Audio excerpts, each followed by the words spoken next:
What's up, folks? Happy Friday, everybody. Hope everybody's having a good Friday.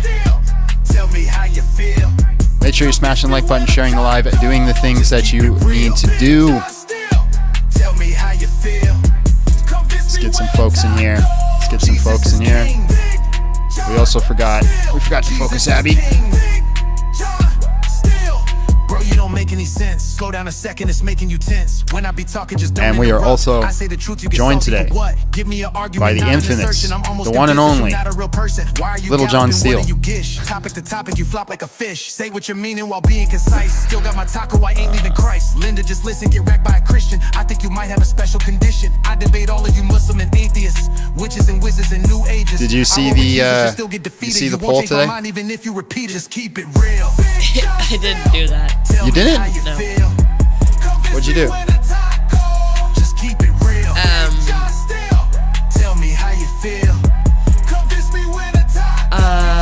I said like the live, or you'll never play your new music again. Oh. And I said the option was hear jam, or that it's dumb. And only 7% said it was dumb.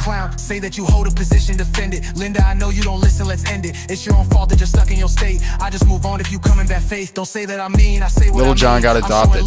Well, I think we need to start an official poll on whether or not John should change his name on social media platforms to Little John.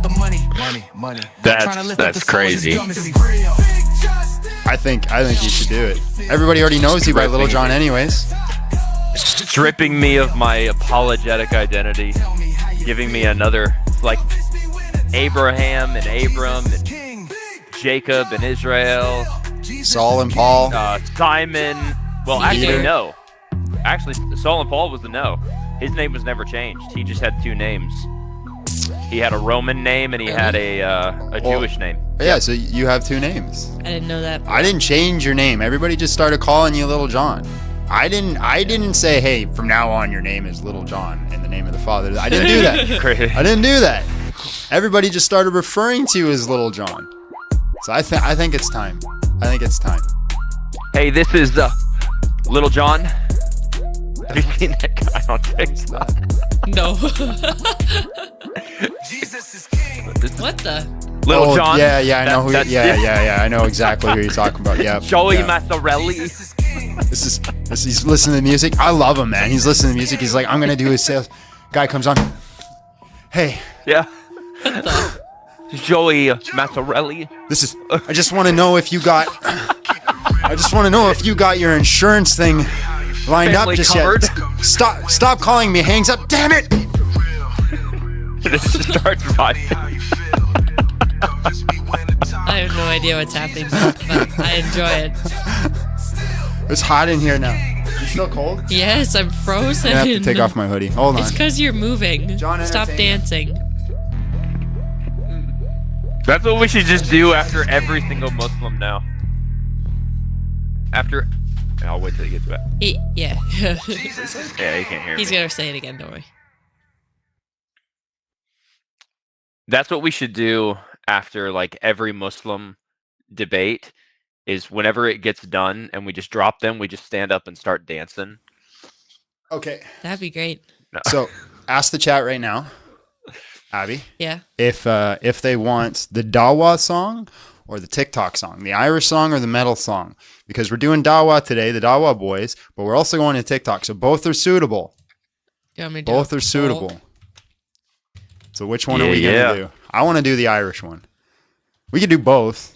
Hell, we can. There's no reason we can't. We still need 50,000 likes. Heard them. I'm done. We'll just do them both. Let's start with the Irish one because we're going to TikTok.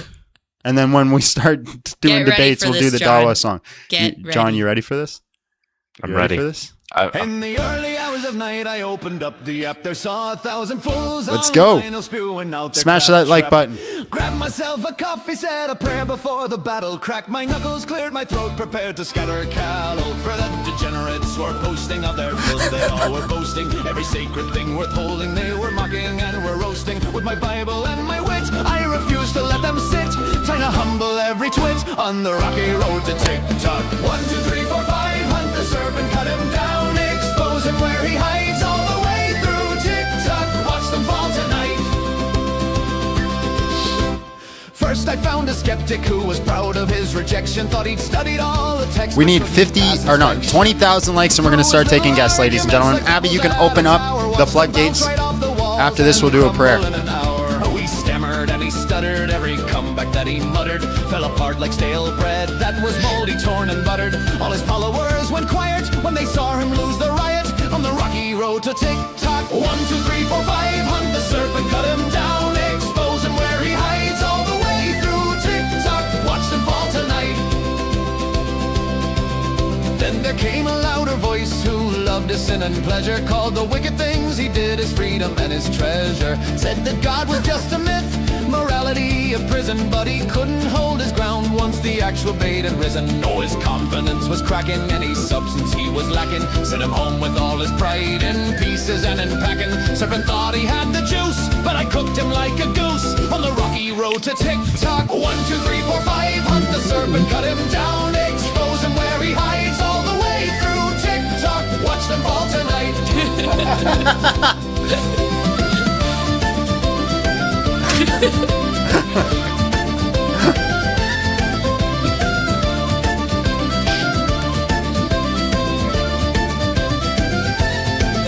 Now the comments started flying, all the heathens were uniting, thought their numbers gave them power, thought they'd send me into hiding. But I've read the end already, know exactly how this goes. Every enemy of heaven always reaps just what he sows. So they came in waves like vermin, but I stood there never squirming, gave them each a turn to speak, then sent them homeward burning. One by one they bit the dust, their arguments were rust on the rocky road to tick-tock. 1, 2, 3, 4, 5, hunt the serpent, cut him down, expose him where he hides all the way through tick-tock. Watch them fall tonight.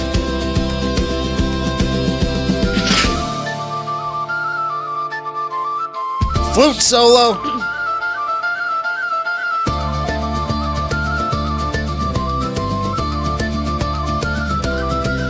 Now the battle isn't over, there'll be more of them tomorrow, more who think their cleverness can save them from their sorrow. But I'll be there with the truth, unmovable and steady. Every serpent, every fool, I promise I'll be ready.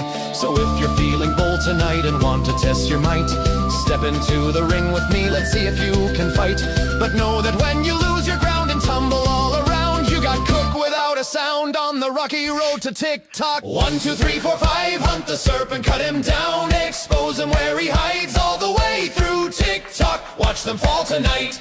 1, 2, 3, 4, 5, hunt the serpent, cut him down, expose him where he hides all the way through tick-tock. Watch them fall tonight. Whack for lowly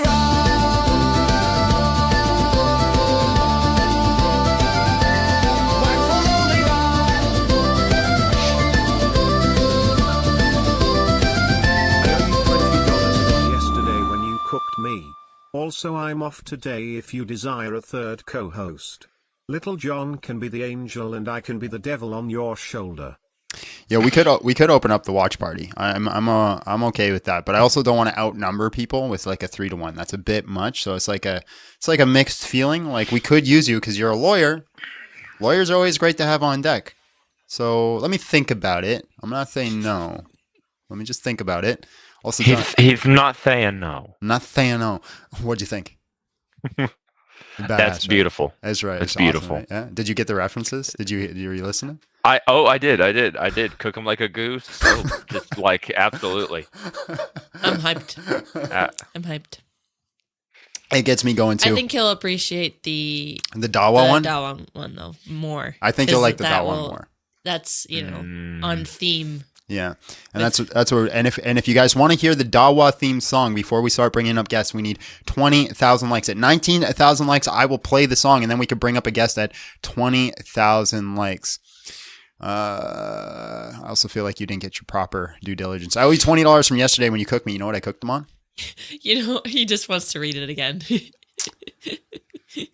know what I cooked them on, John? What'd you cook him on? That God is a solid liquid and gas.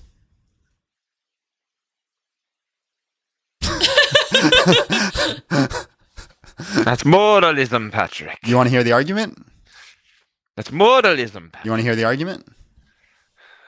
I don't know. Yeah. Yeah, John, I want to hear the argument. Sorry.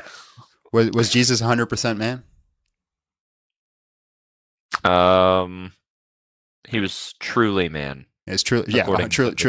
Yeah. So Jesus was truly man. Human nature has solids, liquids, and gases. Therefore, God is solid, liquid, and gas. Well, within his human nature, he would just have the attributes of solid, liquid, and gas. He wouldn't be ontologically identical to solid, liquid, and gas. Are you saying God is not? Because you're going to actually commit a heresy there if you say that Jesus is not truly human. No. But humans are identical to solid, liquid, and gas, so you don't have to be. What? Humans aren't identical. The human nature isn't identical to solid, liquid, and gas. Yes, it is. No, it's not identical. If you have no solid, liquids, and gases, what are you? There's distinction. You have distinctions. That's just attributes. That's a part of it. Oh my God, you argue literally everything. Everything. I could tell you the sky was blue and you'd be like, well, John, technically it's not blue. It's how light travels through crystals and your brain perceives it. So it's like, that's literally you all the time. The human nature is made up of solids, liquids, and gases. That's part of our metaphysical reality, you freaking baboon. My goodness gracious. It's not exhaustive. Except for the immaterial parts. Everything else is a solid, liquid, or gas. I'm going to have to shave this beard soon. See, this is why I have this as my freaking... We're almost there, ladies and gentlemen. 20,000 likes. Let's go. Isn't plasma in the category of solid, liquid, or gas? My tiki-taki. That's why it says that. I'm sorry, not tiki-taki. You're not in recovery, though. You're not. That's my Discord. You're actually not in recovery. This right here is a bar for people who are debate addicts. You're literally at the dealer right now. Just give it to me. And we're trying to get you that hit here, but we need 20,000 likes to get John his fix. Let's go.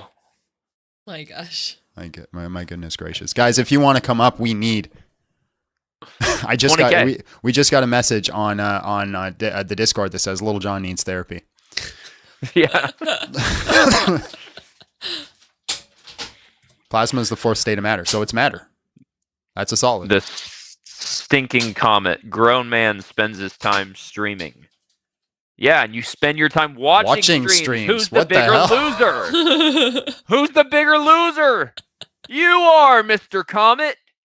That's like getting mad at porn or corn stars while watching corn stars.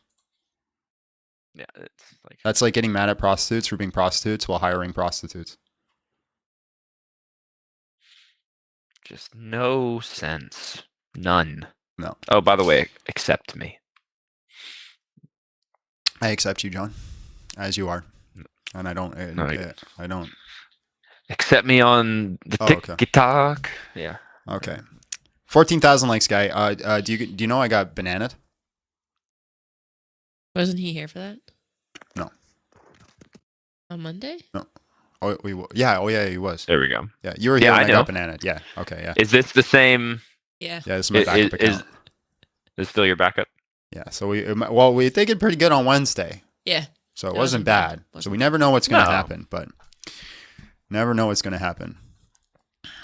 And Monday we still didn't. Apparently, we still didn't get any shoe pictures.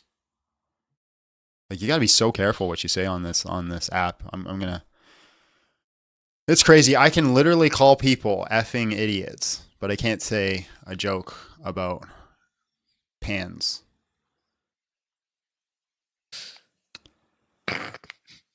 Fresh sent you a shoe pic the other day. That's the way to go. Stop, guys. We're gonna get caught in the trap. We're gonna get caught in the trap. We can't make jokes. We're at Striker, this was your fault last time. They will discern our purposes. Oh, we got to pray. Lord, walk with us this day. Did I pray? We did pray, didn't we? No, you and I prayed. Did we pray with the chat?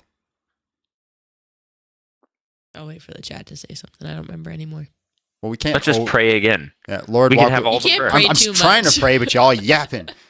Lord, walk with us this day. Be present with us. Guide us into good conversations. If we're not to have good conversations, give us this sword to strike down to our opponents. Give us confidence. Give us wisdom. That's more important. And help us draw people into your kingdom. In Jesus' name, amen. In the name of the Father, the Son, the Holy Spirit. Hallelujah. God is good. You didn't pray. So. Why does he do that? Because it's from so there's a movie called Wolf of Wall Street. Wolf of Wall Street. That's supposedly based off a true story, but not really. And the whole point is the guy sells stocks, and he starts selling penny stocks. And he's so good at sales that he's trying to show everybody. So he's like, he puts a person on speakerphone and then makes like symbols of like banging him while he's selling him a product. And so now there's this guy on TikTok who's trying to do the same thing. He calls himself the same name, and he calls people, but he never actually gets a sale. And he just gets hung up on and yelled at. And so he still does it. I saw him get one the other day. Oh, did you? Get one the other day. Well, most of the time he doesn't get Practice sales. makes so perfect. Like, he's like listening to music, getting pumped, and then he calls and he's like, "Hey, this is what's his name? Giuliano Mazzarelli. Yeah, this is Giuliano Mazzarelli, and I'm here to see if you got your insurance." And the person's like, "Stop calling me," hangs up. He goes, "God damn it," and then hits play and starts jamming out on his music again. It's amazing. It's some of the best content I've ever seen in the world. Well, here's the thing. He was on a podcast and he was like, I'm at the point where I'm like, I really hope that someone tells me to F off, and it helps my mood that day because then I know I'm going to get 20 million views. Fair. That's the slippery slope of TikTok. It's great. I'm going to start doing that in these debates. I'm like, "Have you converted to Jesus Christ yet?" Yeah, absolutely. And then just jam. All right. Say no. We are just about. Go ahead. No, I was gonna say you look more like when you did that motion, you looked more like the guy who's like, "Hello, princess," and then claps his feet. What the hell? What is on your For You page, John? Dog, I need to. My For You page is just movie clips, bro. That's all I get. So like, what are you watching, man?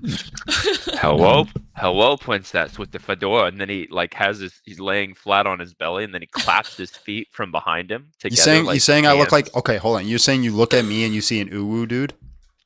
he was an uwu. But you're saying you look at me and you see an uwu dude. That's what you see when you look at me. No, just that specific motion you did reminded me of a mannerism of the foot clapper. All right, seeing as how we're almost there, ladies and gentlemen, we're almost at 20,000 likes. We're almost ready to take on the Dawa boys. Let's play the Dawa theme song. Boys, not men.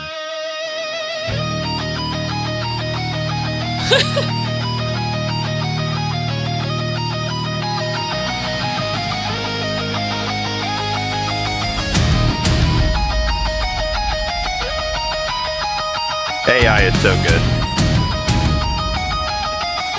What do you mean? John did this in his room. You came with talking points, not truth. Same entire script from the Dawa booth. Cut my answer down to 7 seconds flat. Posted the clip and said you won like that. But where's the part where your argument died? Where's the full exchange you try to hide? You could show a two like it proves your case, but you never read the top, so you just memorize and race. Every dodge archived, every pivot saved. I got the receipts for every game you played. You wanted clips, I wanted clarity. Now watch your whole position unravel publicly. Paper swords crumble when they swing. All that rhetoric don't mean a thing. You clipped the moment, hit the full exchange. Ran from the context when it got too strange. Paper swords breaking in my hands. Your rehearsed lines can't meet my demands. You thought the edit made you walk on water, but the manuscript tradition tells a different story. Post a full debate, let them see the slaughter. At the end of it all, Jesus is Lord. Oh! It got loud. Did you crank it? No, I think it's something on your end. Oh. You said the text got corrupted through the years, but the Dead Sea Scrolls didn't get the memo here. Thousands of manuscripts and they all align, while your earliest Quran's got a crooked spine. You dodge the tough questions, pivot to a meme, show the highlight reel, hide behind the screen. I asked you where the angel went. You gave me vibes and zero evidence. Loud on the timeline, quiet in the room. Your confidence deflates when there's no post to groom. You built a throne on clipped up wins. Now the full footage drops and the truth begins. Paper swords crumble when they swing. All that rhetoric don't mean a thing. You clip the moment, hit the full exchange.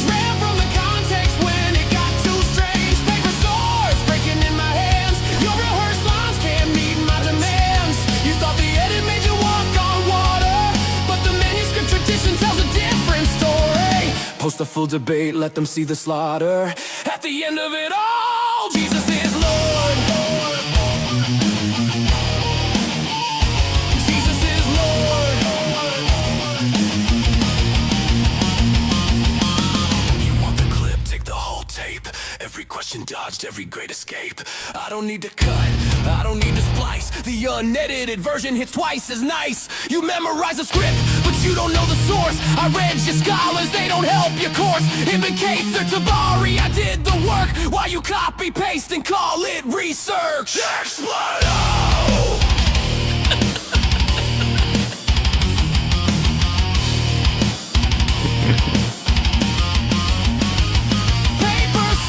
Shattered on the ground, every trick exposed, every lie unwound. You play for virality, I play for what's true. Now the full debate's coming back for you. Paper swords, nothing left to swing. Your whole playbook couldn't prove a thing. You clipped your crown, but the throne is gone. The truth was here before you came along, and it remains. When you're read, it's fade to dust in the manuscript, in the word, in the ones you can't adjust. Call it what you want, I call it checkmate. Jesus is Lord. What ruined the mood? Don't worry about it. I dealt with it. Oh, okay. Dun dun dun dun dun dun. That's so sick. Thoughts, John? Lovely. Paper swords. From Yeah. No. Incredible. Yeah. Yeah. Yeah, everyone. Hello, how are you? And just real quick, how old are you? Hey, good morning, John. I'm 32.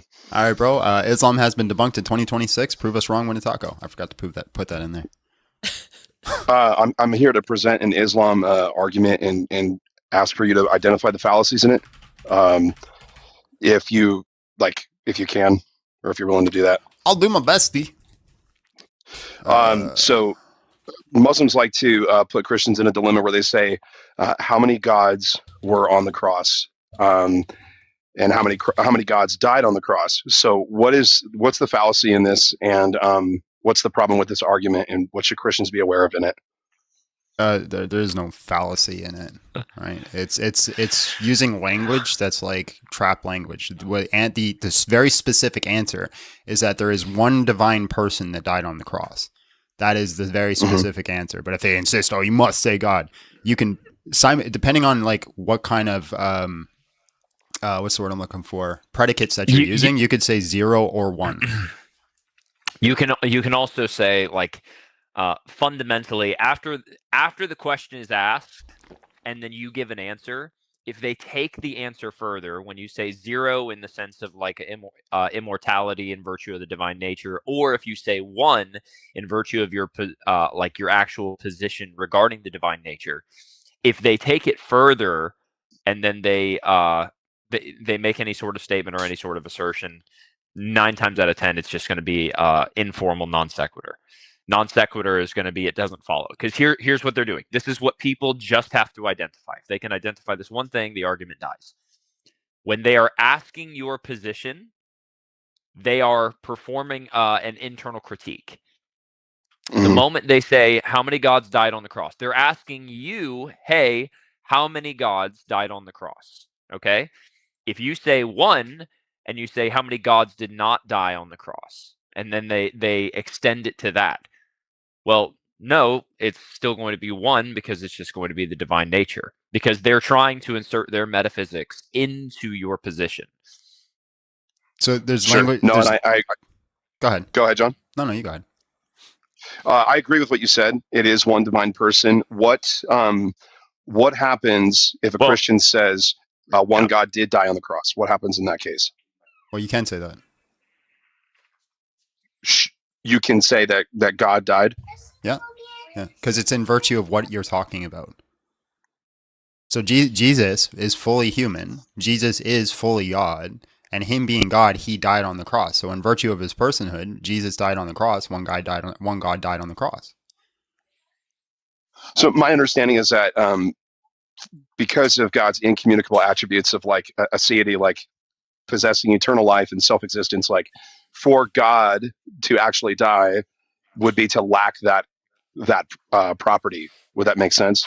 No, because again, it's like what we're talking about in reference to. So there's just like words that we use on everyday language that we really don't know what they mean. So what does it mean to die?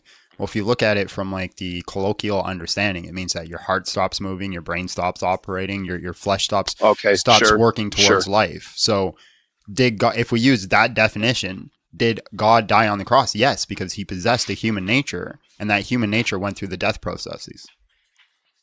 Okay. No, that's, yeah. No, I appreciate you explaining. Yeah. So we could say God did experience death in human nature. Yep. But we're not saying that God's spirit died. No. What? Like, no, God. Yeah, I agree with you. Yeah, spirit. Yeah, spirit. Okay. Yeah, spirit doesn't like face ceasing to exist or whatever. Yeah. Okay. This just seems to be like a common Muslim debate or topic that comes up.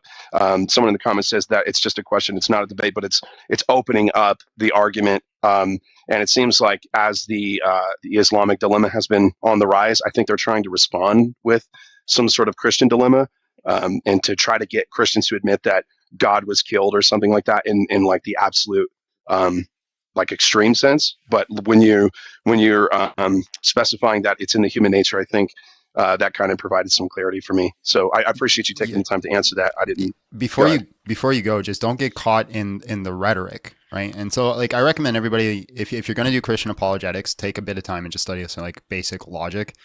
Because they'll catch you in the rhetoric. They'll say something like, okay, how many gods died on the cross? You say one. Okay, that's Jesus, right? Jesus died on the cross. And you'd be like, yep. Did the Father die on the cross? And you say, no. Is the Father God? Then one God did not die on the cross. And they're using this type of language, but they're not clarifying the reference, not clarifying what it means to die. And so like if you put this out like mathematically, you can actually show that there is no logical contradiction. So ask them to formalize it if they're going to do it. Because like, and this is for the chat too. I'm saying if they say this, just simply say, give this response: one divine person died on the cross, right? And then if they insist on using that language, just be like, I don't understand what you mean by those words. Can you formalize the argument for me? And I guarantee you, they're not going to have a formalization for it. No, that's a good point. I appreciate that. I don't want to take up too much time and keep the door open for those the Dawa bros. They're waiting for you, man. All right, man. Appreciate your time. All right, God bless. God bless.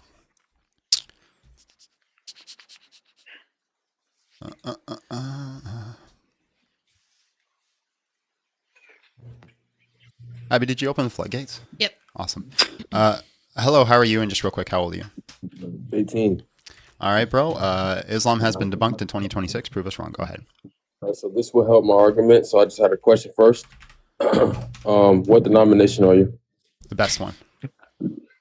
No, it just helps my claim. If you can't make an argument without asking my specific denomination, it's probably a really bad argument. Well, okay. Well, I've been looking into Christianity, and I'm not going to lie to you. I was just trying to see what church would be the best to go to. That's the main reason why I came here, because I've been, looking at Christianity. So I really just had a question. Go to one that professes the Apostles' Creeds or the Nicene Creed. So like an apostolic church, something that has like apostolic in it, or because that's what my friend's been telling me to do. I would prefer you go to something apostolic, but I'm not against if you don't. Like I said, the only thing I care about is an Apostles' Creed. Okay. And I was gonna just run how many guys died on the cross on you, but you just refuted. You just kind of like refuted it. I ain't gonna lie. Are you genuinely looking into Christianity? Is this like something that's actually happening, or because like I have like I'm sorry if I sound standoffish. I just had I get a lot of people who pretend they are and they're not really, and they're looking for actual gotchas. So no. I've been studying the historical evidence of the resurrection. It's overwhelming for me personally. Okay, awesome. John loves that topic. This is my favorite topic. So all right. So where are you at right now? Well, I'm at I'm studying the minimum facts argument. Yeah. Which is not the best argument, I'll say, but it's a good argument. It's a good argument because I feel like that based on all that I have studied, the best, what I think is the best explanation is the resurrection. Based. If I can recommend a book, what is Lydia McGrew's book? Mirror in the what?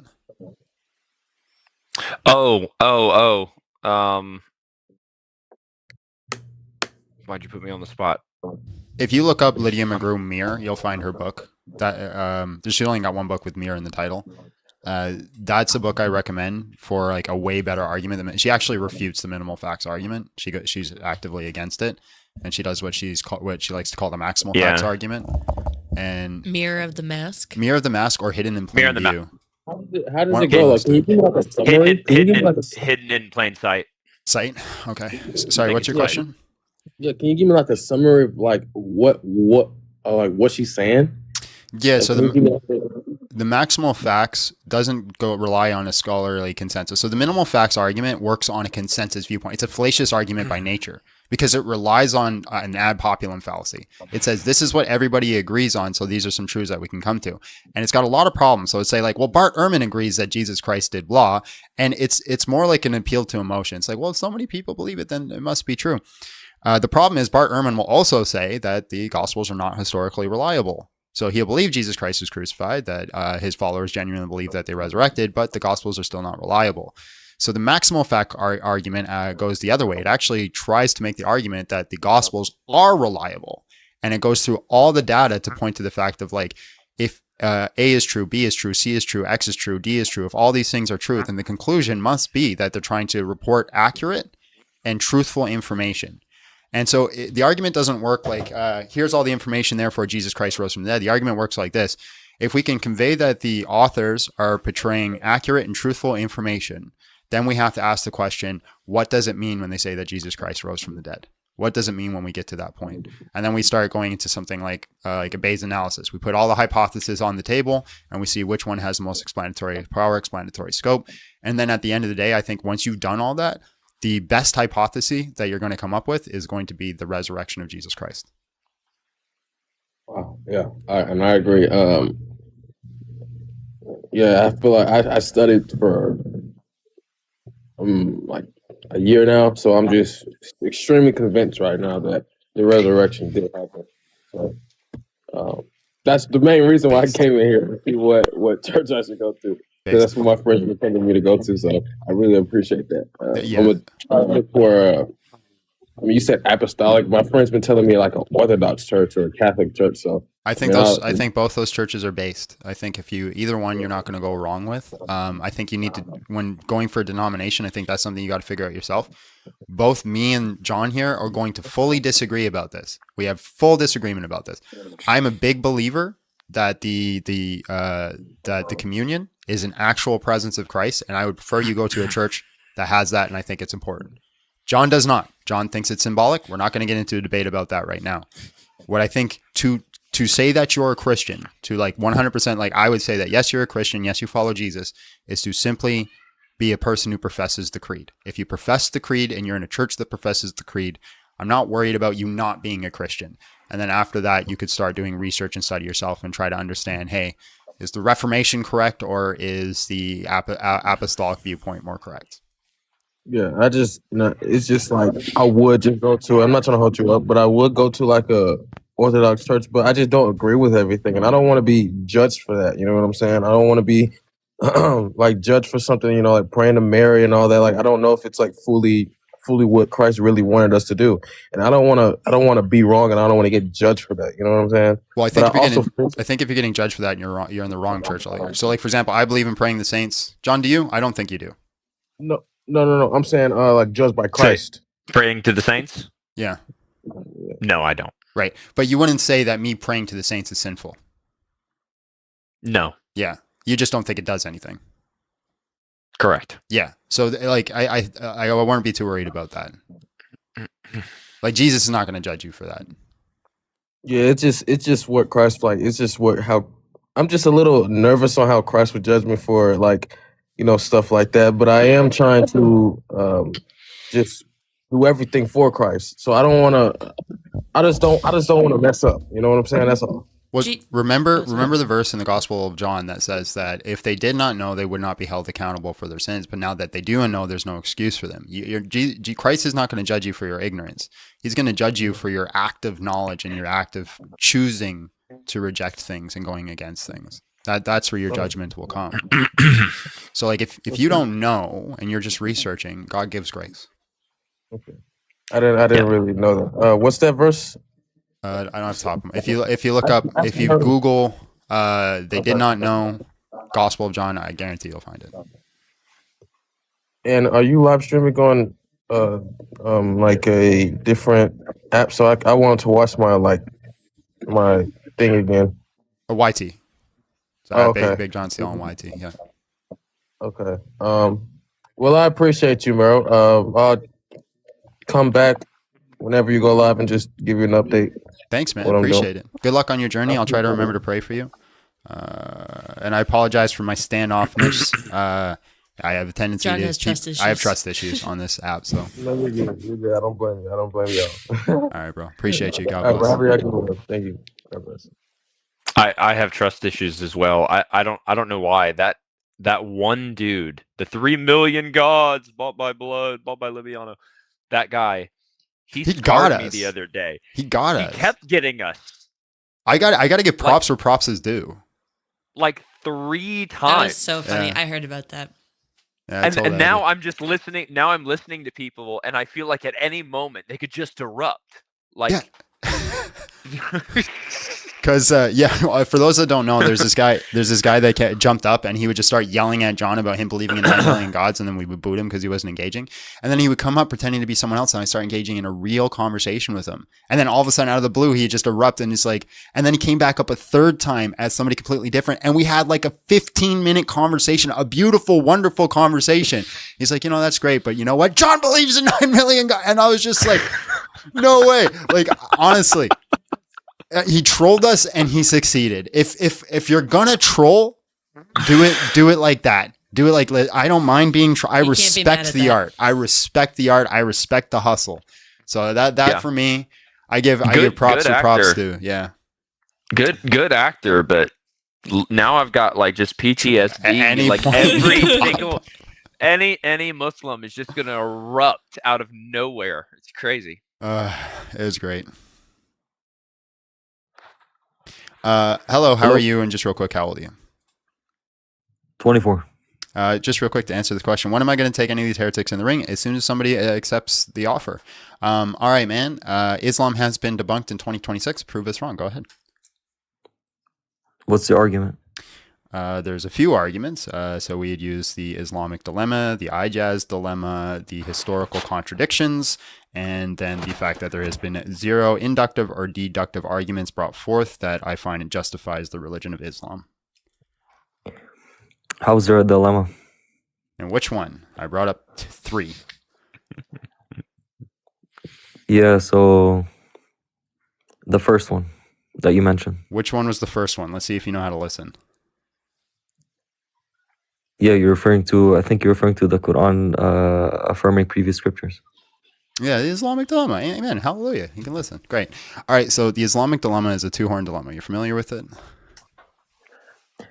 Everyone has like their own like different explanation. So if you want to like give yours. But are you familiar? Like if you were to steelman your understanding of the Islamic dilemma, what would you say? Yeah, I have a basic understanding of it. What would you say? Like what the argument is? Yeah. That the Quran is affirming corrupt scriptures. It's part of it, yeah. Do you know any more? I just want to see where you're at, man. I'm not trying to get you. I'm not trying to do a gotcha or a clip or nothing. Yeah, so it's the Quran affirms corrupt scriptures, or the other side would be the Quran affirms true scriptures which contradict Islam. Yeah, and then both. I think that's how you guys explain. Yeah, and then both horns would lead to the Quran being false. So, the Quran confirms the Torah and the Injil. The Torah and the Injil are true. The Torah and Injil contradict the Quran. Therefore, the Quran is false. Or the Quran confirms the Torah and the Injil. The Torah and Injil are corrupted. Therefore, the Quran is false. Yeah, so I would say there's a third option where it's not confirming everything in those scriptures.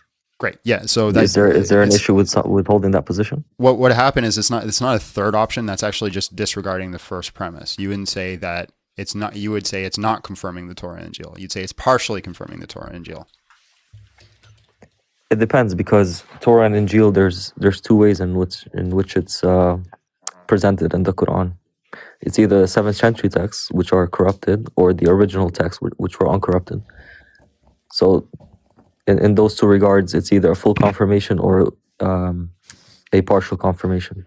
Right. So I would say, evidentially speaking, there's no reason to believe that it's a partial confirmation. There's zero scripture in the Quran that says that it's a partial truth, or that you should only hold to aspects of it. As a matter of fact, we have like 3 or 4, if not more, verses that say like it's a full truth and you should hold to the whole thing. Yeah, because I could say, like, the message of the gospel and Torah are still preserved, so I can say, yeah, it's a full confirmation of that, but that truth has been mixed with falsehood. So the Quran is what allows us to filter out the distortions and confirm the truth. Right. Again, my argument is that there's no evidence to think that that's true. Right. In the Quran, the Quran specifically states that, the Christians are to hold to the gospel. And if they do not hold to the gospel, then they have nothing to stand on. Now, the problem is that message was delivered in the 7th century, the same century that you say the texts were corrupted. So either it's telling them to follow a book they no longer have anymore, or to follow a book that's corrupted. And that's problematic. Can you cite some verses? Yeah, 100%, my friend. I would love to. Why is your head so small now all of a sudden, John? Why I got you cut off? I'll have to fix that. Why is this? Oh, yeah, it's because you're usually leaning back. That's why. Okay. So this is 5:47 through 48. It says, "So let the people of the gospel judge by what Allah has revealed in it, and those who do not judge by what Allah has revealed it are the rebellious." Right? So the people of the gospel need to judge by what was revealed in the gospel, and if they don't, they're rebellious. "O prophet, this is the book which was a confirmation of previous scriptures." So it's saying that the Quran is a confirmation of the previous scriptures and the supreme authority over them. Now, the tricky thing about that word authority is it's, how do you say it? Muhaimin, again, I think. I might have said that wrong, but it actually means guardian. So it says it's a guardian over them. "So judge between them by what Allah has revealed, and do not follow the desires over truth that has come to you. To each of you we have ordained a code of law and a way of life. If Allah had willed, he would have made you one community, but his will is to test you with what he has given each of you. So compete with one another in doing good. To Allah we will return, and he will inform you of the truth regarding your differences."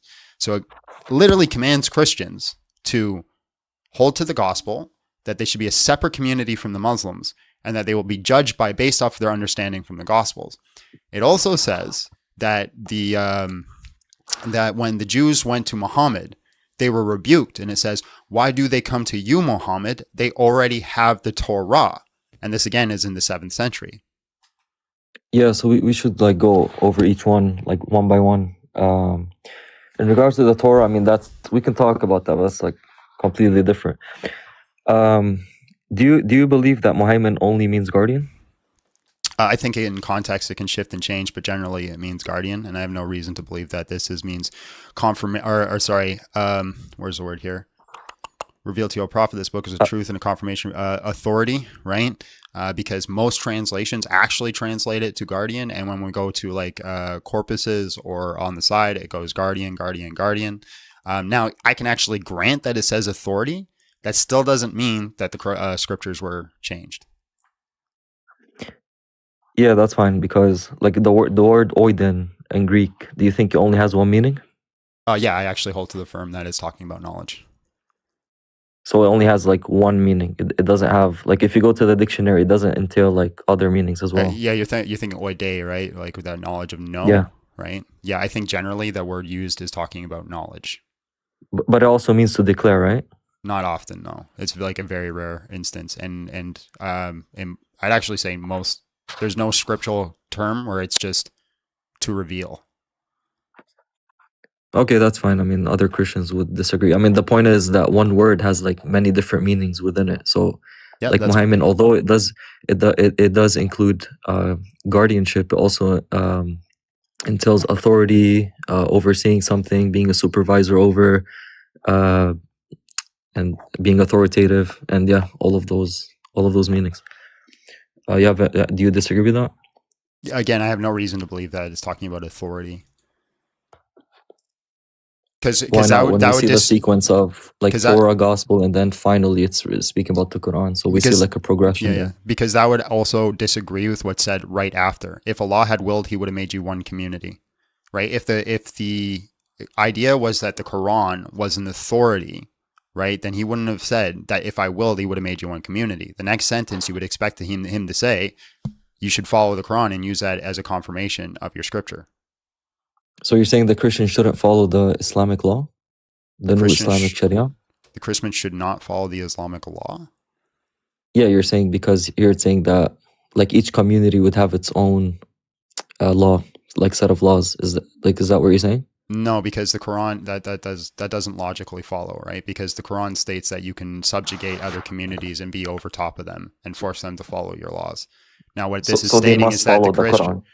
No, that's not what that's saying. It's saying that the Quran is stating that another community can rule over a different community and force them to adhere to their laws. That's different. What this is saying is that the Christians are to follow the gospel. Now, I believe that is because Muhammad already believes that the gospel is in line with the Quran. He doesn't think there's differences, but there are.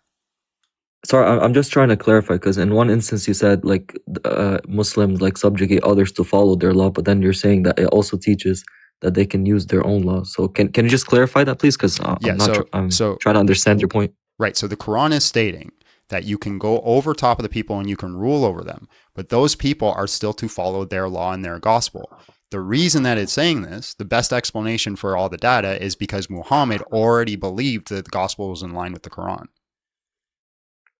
But if you read like in 548 here, it says that each of them was given a different law. So how do you think the Prophet thought that they all had the same laws? No, in unison doesn't mean the same law. No, like read here where it says, where is it? 1 second. So it says, I heard you. To each of you we have ordained a code of law and a way of life. Yeah. Yeah. So each one of those communities had a different set of laws. So if you're saying the Muslims have to like different set of laws in order to like follow the Muslim law, you misunderstood. You misunderstood the Prophet had like different laws. You misunderstood what I said.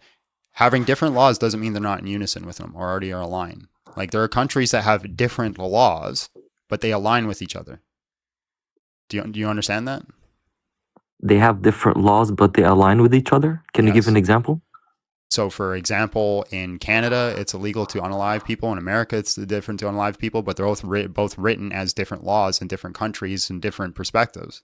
Those are in alignment with each other, but it's not the same law, right? If I read the Can you go to 7:157? If I read the Canadian legislation for how you shouldn't commit murder, right, it's going to be different than the American legislation for how you shouldn't commit murder, but it still has the same conceptual idea. Yeah, because there's many examples in the Quran where it says like, I think it's referring to like the scales of the fish, how the Jews were able to have it or not, and then the Quran says that you can't have it, or well, it goes like the opposite way. So it's like completely different. It's not the way you like explained it. If you can also go to 7:157, so we can read over that. Okay, 7:157.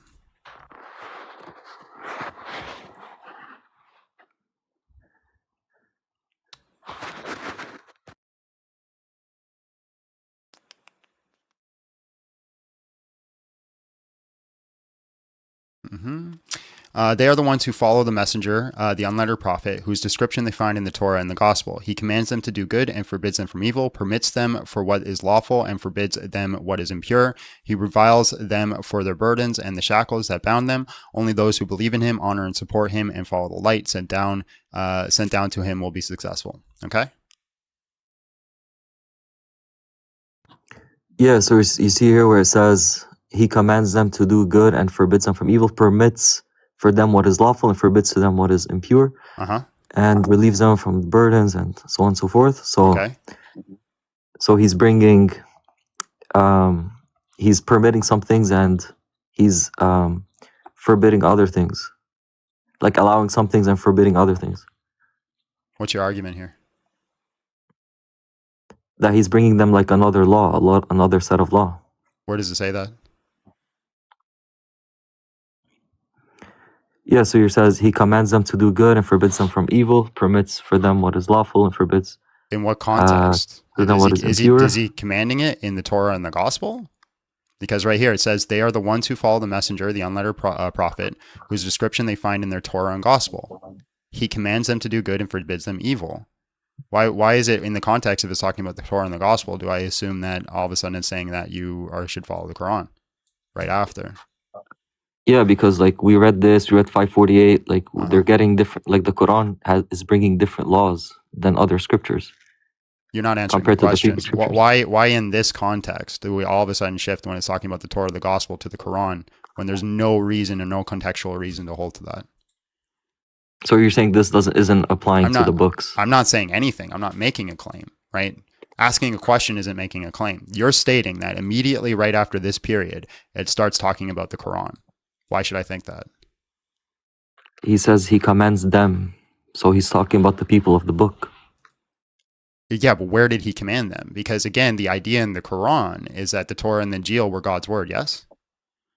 And also it says only those who believe in him, honor and support him, and follow the light sent down to him will be successful. So the context is like very clear. It's like he's bringing a completely... I don't think it's that clear. I don't think it's that clear. And it's in the context of the previous books. Hold on. I don't think it's that clear because originally it just said in 5 that those who follow the gospel have something to stand on. So immediately here, when it says those who follow Allah have something to stand on, and it's talking about the Torah, the gospel, why again should I say that it's all of a sudden just switching to the Quran? It's literally in regards to that. So just saying it doesn't make it so. You got to show me. Okay. I gave my interpretation because like when you read until the end, it also says like you have to believe in him, so on. So in 548 as well, when it says that he has to judge between the people, and right before that was speaking about the previous scriptures, those people. What books do they have? What in 548? When it says you have to judge between the people in 548. The last verse that we were at. Yeah. Yeah. Because like you don't want to take my interpretation for like 7:7, which is like very clear. It's not very clear. John, do you think it's very clear? No, not really. Yeah, so neither one of us think it's clear. That's fine. And I feel like we've been arguing in good faith. I don't think you have any reason to think that I'm lying to you. So you just saying it's clear and that's what it means doesn't mean anything, man. You actually got to make an argument for it. So in 548, what was your question about that? When it says, so judge between them by what Allah has revealed and do not follow over their desires. Mm-hmm. So what texts do those people have? The Torah and the Injil. So the prophets should judge between them by the Quran. So judge between them what Allah has revealed and do not follow their desires over the truth that has come to you. Yeah? So we should judge between the people who have the Torah and Gospel with the Quran. Yeah, he is to judge based off what they're doing so he doesn't follow. Sorry, what? You're putting like periods where there's no periods, right? So judge between them what Allah has revealed and do not follow their desires over truth that has come to you. So he's supposed to take the Quran. He's supposed to witness what the Christians are doing, and he's supposed to make a judgment on whether or not he should do those same things. That is what it's saying. Sorry, that's clearly saying that the Prophet should use the Quran to judge between the people. With the new law that it brings. No, I'll read it again.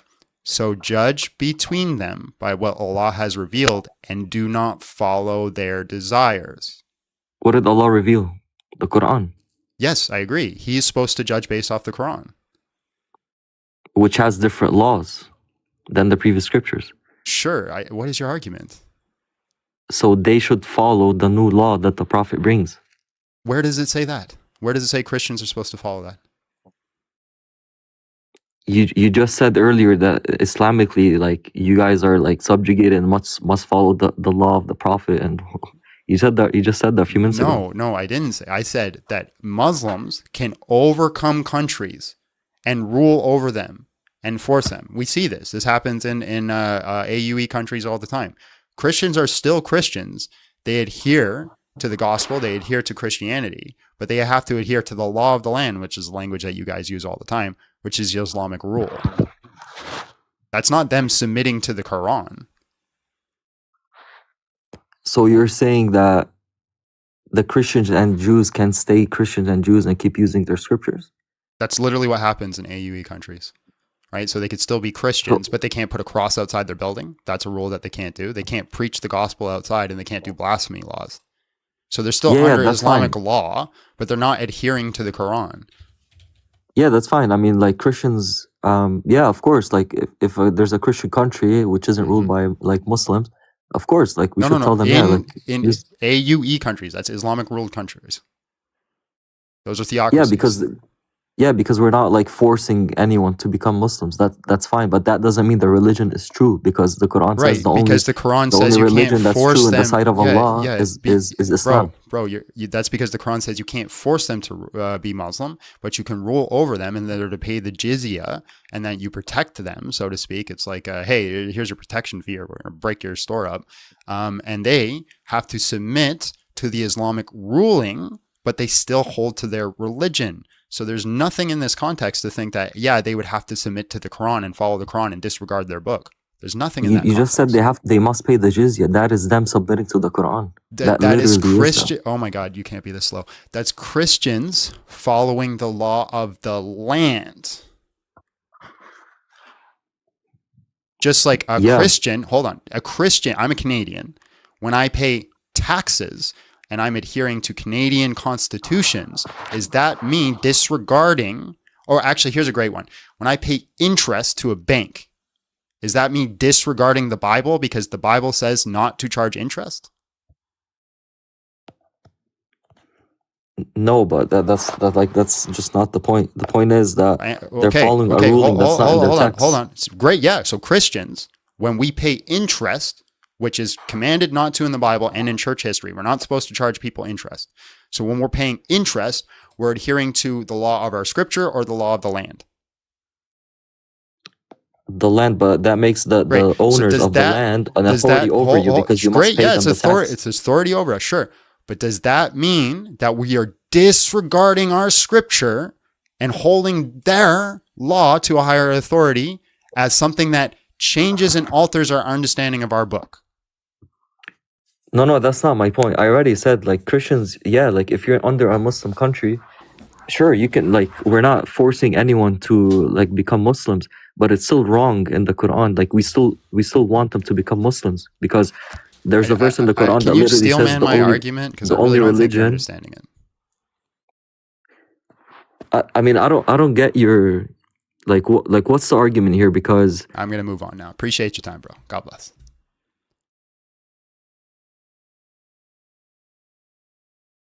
All right, let's bring up the next guest. Oh, get rid of John for no reason. Let John have a turn.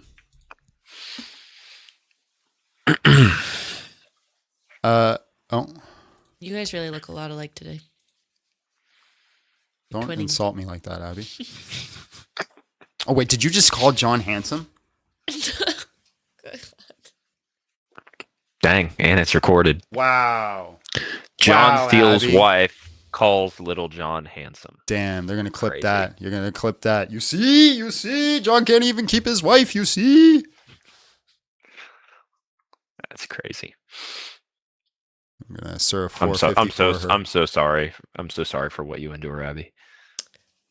It's my life. It's okay. Muhammad, hello, how are you? And just real quick, how old are you? Muhammad.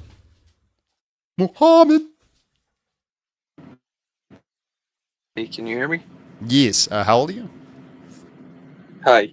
Can you hear me? Yes. How old are you? Hi. Yeah, I'm 21. My goodness gracious. What toaster did you put your phone in? Oh, okay. It's not a phone I'm using. My phone died, so it's like a 10%. I appreciate your time, bro. That was painful. Nothing on you, but that was just some awful connection. All right, guys.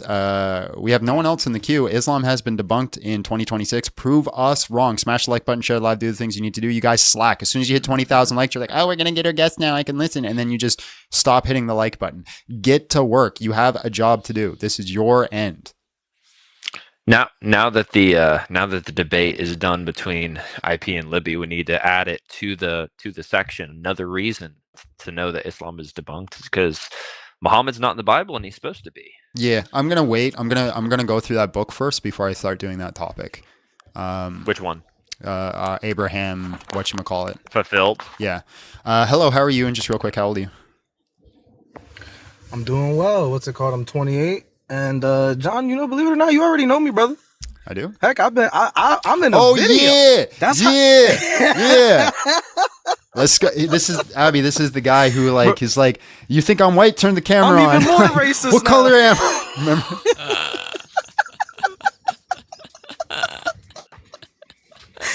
John, I just really want to say, bro, God bless you. God bless the other John. Big John steals way better than you, though, blood. I got to be honest with you. Each their own. Got to show him some love, brother. What's it called? I appreciate you putting me up there, brother. And I mean, this is for all. This is for all of the manoons you're gonna have to deal with for today, bro. So get a little positive reinforcement for all of this. So thank you, sir. For those that don't know, I went on there's a video I have where I rated secular TikTok, and it was just awful. And there was one panel that was like calling me racist, and then they booted me, and then this guy come up and absolutely cooked them. This is so funny. Them. Right, it was hilarious. It was great. John, I think I understand the irony of the live. It was a group of white people claiming all white people are racist, being racist to minorities. It makes sense. It's right there. The proof is the behavior. Like, come on, man. Yep, you gotta lock in. It was bad. It was so bad. Wild. What's it called? I won't hold up too much time. I love you guys. God bless you. I hope you have a good rest of your day. And you know what? I'm gonna for the Muslims in the chat, I'm gonna pay some jizya to my brother here. We're gonna drop one more money gun on him. So you guys have a good one.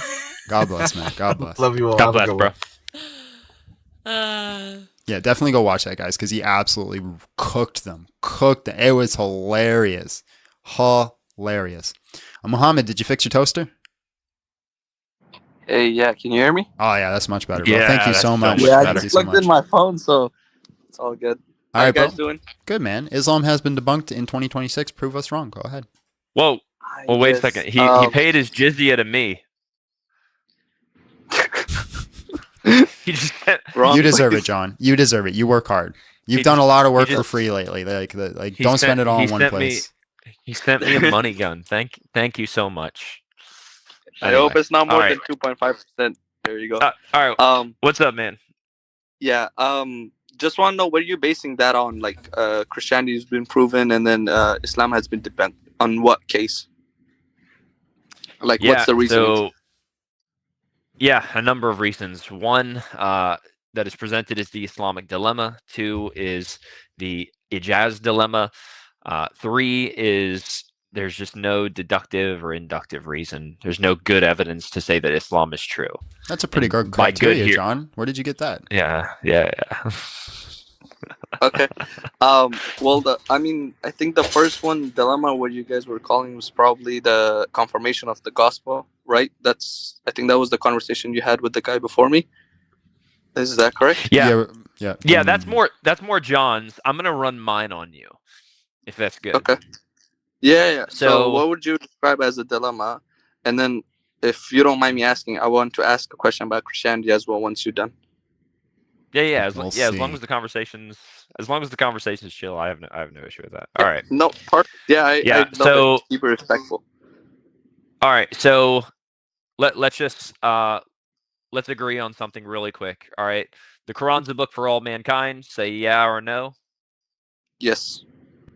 Okay. Cool. The Ijaz challenge, where it says, hey, create a book like it, create 10 surahs like it, create a single surah like it.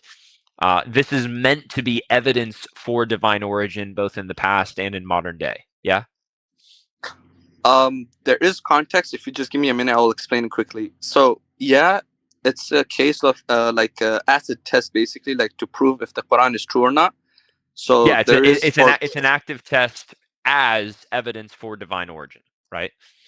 Yes, because we don't speak Arabic, for people who don't speak Arabic, right? Because the first test is for the Arabs. If you Arabs think that it's not for God, we'll get there. We'll get there. And if there's no mistakes, then produce something like it. Yes. So I agree. So So you agree it's a challenge and it's meant to be evidence for divine origin. I'm going to give 3 conditions that are sufficient. So this is going to be the argument, all right? And I'll just run you through it. So the argument is. I just want to ask, one question before you go ahead.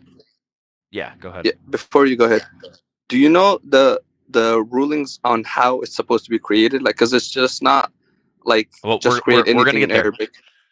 Go ahead. Yep, we're gonna get there. All right. So premise 1: if the Ijaz challenge functions as evidence of divine origin, then the challenge must have clear, identifiable criteria and success or failure conditions. Premise 2: the Ijaz challenge does not have clear, identifiable criteria and success or failure conditions. So conclusion: the Ijaz challenge cannot function as evidence of divine origin. That's incorrect. That's incorrect. Okay, so which premise? Okay, so first of all, the premise of it is it to use words, right? Okay, so you're saying it does have clear criteria, right? Yes. Yeah, that's Okay. Of course. So the criteria is let me just say this. Let me give you your burden now, right? So when you deny P2 and you say the Ijaz challenge does have clear identifiable criteria and success or failure conditions, the burden now that you have is you have to show me in the Quran, right? A good friend of mine, Duran Dorsey, he has a little saying: you got to give me scripture, not literature. All right. So I need you to show me where the criteria actually exists. Okay.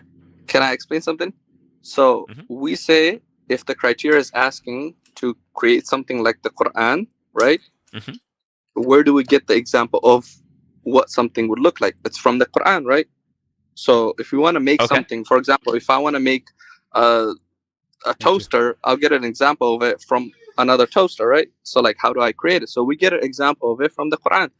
So when we go to the Quran, we study the Quran, we check the Quran, we see why the Quran is a miraculous book. If you go to the Arabs, I don't know if you speak Arabic or not. It's my first time having conversation, so I don't want to judge or anything. But if you go to the Arabs, and you could ask Christian Arabs as well, they would say that the Arabs that use the Arabic language, right?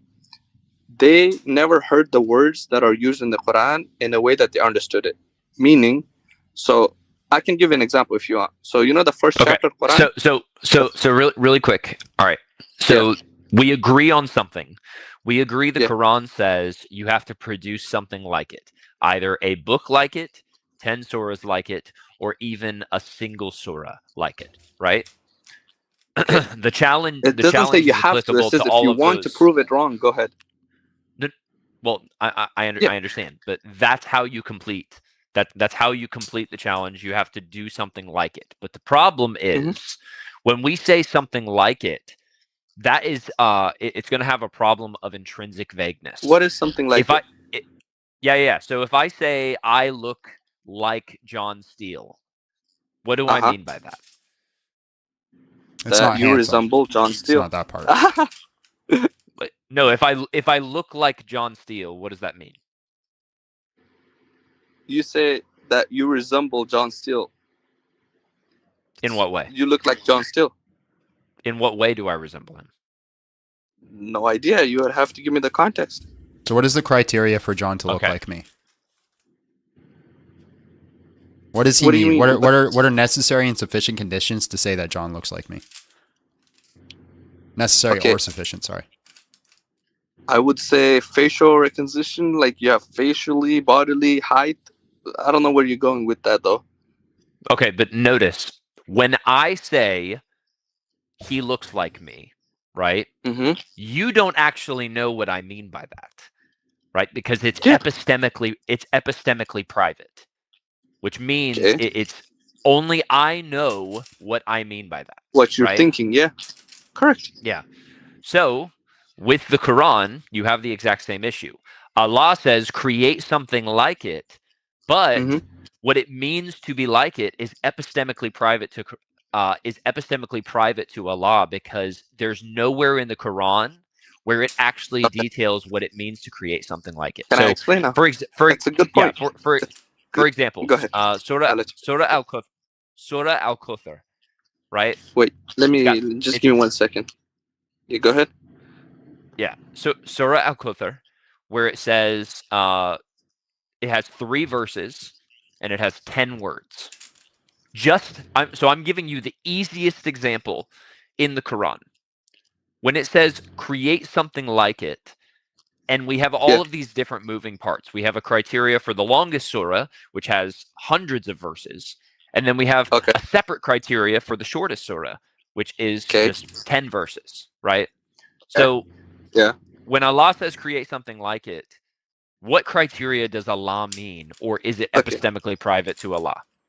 Perfect. That's a good question. See, I think you have misunderstood it. It's not different criteria. It's just one criteria being narrowed down, reduced for the benefit of humanity. Because this, Allah says, okay, if you think the Quran is false, create a surah like it, right?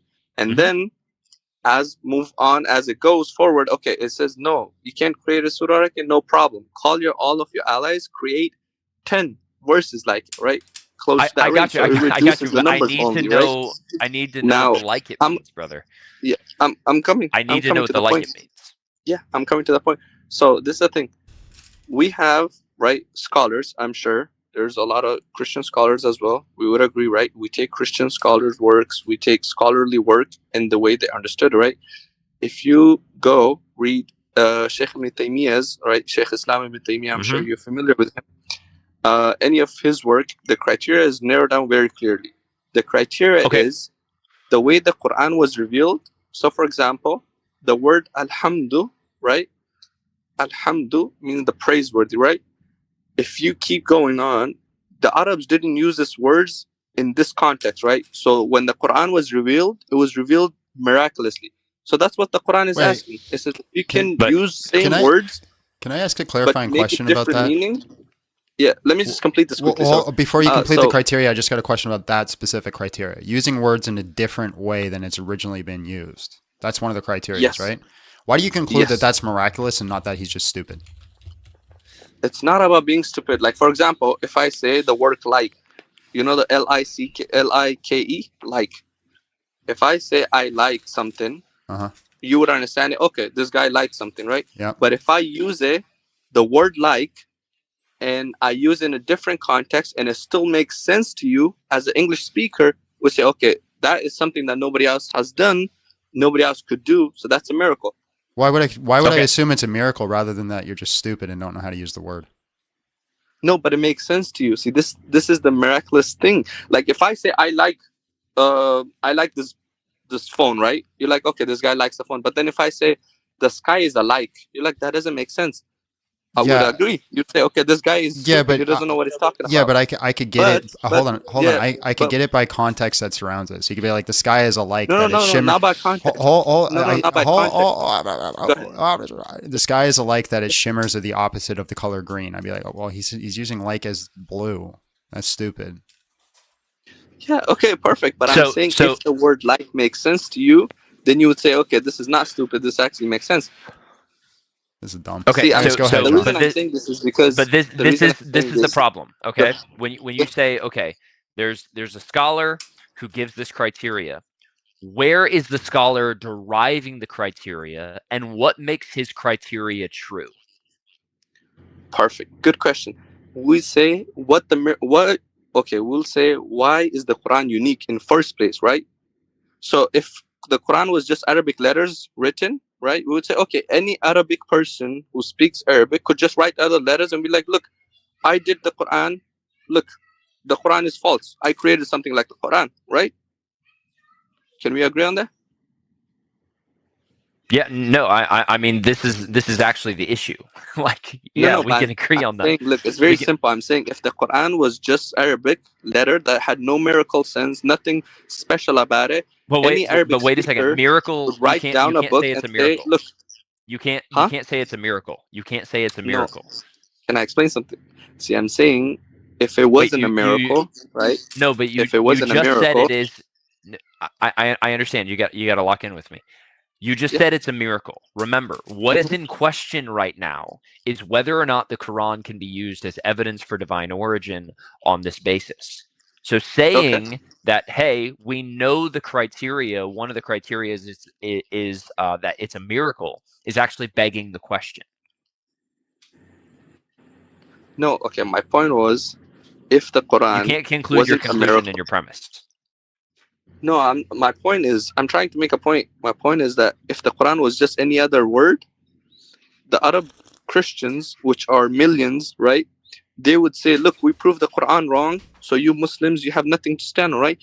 I'm asking why for 1,400 years they haven't done that, right? The only thing they produced, no, right? Wait. You're assuming that no one's done it, but this is the point.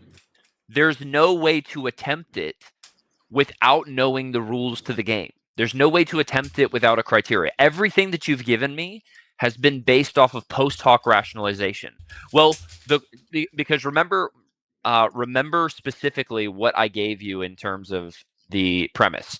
The Ijaz challenge functions as evidence of divine. If the Ijaz challenge functions as evidence of divine origin, then the challenge must have clear, identifiable criteria and success or failure conditions. Premise 2, the Ijaz challenge does not have clear criteria and success or failure conditions.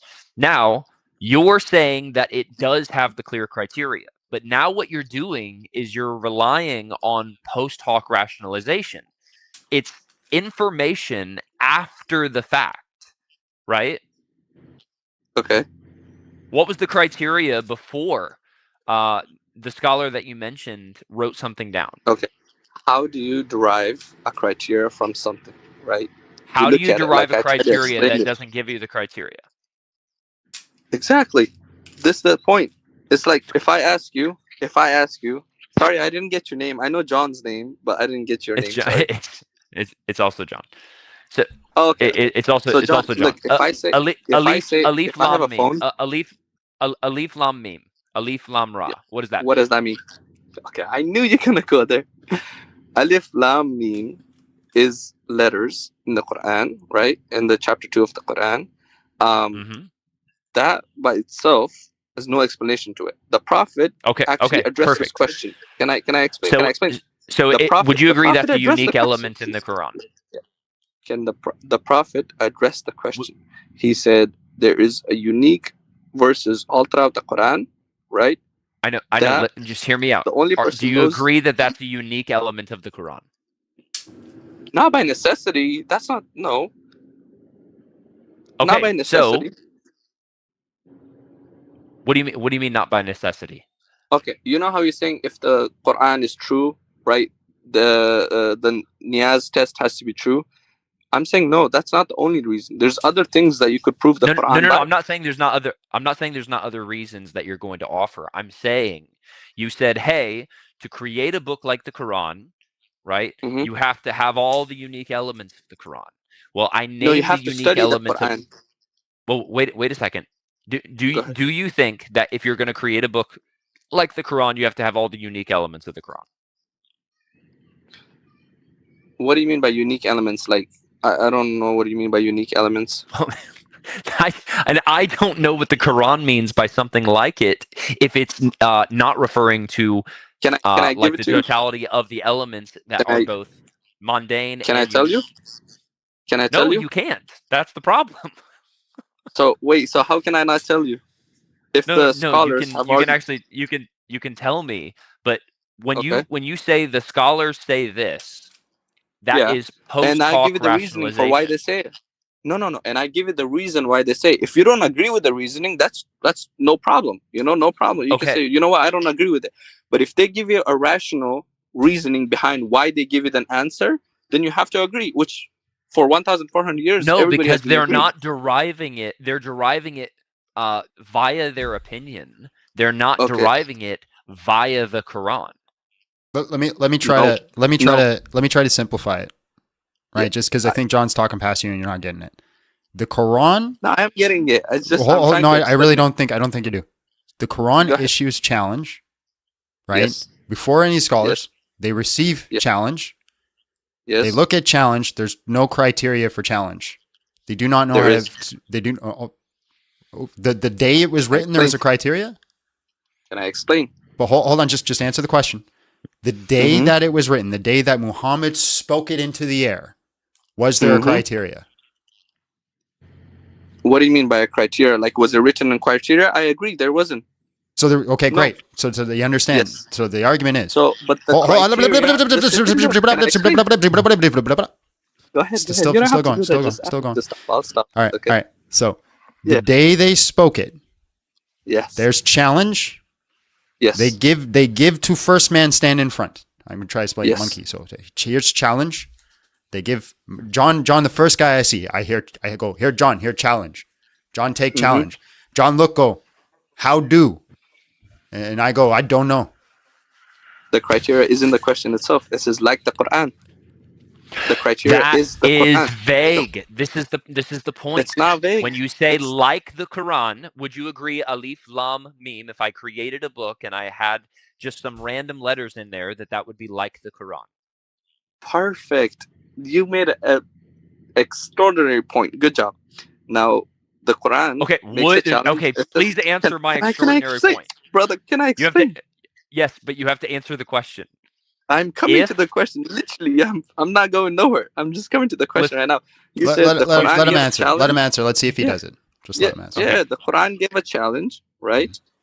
I mean, it's a conversation. You have to let me answer. Like, otherwise, what am I doing on the chat? You know, like we're having a conversation. Listen, you've been Quran great. says, you just speak so slow, and you have a tendency to monologue. Sorry about that. I do tend to speak Okay, slow. all right.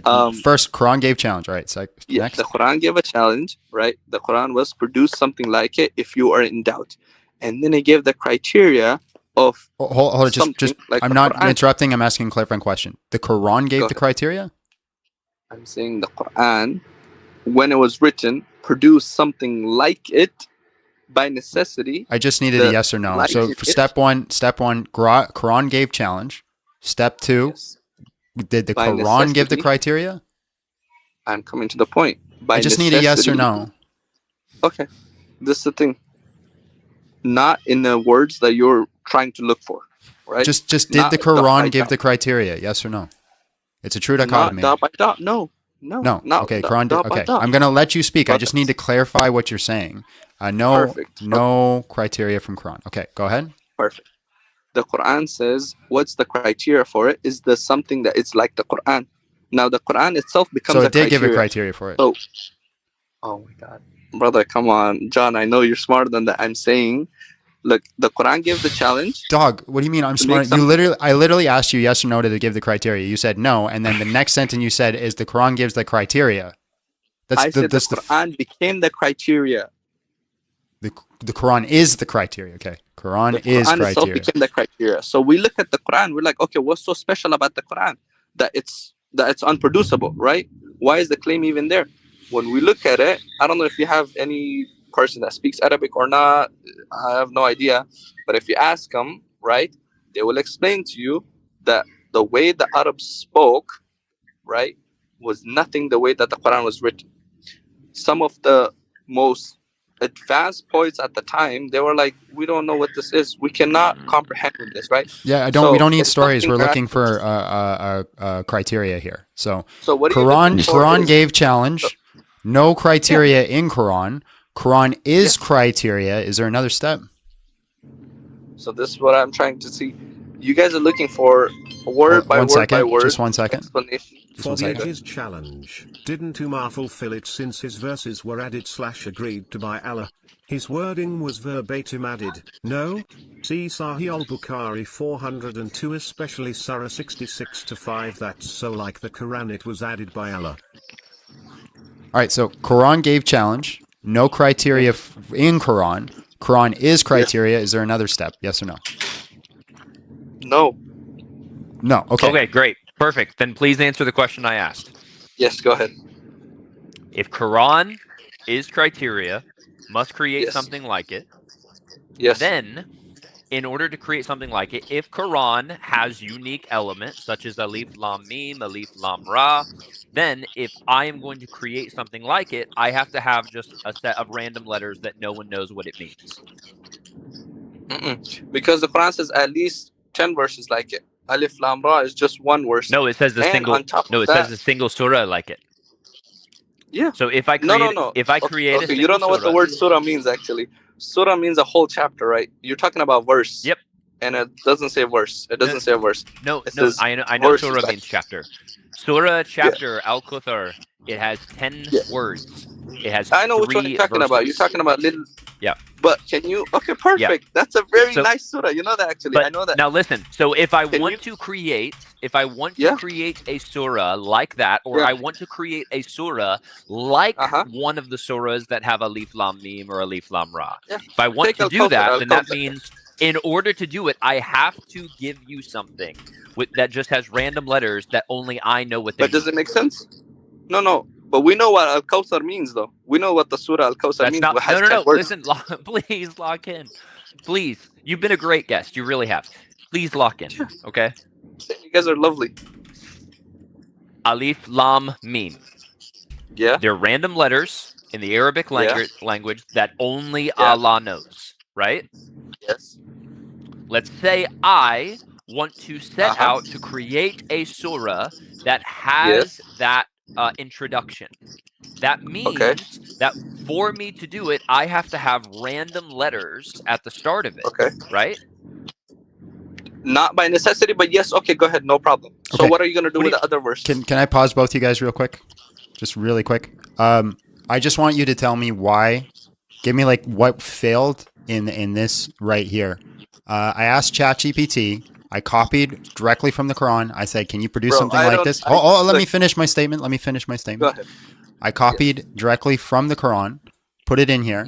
I said, produce something like it with the same feel, a whole 9. Can you write something like this? Style, feel, narrative, grammar, etc. Yes, I can mirror the feel without copying the text structure too closely. Has original pastor evaluated, scripture in English, did it in English, and then I said, no, in Arabic, and then it produced it. Can you tell me why this fails the challenge? I can't read it. It's too small. I can zoom in. Yeah. That's not a problem. But... Okay, so can you tell me why this fails the challenge? Can you go to the English? Can you go to the English? But you're going to tell me it needs to be in Arabic. No, I know, but can I go to the English? No, I want to read it in English. But you're going to tell me right after that it needs to be in Arabic. But let me read it in English so I can read the meaning. Because I have a hard time with Arabic, that's why. Okay, Those that walk in the way, who is sent among them, a bearer of guidance and a voice of truth, whose signs are recognized, hearts made ready, whose call awakens what was long forgotten. He summons them toward what is upright and restrains them from what is corrupts the soul. He opens for them what is wholesome and life-giving, and seals off what degrades and enslaves. He lifts the weight that presses upon their backs and looses the bonds and circles their necks. So those who trust him, who uphold and stand beside him, who align themselves to the light set forth through him, they are the ones who attain clarity, and they are the ones who prosper. Okay. So from the explanation, right? Just from the English explanation, would say the reasoning behind it is because it's literally copy words. It's literally copied word. Sorry, I just heard kids screaming in the back. Yeah, but I'm saying because it's just copied words of the Bible and It's not the Bible. mixed together. No, but I'm saying it's mixed together as a context. Right. You're just saying it's copied words. Can you give me where it failed? copies. Like where No, I didn't say specifically did it fail? I say compromised words is the way, like, for example, I could say, okay, look, there's a light. Light is walking through the streets of Jerusalem, and then that light became Right. You're heaven. giving me analogies and examples. Can you look at this and tell me where it failed in the criteria? Where did it fail? How did it not succeed in its goal? I'm saying it didn't come with something new, right? Have you ever read this before? I mean, it sure seemed like it's mixture of the what you would call Bible and the Quran. Well, that's what literally it sounded like. Well, it was then if that's the case, right? I can read the Quran and say that it just has the same feel of Gnosticism and pagan Christianity. So therefore, it's not new. I mean, look, sure, that's the opinion you could hold to, but what it seemed like, and I think that do you see the problem with the vagueness same then? thing as well. Do you see the problem with the vagueness? You're just saying, oh, it doesn't feel new to me, so therefore, well, the Quran doesn't feel new to me. I can read more ancient texts that are better written, in my opinion, and have the same ideals and concepts than the Quran. There's nothing new in the Quran. Yeah, see, the issue that you're going to have is just this. The Quran says create something like it. The Quran varies in what it means to be like it. It varies from length, because Allah could have meant it has to be the exact same number of words, right? Would that be like the Quran if you created a book with the exact same number of words? I don't know about wording, no. Baby. Sorry, bro. I apologize. We have a voting system, and you've been voted off the island. But we appreciate your time. God bless. No problem. Thank you so much. It was so lovely talking to you guys. I hope I can join later, and talk to you guys later. God bless, bro. All right, bye-bye. He was a while ago, but John was cooking. John, can you like lock your children up? Lock them. Yeah. It's like it's not. I'm not worried about the screaming.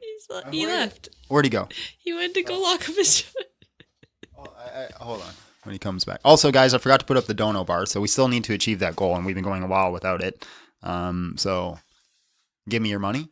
And we'll just wait for John to come back before we bring up a next guest. While we're waiting. Let's go. Shack of cheese at a drain. Let's take a short intermission. Play-Doh at a drain. Big jog at a drain. All my life, I won't lie to get true. I stuck my argument on getting roped in a boot. I play my interlocutor. Reads more than a meme. So I can have a real debate for 72 strings. Yeah, damn, I feel amazing. I'm in the sources. My mind is swimming through the footnotes. Cross. Let's go, Mitzrayim. Wow, thank you, sir. Very generous. Okay. All right, they're locked up. And I pray you read your own books. Don't just quote the title. Jesus Christ, if you say Hammond wrong, one more time is liable to make me lose my patience. Sitting next to Bentex sizzling. On you hot takes and losing. All right, no. When I sang lock them up, I wasn't annoyed by their screaming. That's children. That's fine. What I'm concerned about is I think they're killing people. No. My youngest one just wanted mommy's phone. Mommy's using mommy's phone. And so the youngest one was very angry. Did she kill mommy? No, mommy's still good. Okay. Unalive, baby. I'm just concerned. Unalived. Sorry, TikTok. Yeah. Also, now I want a donut. Yeah. John, so notice. Can you go one stream without eating? You're streaming at his lunchtime. It's also my lunchtime. I'm not eating. Well, that's because we have breakfast late. I mean, technically, this would be like a late breakfast, but yeah. Notice, everyone. He denied premise 2. He said, "Nope, there's absolutely like a really clear criteria," and then proceeded to say the clear criteria is to produce something like it, and by like it, I mean all these different things that are actually not in the Quran themselves. So, well, let's. Mitz says continue song and dance, and Mitz just paid $200. Okay. So. Shack of cheese at a drain. Play-Doh at a drain. Big jog at a drain.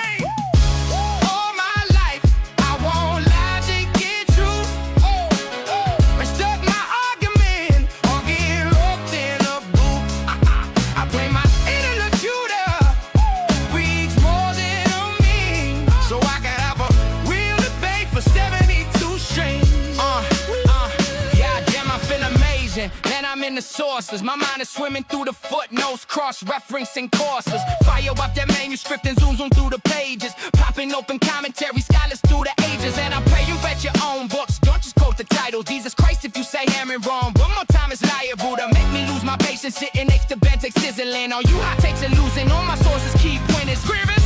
All my life, I won't lie to get true. But one logic and true. Respect my argument. Or get wrecked in the boot. I bring my interlocutor. Reads more than on me. So I can have a real debate for 72 streams. Goddamn, I got rebuttal. Hey, then I got rebuttal. Hey, then I got rebuttal. Hey, I still just some devil fluttle.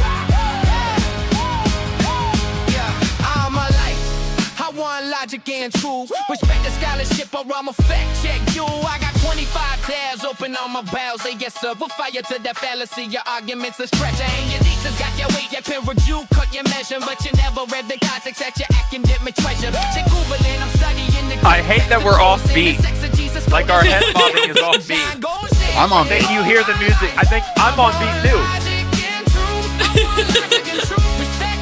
I think there's just delay in how you're hearing the music and when I'm actually hearing it. I'm convinced. It's definitely playing different for you. I trust that you're on beat. With a good grind, and I run that flow with a sharp mind. That's a seal man case with the citations. They say, try, you won't change minds. No way, nah, no way, nah, no way, nah. Okay, you'll never debate, it's gonna make a find. It's a failure if you're intellectually blind. I can tell you who, what, when, where, how to check your source line on time.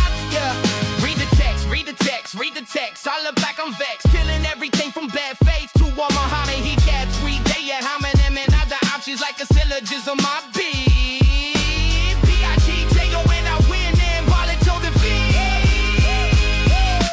P-I-G-J-O-N, my ghetto wallet in the street. You're not off beat, you're just one. All Also my stop life, drifting, I John. want logic and truth. I want logic and truth. Respect my argument. Forgive wrecking of boots. I pray my interlocutor reads more than a me, so I can have a real debate for 72 streams. Let it burn. Let it burn. Summer trees at a train. When it's at a train. When it's at a train.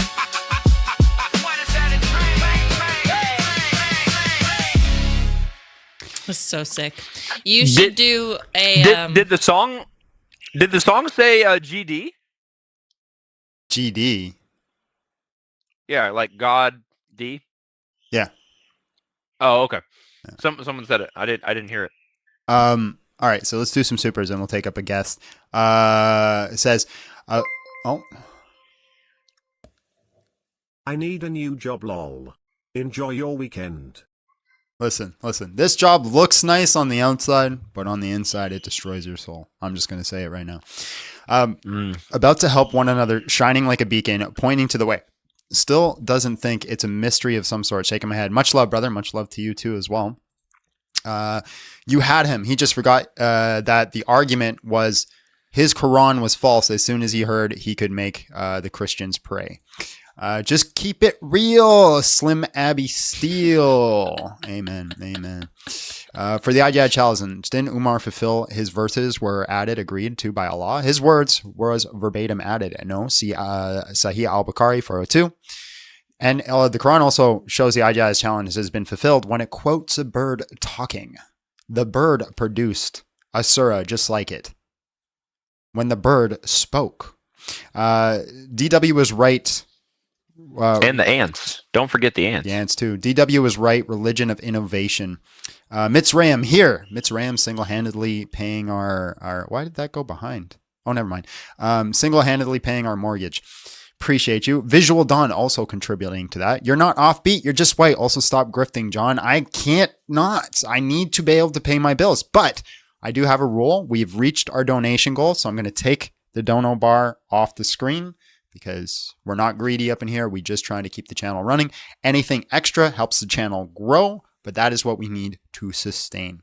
I heard a new... And none of it comes to me. None of it, yeah. Well, it may be one day. If we reach a point where we are actually making enough money to do so, I will 100% hire John. I'm joking, John. I know you are, but that is a goal I want. Okay. I want to be able to pay you. That is a goal. I need a new job, LOL. Enjoy your weekend. Only if you can only pay me if you don't pay Jordan. Well, that sounds a little bit... Well, Jordan's not an official co-host. Also, you should record that song, and John can sing the chorus, and you can rap the verses. Absolutely. I think John would kill that chorus. Did you hear him? Yeah, John can actually sing. I listen. I got to give credit where credit's due. Somebody keeps talking in the chat. Raise me. Come up. Justice for Lil John. That's still not. That's still not coming to me. I do appreciate it, but no, he's not getting a penny. The other day, somebody was mad in the chat because you wouldn't bring them up, and Stryker was just sitting there being like, "Click the link, click the link, click the link." They think I have power to just pull them from the chat. See, that's why I go live on TikTok with John. That's where you can give me money if you are so inclined. You can feed my 4 children. Maud, hello, how are you? And just real quick, how old are you? MOHD.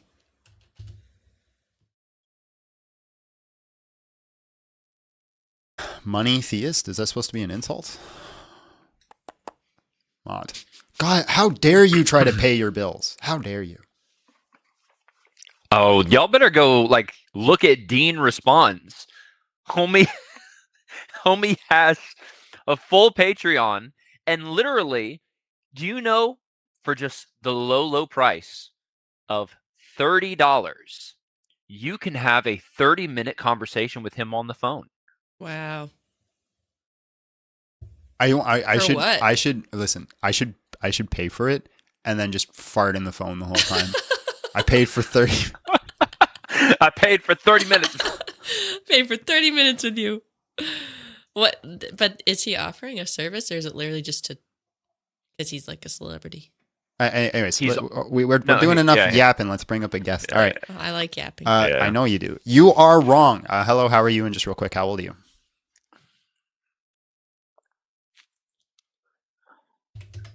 Hello? I can kind of hear you breathing. It's creepy. You are wrong. Oh, no, that's you. Me? Yeah. I thought I was hearing coffee. That. All right. Appreciate you.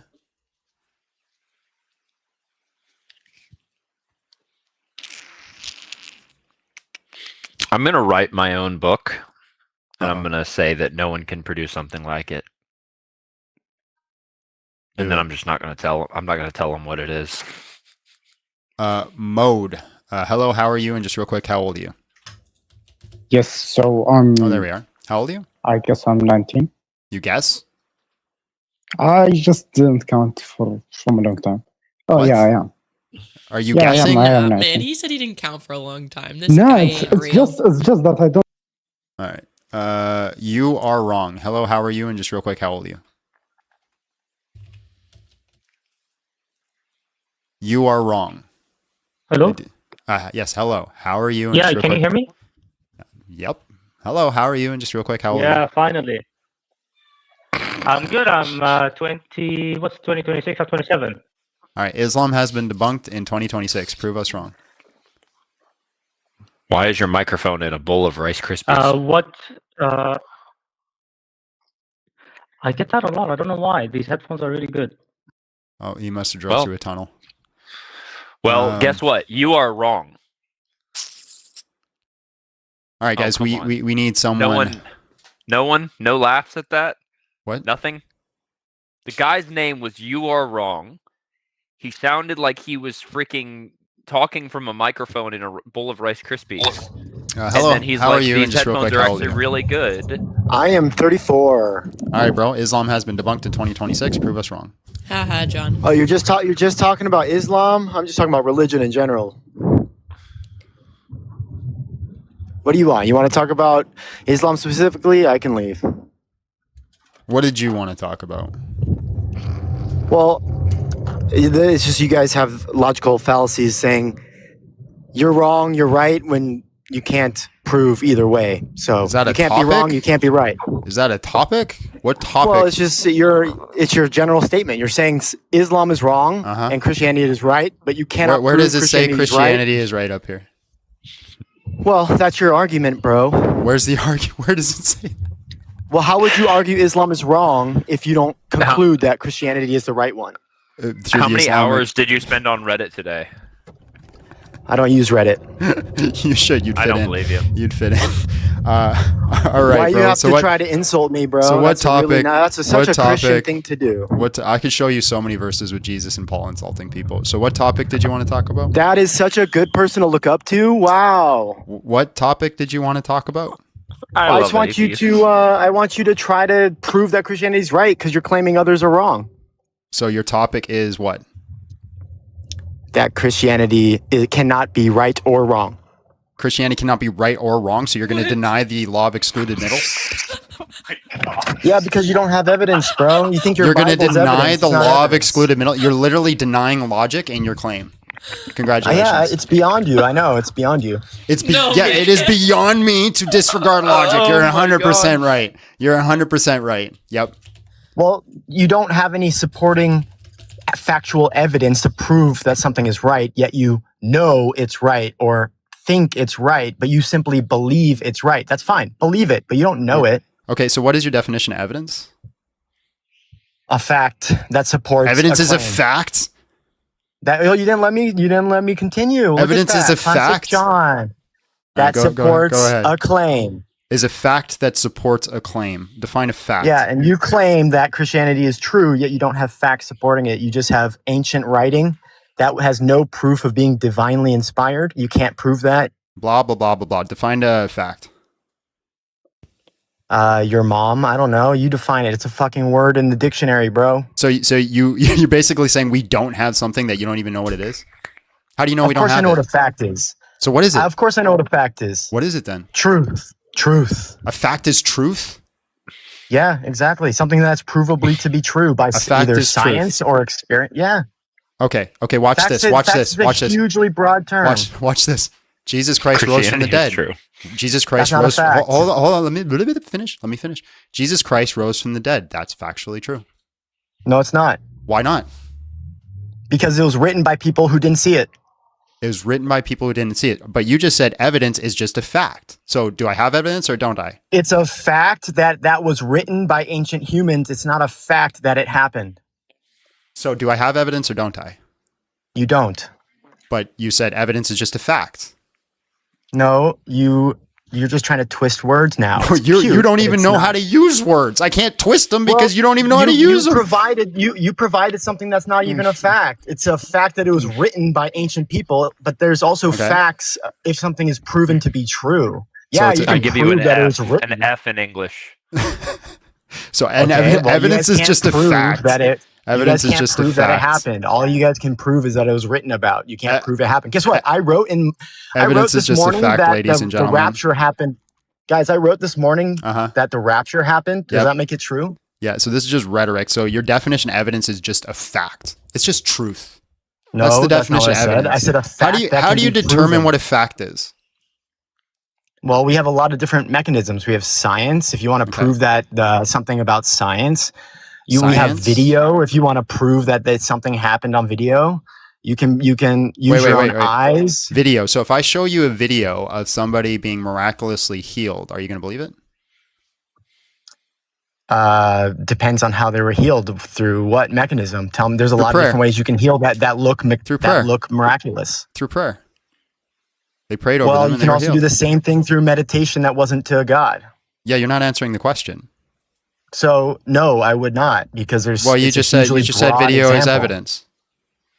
And you said Well, evidence yeah, is bro, facts. If I had a video Bro, you literally, of if I had a video hold of on. tickling your Just armpits- I've written down your argument. You said evidence is facts, and you says videos are evidence. So you're saying just hypothetical syllogism that makes videos facts, right? And then you hold on. So videos Why are are you facts. generalizing all? Hold on. There's no And then- point in holding on when you're hold not on, dude. Hold on. And then if videos are facts, right? And then you see a can be, video. can be, Hold can on. be, can be. You're writing it wrong. Hold on. Can be. Hold on. What's in your ear? You can't hear me. Hold on. Videos are facts. Then therefore Can you be. have no. Hold on. Then you have Can no. be. Hold on. Then you have no reason to actually disregard the video unless you want to say that facts. you wrote Hold it on. wrong. Hold on. Then unless you want to You wrote it say. wrong. Hold on. Unless you want to say that facts actually aren't evidence. That's not a statement. So if you want to double back, that's fine. Can you give me your definition You got of it evidence? wrong. You And got what's it your wrong. definition of evidence? Just insert can be. Videos can be. What is your definition of evidence? Videos can be. Why don't you write that down? What is your because you didn't definition listen. of evidence? Because you said your Well, definition of evidence is a fact. So if videos can gave be you evidence, then it's just gave you- facts. Bro, did you not listen to the remainder of that phrase? That What is your definition of clearly evidence missed. there, Einstein? Facts that So can be smart. proven true. Knowledge Facts and wisdom. that can be proven true. How many times do you have to say it? Wait, can a Facts that fact be proven false? No, sorry. A fact is something that can be proven true.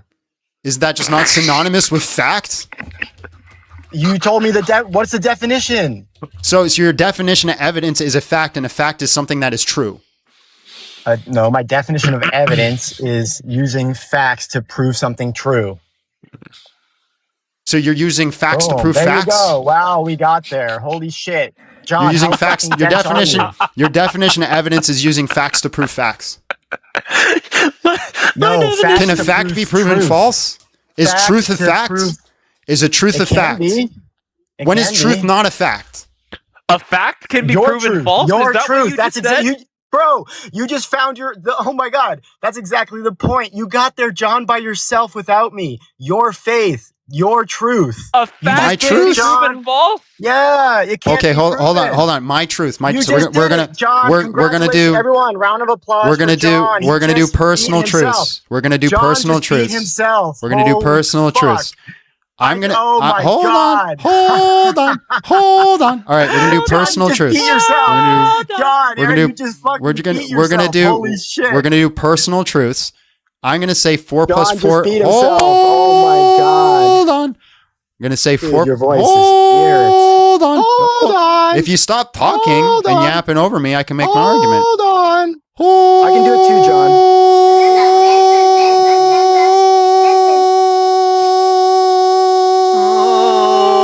Hold on. All right. 4 plus 4 equals 8. Or sorry, 9. 4 plus 4 equals 9. That's my personal truth. Is that a fact? Let's see if he can figure out how to unmute himself. He's still holding the note right now. You're gonna be responsible for his demise because he stops breathing. Let's see. Let's see how long it takes for him to figure out how to unmute himself. Gosh, Come on. You're the arbiter of truth, the guy with all the knowledge and wisdom. You're so intelligent. Well, let's see how long it takes you to figure out how to hit the unmute button.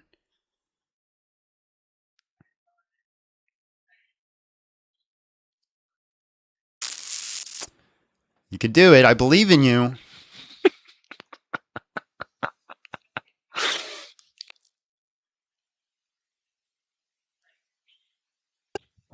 I'm still here. Okay, great. So answer my question. 4 plus 4 equals 9. Is that a fact?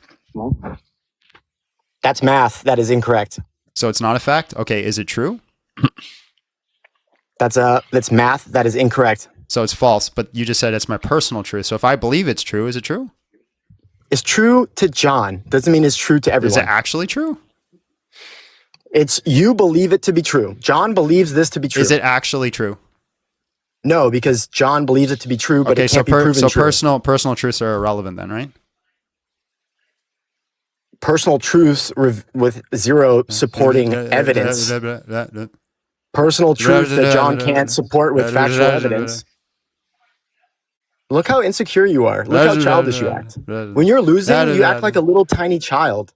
You act like a little boy. Hold on, just real quick. Does anybody in the chat think I'm losing to the guy who denies the law of excluded middle? Anyone in the chat think that?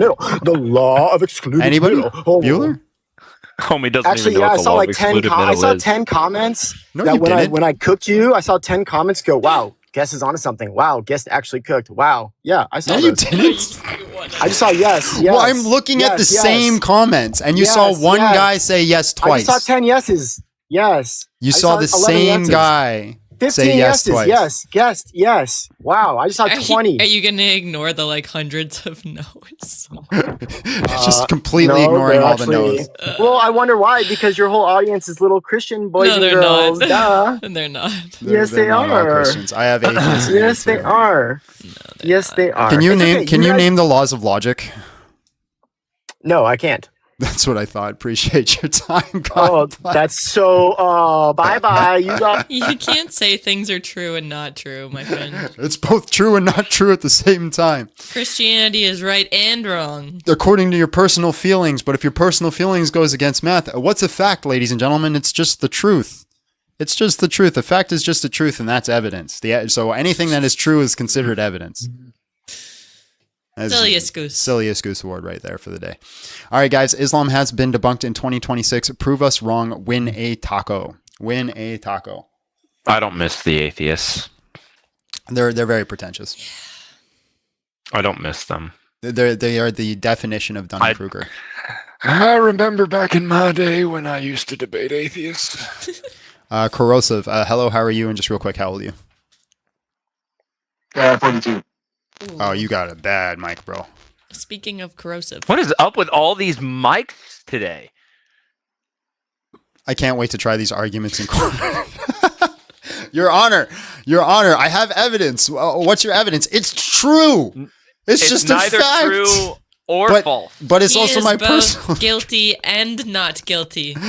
Because Nail polish emoji. Yes, 3E.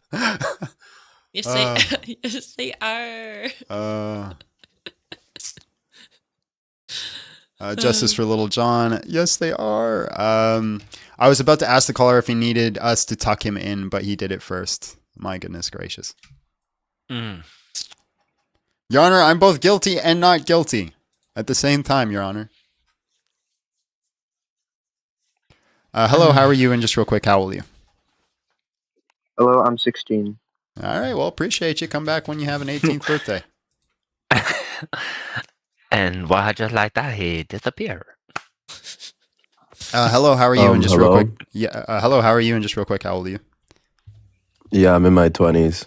All right, bro. Islam has been debunked in 2026. Prove us wrong. Okay, so first I want to state, I think we had a conversation about like a year ago, right? And it went pretty bad. But I recently became a Christian again. Based. Yeah, and so what's rubbing me kind of the wrong way is like, let's run through the Islamic dilemma, right? Because my stance is that I would like, well, I don't see a need to, but I would convert right away if we were to see the quote unquote original gospel they're talking about. But in their eyes, they don't have it, right? But you So- convert to Islam? Yep. Well, I'm making the claim that if we were to see their so-called original gospel and the discrepancies are so large, then there's a higher probability that Islam could be factual, which I agree with. Right? Yeah, I think if we found like an Injil and we can identify that it's from the first century and connected to like the apostles and disciples, it would raise the probability. Exactly. And that's Sure. that's the whole point. The whole argument is based off of something we can't falsify, which it really rubs me the wrong way. So would you like to like run through the Islamic dilemma and I'll just like take the position of a Muslim? Nope. I don't do... He doesn't do devil's advocate. I don't do devil advocate. Okay. That's fine then. But anyways, yeah, that's all I wanted to say then. All right, man. But if you want my notes on the ID, it's in my Discord. And then, of course, David Wood's got hundreds of videos on it too as well. So Yeah. Okay. Have a good day, guys. appreciate you, bro. Yeah. Wait until you see the argument that Than is working on. You already sent it to me. Hey man, Islamic dilemma. Hello. Hello. How are you? And just real quick, how old are you? I am 45. All right. Islam has been debunked in 2026. Oh, no, it's you. Already? Yeah, I was gonna say this guy. Sure is that guy. Yeah. Oh, what's the lore? Can you hear me? Yes. Hello. How are you? And just real quick, how old are you? I'm in my 20s. I just want to let you know that my Torah is kind of messed up, so I'm just going to talk how I want to talk. So I just want to know, you said that Islam has been debunked in 2026. What's your argument? Yeah, there's several arguments. We got the Islamic dilemma, the Ijaz dilemma, the historical contradictions, and then you can reject it because there's been no inductive or deductive reasons to hold it to be true. Can you like elaborate on each one? Well, the Islamic dilemma is the Quran states that you could trust the Torah and the Gospels. If the Torah and Gospels are true, then you can't trust the Quran. If the Torah and Gospels are false, then you can't trust the Quran. The Ijaz dilemma is the Quran gives a criteria to prove it wrong, or claims to give a criteria to prove it wrong, but never actually provides the criteria to prove it wrong. The historical contradictions is that the Quran contradicts the vast consensus of history, so therefore it's a probable case that it is unlikely to be true. And then the no inductive or deductive arguments is I've never spoken to an Muslim to provide a justification to believe that Islam is true. All right, so the first one, Islamic dilemma. We say that it's general confirmation, not absolute. Yeah, there's no reason to believe that. What you cut out? What you say? There's no reason to believe it's a general confirmation. No, the author of the Quran does conscious edit, so can you prove that? Just let me ask you. Let me ask you one question. Yeah. Give me a relevant distinction, because this is what I drives me crazy about Libiano and Dean, is they set their followers up for failure. Yeah. Which is what you're about to see. Give me the relevant distinction between a conscious edit and just misinformation. So the conscious edit is gonna be like, one of the example is Aaron building the golden calf. You didn't understand the question. So that wasn't my question. Yeah. So the question again is, what is the necessary or sufficient conditions to determine something is either a conscious edit or someone was misinformed? So if you're gonna believe in a cumulative sense that the author of the Quran feels comfortable with the conscious edits, then you're gonna not think that he's Again, not the question. What is the system or the steps that you would use when reading a text to determine if the author was consciously editing or if they were just misinformed? Like, I saying that he was just hearing things and then he just put that in his I'm not saying anything. I'm asking a question. I don't understand your question, to be honest. What is the distinction? All right, you know what a distinction is. How something is going to provide a difference, right? Yeah. Okay.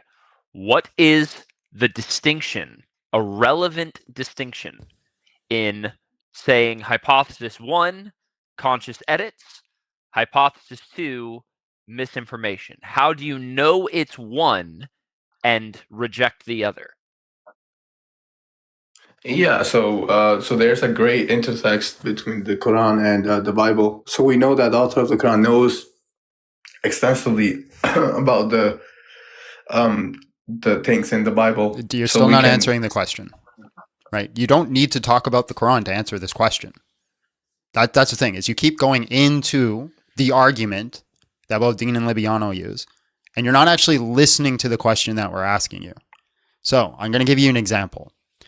I write down, I don't know, 9 out of 10 dentists agree that John should brush his teeth. 9 out of 10 dentists agree that John should brush his teeth, right? So that is like the original thing that is written down. Then somebody later comes and writes 8 out of 10 dentists agree that John should brush his teeth. Well, clearly that person has an understanding of the 9 out of the 10 dentists, but they wrote down 8 out of 10 dentists agree that John should brush his teeth.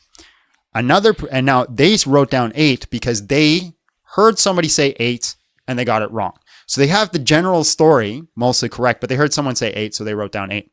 Then another person comes and says, no, this is not true. I actually know the data. The data isn't 9 out of 10. The data is 7 out of 10. That's what it actually means. So right now we have one person wrote down originally 9 out of 10.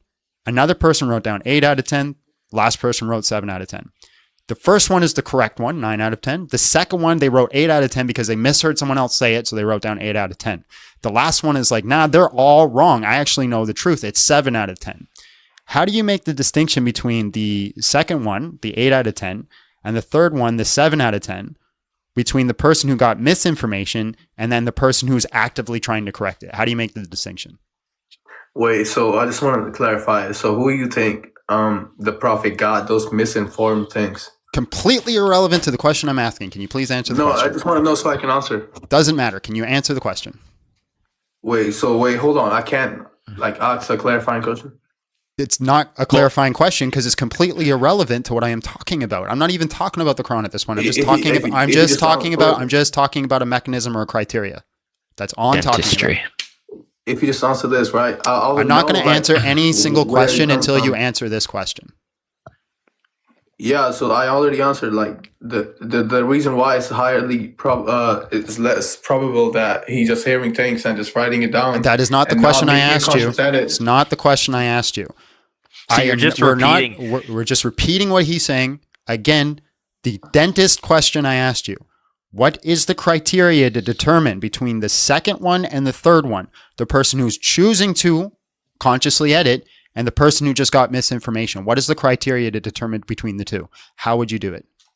Yeah, if you prove that the prophet was actually divinely inspired. If you say prophet again or Quran again or Muslim again or Bible again, I'm going to boot you. Answer this specific question, please. But you're not answering my questions, though. Dentist. The dentist. Answer the question about the dentist. If you do not address this specific question, I'm going to boot you because you're showing me you have an IQ of a chimpanzee. All right. So can you say the example again? Oh my God! If I could stab you, I would. Oh my God! No. Summarize it. No. And what we mean by stab there is just like lightly with a mushrik, like or whatever it's called. The toothbrush. What it is? You know the toothbrush. Muswak. Yeah, that's what he means. Yeah, 100%. Just like the Quran. Just a correction. It's all love, man. Anyways, the original writing, the actual information, point 1 says 9 out of 10 dentists says John should brush their teeth. Then somebody mishears what somebody said and writes down 8 out of 10 dentists says John should brush his teeth. So they mishear it. They really know they get everything right except for one number, but they changed it because they misheard. The third person actually knows the original text and it says 9 out of 10. He says, no, that's not right.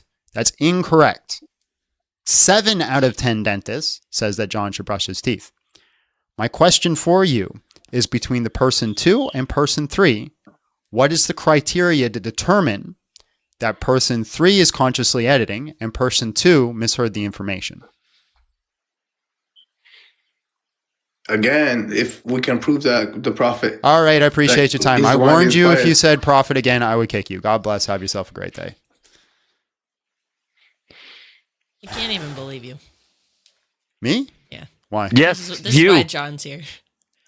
Yes, you. Bananas everywhere. You can't just tell people... Yes, I know. I know. Here's a biconditional for you. If you were here, I would do this. If this, then this. And this actually implies forceful thrusting with a sharp object. Whoa. Everybody is right. I should not have said that. Obviously, I didn't mean it. Yes, that is 100% correct. But that's crazy that just like the question could not be answered. No, I'm telling you, Libiano and his people sets his people up for failure using these types of arguments. He's really good. Like maybe he can run it on his own. Get Libiano up here. Like where's Dean? Where's Libiano? Bring them. Anyway, but hold on, John. Hello, how are you? And just real quick, how old are you?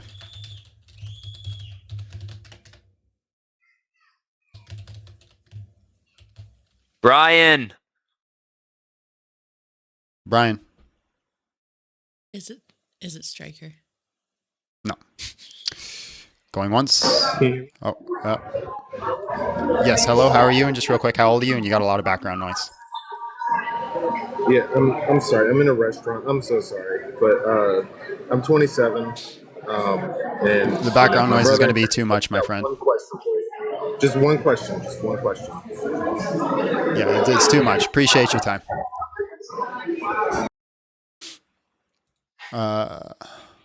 Loud noises. John, hello, how are you? And just real quick, how old are you?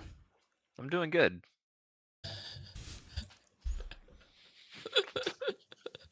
All right, I see. I need to train myself to use words. Okay, if I was in the same room with you right now, I'd hug you. I'd hug you. I'd hug you like Jabril hugged Muhammad, and constricted all his airflow. Anyway.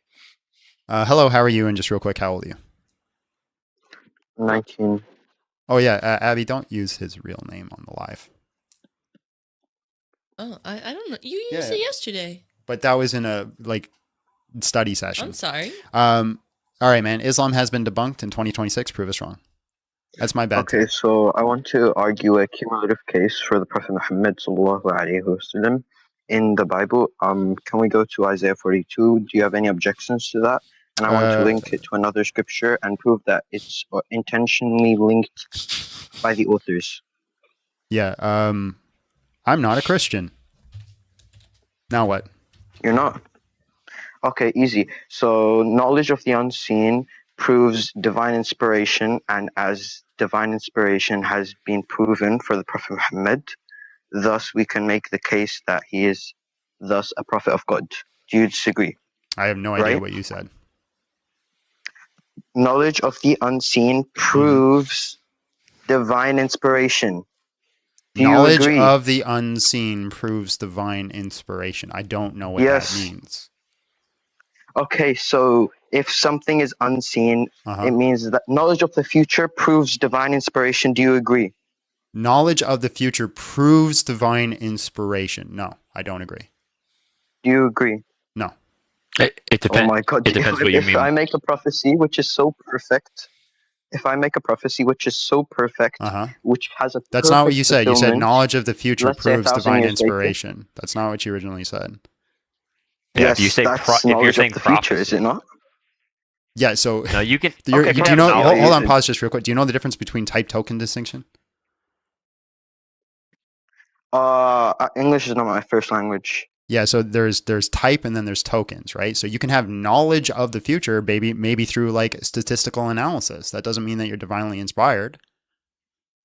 So there'd be a type of there'd be a type of prediction, and the token be statistical analysis. Now, if you're okay, so you mean for example, well, let me give an example, right?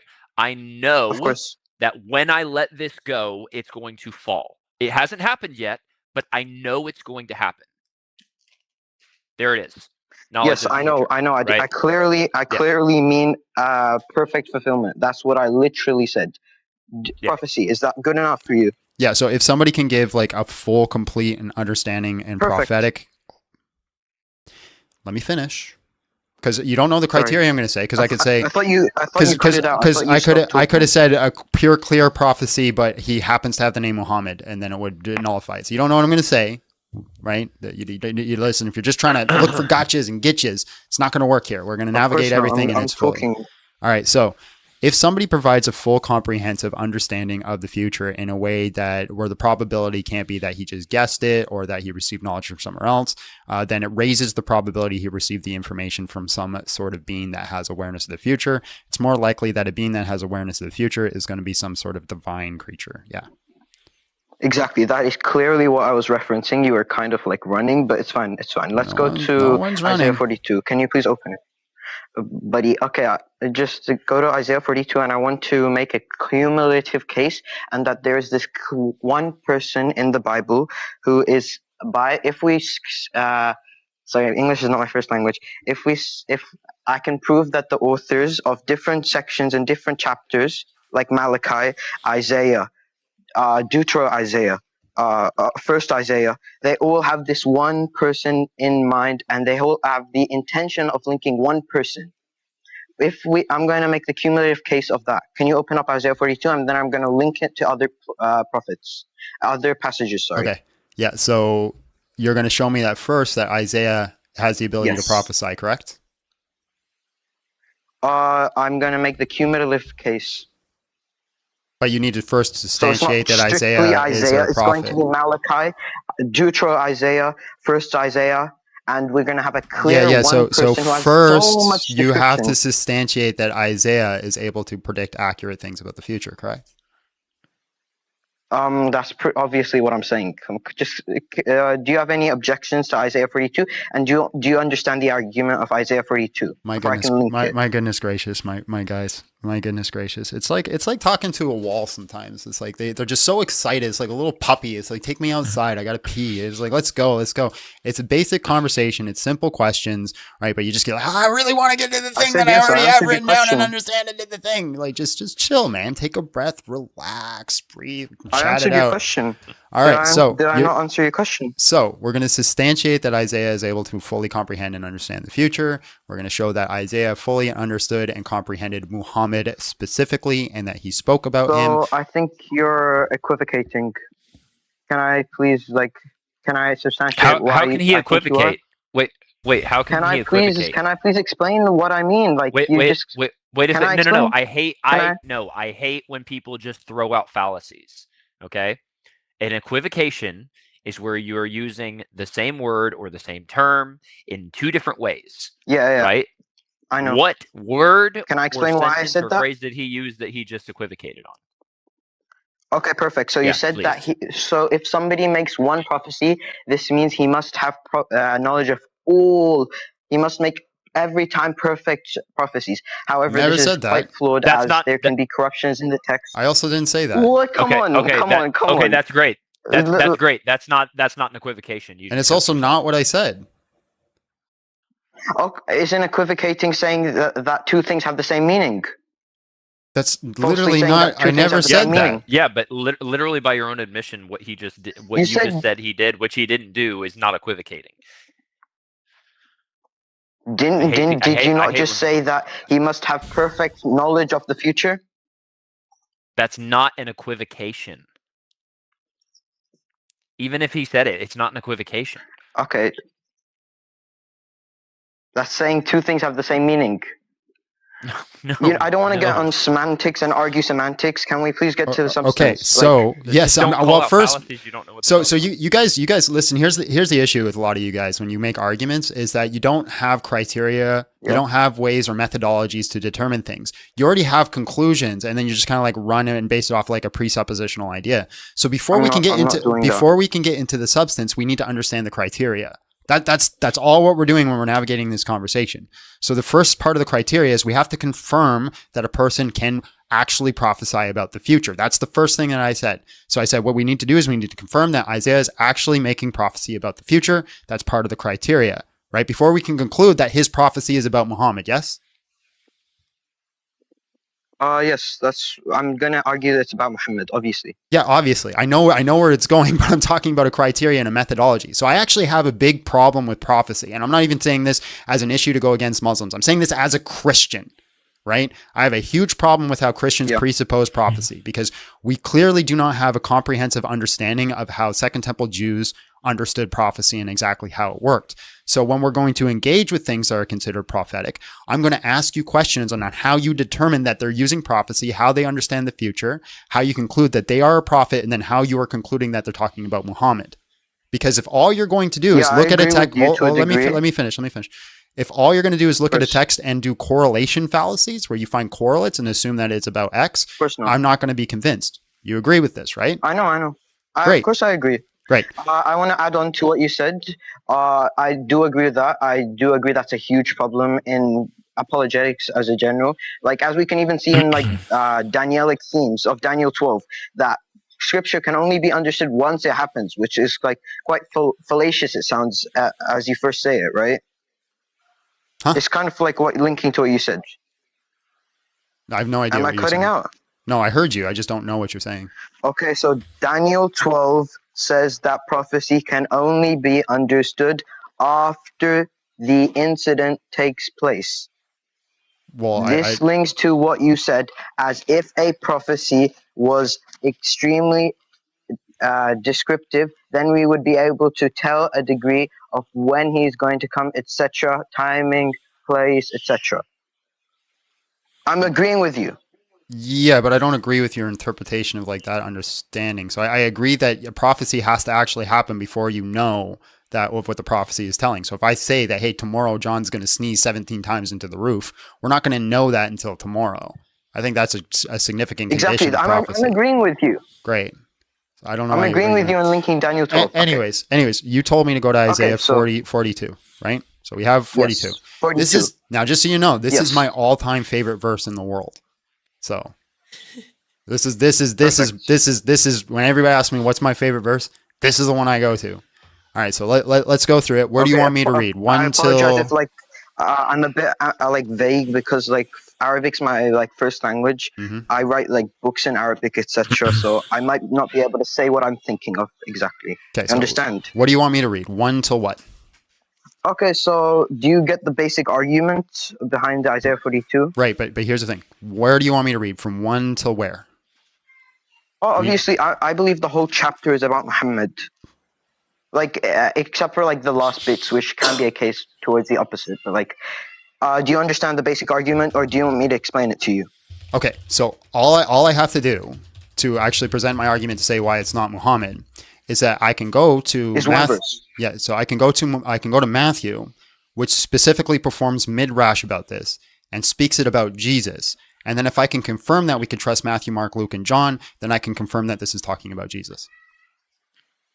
No, brother, no. Why can't I do that? Brother, okay. So midrashic themes by itself is not necessary to be able to tell if somebody has knowledge of the biblical text and be able to tell if he knows exactly who this is about. If I can eliminate Jesus from the text itself, then it's irrelevant whatever Matthew thinks of the text, whether he has midrashic knowledge. I don't think you understand. I don't think you understand my argument. If I can confirm Matthew, I am Mark, understanding you. I know you're not because you didn't represent it. If I can confirm Matthew, Mark, Luke, and John that they are trustworthy scriptures, that they are trying to give honest and truthful information, that they recorded the actual events that Jesus Christ did, right, including the death and resurrection, then when he correlates this to Jesus and the events that Jesus took place, I have a high probability to say that this is prophecy about Jesus. Because like you said, remember what you said about Daniel. Remember what you said about Daniel. You cannot know a prophecy is true, right, until the event took place. And we both agreed on that event. So when we have Jesus doing these things and it says this fulfills fulfills this prophecy, and Jesus affirms that, and I can confirm that information, can you give me a reason why I would deny it? Perfect. The text itself. But you just said hold on. The text itself isn't going to work because you just said we cannot know a prophecy is true until the events take place. So we have to go to the event in question. No, brother, I was saying that sounds fallacious to be able to claim that. Are you listening? So you can know what a prophecy is before the event actually takes happen? Do you know what Daniel 12 reads? How are you going to know if a prophecy took place until the prophecy event actually happened? No, that's literally. You keep screaming. No, answer the question. I'm saying that a true. No. I'm saying a true prophecy. Can I answer? Or okay, I'm saying that if a prophecy is so in depth, we should be able to tell roughly maybe where this prophecy is going to take place, right? So my criteria is you cannot know a prophecy is fulfilled until the event happens. And by looking at the two together and seeing if it's a fulfillment of those two things. Because if you're just going to take your understanding and your interpretation of it, you're going to end up in a stalemate of a correlate fallacy. I'm not going into a fallacy of correlate. But okay, can we go to the text? Can you address my argument? Brother, your argument is that if Matthew has knowledge and he's trying to be honest, thus we should take his understanding. This is fallacious. That's not my argument. If the text is corrupt? For one, that's not my argument. That's not my full argument. My full argument was the fact that rhetoric? My full argument was that we can comprehensively say that Matthew, Mark, Luke, and John, the texts are trustworthy. That was part of my argument. If you're going to throw out they're corrupted, that goes against my argument. That's not part of it. But then you need to show me why they're not trustworthy. Do you understand? That if they're trustworthy. Oh, I thought you were talking about Matthew the individual instead of the book.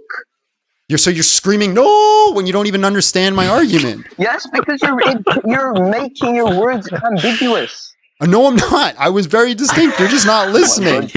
John, did you understand what I said? Yes, I understood. It's not ambiguous. He's gonna say yes. Wait, John argues with me all the time. Listen. I love to debate John Steele.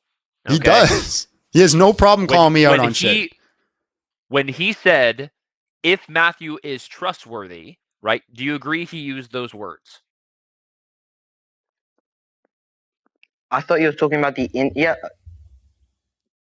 Okay, so basically, can you please repeat your argument because it sounded a bit ambiguous. I'll repeat it. That's no problem. All right. So, if I can show, I think you cut out. I didn't, man. Just acknowledge the fact that you misheard and you made a mistake. Just acknowledge you misheard and made a mistake. I'm saying I think you may have cut out for me. No, I didn't. You're lying. Brother. All right. So I'm going to repeat the argument. I'm going to repeat the argument for you. And nonetheless. All right. So thank you. If I can show when Matthew is performing Midrash and he speaks about this prophecy, right? And he's correlating it to Jesus, right? And all those correlates come true with Jesus Christ and performing these events. If I can show that Matthew, Mark, Luke, and John are reliable, trustworthy sources and these events actually took place, then I have a good reason. Now, this isn't definitive. I have a good reason. I have a high probability to say that the Isaiah 42 prophecy was talking about Jesus Christ. If you can prove his trustworthiness, then you can accurately say that he was probably telling the truth about, for example, the incident where there was a voice from the heavens saying, "This is my son, who I love," which links to Isaiah 42:1. That's your argument? No. If we can prove that Matthew... any of that. Literally none of that was said. I know. Literally. I'm literally adding an example. No, it's called a straw man. You're not adding in an example. It's a straw man. If you want to represent his argument accurately, you have to do a steel man. Bringing in something that he didn't say does not represent his argument well, right? I was not trying to straw man. I was just trying to give you an accurate representation. But he didn't say any of that. I understand. Why is it an accurate representation if he didn't say any of that? I thought he was saying that if we can prove Matthew was accurate, then we can accurately say that he was telling the truth about incidents which took place in Jesus' life, which proves... For example, I'll give you an example. So when Jesus doesn't say anything in the courthouse, and it says, this is to fulfill the prophecy of Isaiah, where it says he will not cry out or raise his voice, right? I'm paraphrasing, but I'm just giving you the idea. So when that happens, if I can show that Matthew is a trustworthy and reliable source, and those events actually took place, and Jesus Christ is the Messiah, Jesus Christ is the Son of God, Jesus Christ is divine and placed his trust in Matthew, and as it says in John, the Holy Spirit guided them into truth and knowledge. If I can show this to be the case, then I have a high probability to believe that Matthew was correct in his interpretation of the Isaiah 42 prophecy being about Jesus. I understand your argument. It's a bit of a weak argument if I'm understanding it correctly. Then tell me the issue with it. Okay, so you're just arguing based on... Okay, so you need to prove that Matthew is doing an accurate representation. Obviously, you can't just state that and assume it's true. That was part of my argument. If I can show it's not fallacious, because I literally said in my argument, pay attention, maybe get a pen and paper this time. I literally said in my argument, I used these words. I said, if I can show Matthew is a trustworthy and reliable source, I'll say it 3 times and maybe you'll get it. If I can show Matthew is a trustworthy and reliable source. If I can show Matthew is a trustworthy reliable source. It's an if-then statement, right? This is an inference rule. If then, right? I forget what the actual term, but basically I'm biconditional. Thank you. I have if X then Y. I haven't proven Y yet, but I'm stating if X then Y. Or sorry, I haven't proven X yet. If X then Y here. And that's the part that you keep just like ignoring. I have yet to prove that. I admit, and I'm more than happy to get into that argument. But there's no fallacy being made here. Yeah, I understand what you're saying. Okay, so you just want to divert into Matthew. Can we please? It's not a diversion. It's not a diversion. It's not a diversion. No, you cannot. No. I'm using. No, it's not a diversion. Diversion colloquially. It's not a diversion. I'm It's using literally it my colloquially. rebuttal to this being Muhammad. Oh my God. That is my rebuttal. It's not a diversion. Okay, so can you show me the issue with my argument instead of just saying, I don't want to deal with that, and then continuing with your script? Yeah, okay. I don't have a script in front of me, but okay. First of all, we can see then that you're really you, stuck to something that's not a script. Oh my God. Okay. First of all, I just want to, about this, I'm going to go on your claim now. Matthew, does he yes or no, does he change Jesus's life story in order to fulfill biblical prophecies such as Deuteronomy 18:18, with him going from Herod and him giving the speech from a high ground? Does he change it? Or do you want me to substantiate that? I have no idea what you're trying to say. Yes. Does he have a different opinion than the other authors, such as Mark? But what do you mean by change? Just what verse are you trying to So present there an are argument two off? conflicting opinions, and based on the criteria of dissimilarity, I think it's called in English, one is saying that Jesus does fulfill a prophecy. One is saying Jesus does not fulfill this prophecy necessarily. So okay, great. Hold on. Just to clear. Saying not, because that would. Hold on. Just to be clear, you're saying there's a true contradiction, which is P and not P. So you're stating that there's a proposition, Jesus fulfills prophecy X in one gospel, and then the other gospel specifically claims that he did not fulfill prophecy X, correct? I'm asking you, do you agree with that, or do you want me to substantiate that? I'm asking what to fucking Jesus Christ. Silly Goose. Silliest Goose. Silliest Goose. He's gonna hug you. He's gonna hug you hard. Hug the crap out of you. I'm just asking for the argument in its formal sense. So I'm trying to steal what you're saying.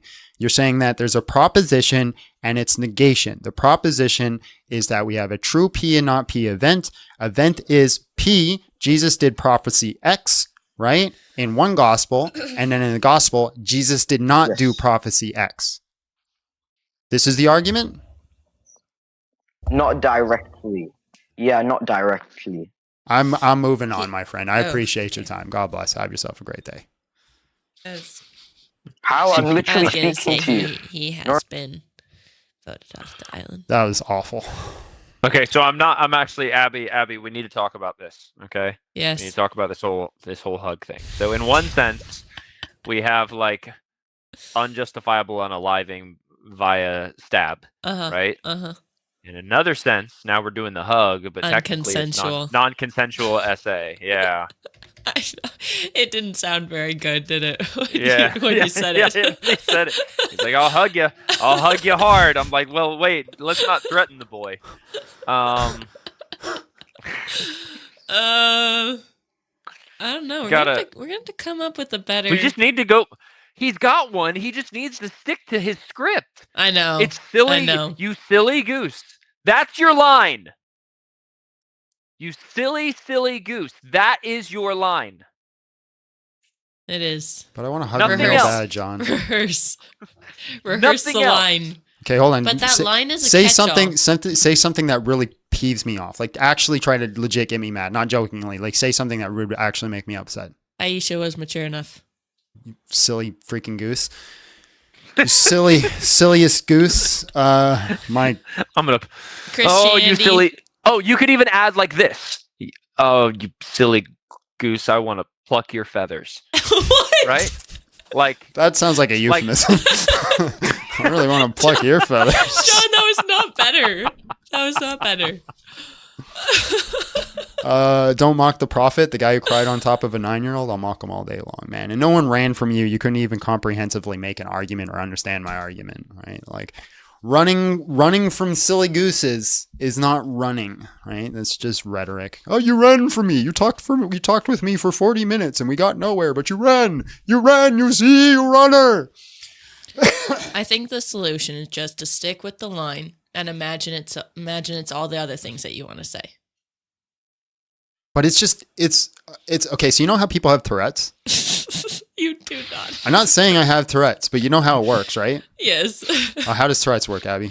You just blurt out things. No, that's not how Tourette's works. So you can't control your. Well, it's a neurological. Yes. Disability. Don't listen to them, Jonathan. They're holding you back. Embrace your feelings. Yes. You know them to Give be in true. to the dark side. They're afraid of your true strength. Anyway, you can't control. Give in to the hatred. All right. So what happens with Tourette's is that you have a neurological response when something attacks you. So if a snake jumps at you, you're going to block it first, right? So you go out before you even think about it. It's a reaction. Your brain has been rewired to associate certain words with that same reaction. So your body just starts firing it off under certain conditionals.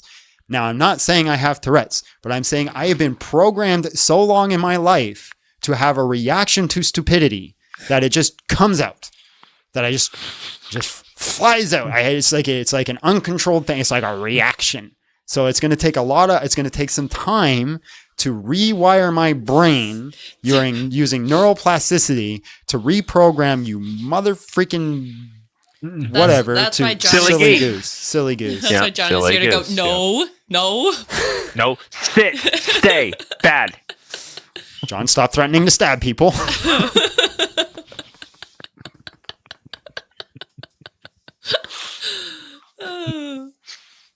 All right, I'm gonna bring up the next guest, and then I'm gonna let John cook on this one.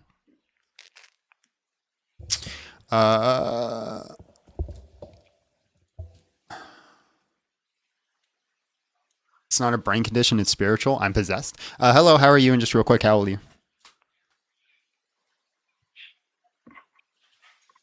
Hello.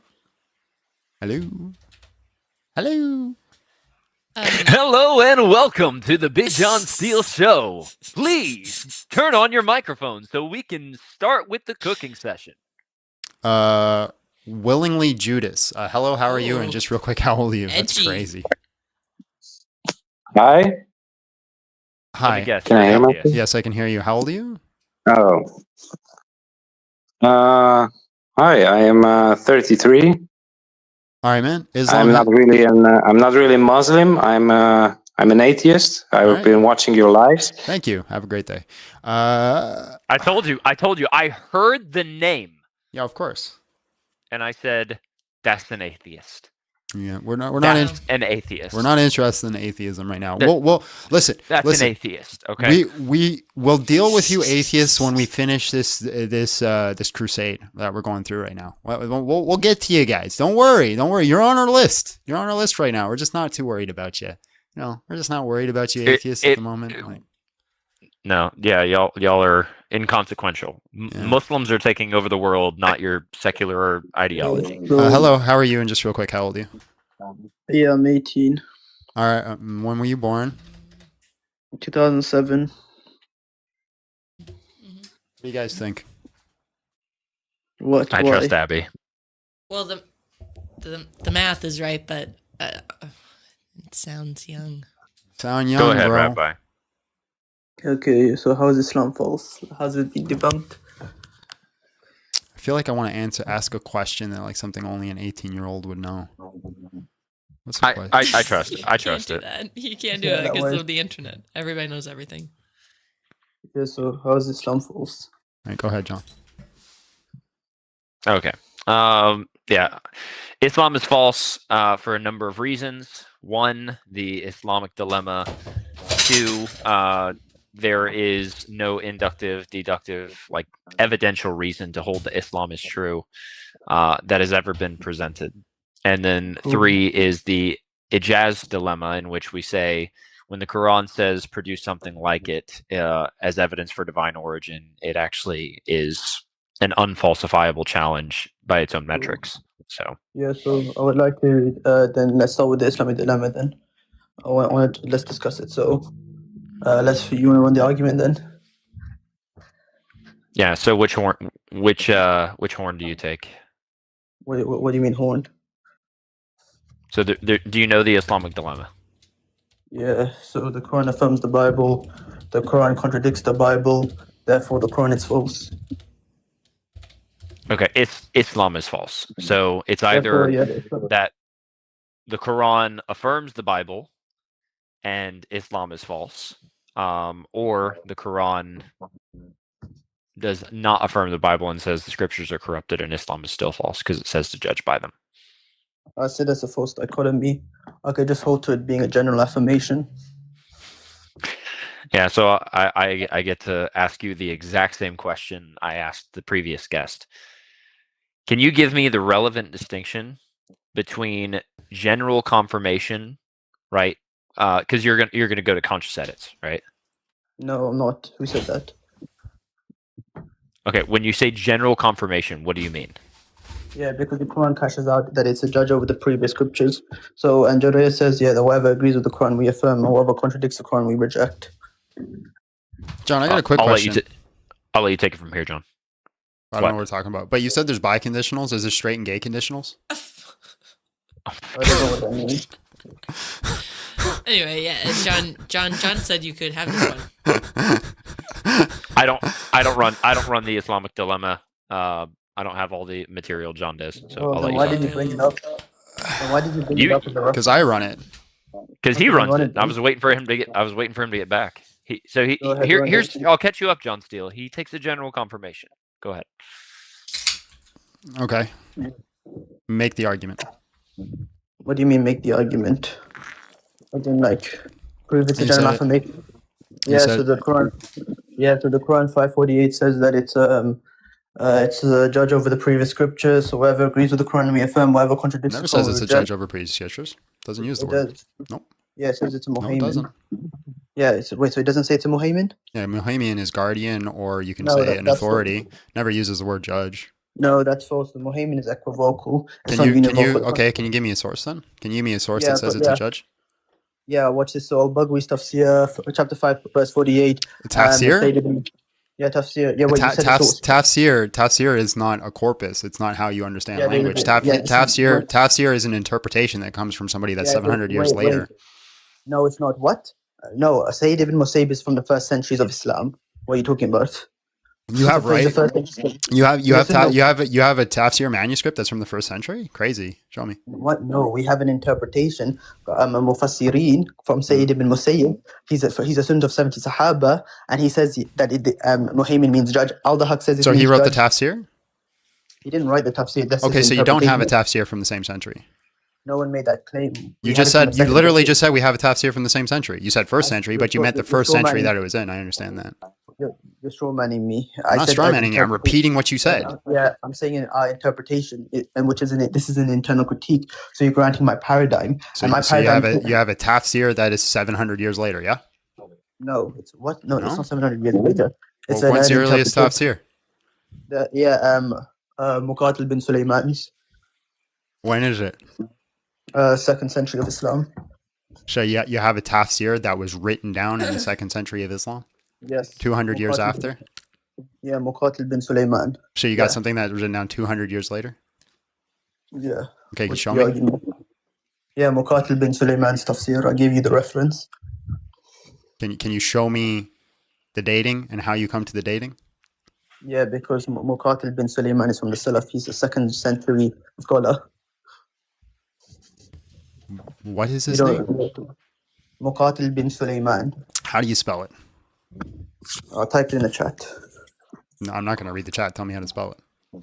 Yeah. Okay. I'll write in the chat and then spell it for you. So Mukatil space bin. bin. Yeah, bin, Yeah. and then space Sullyman. Sulyam. Man. Yeah.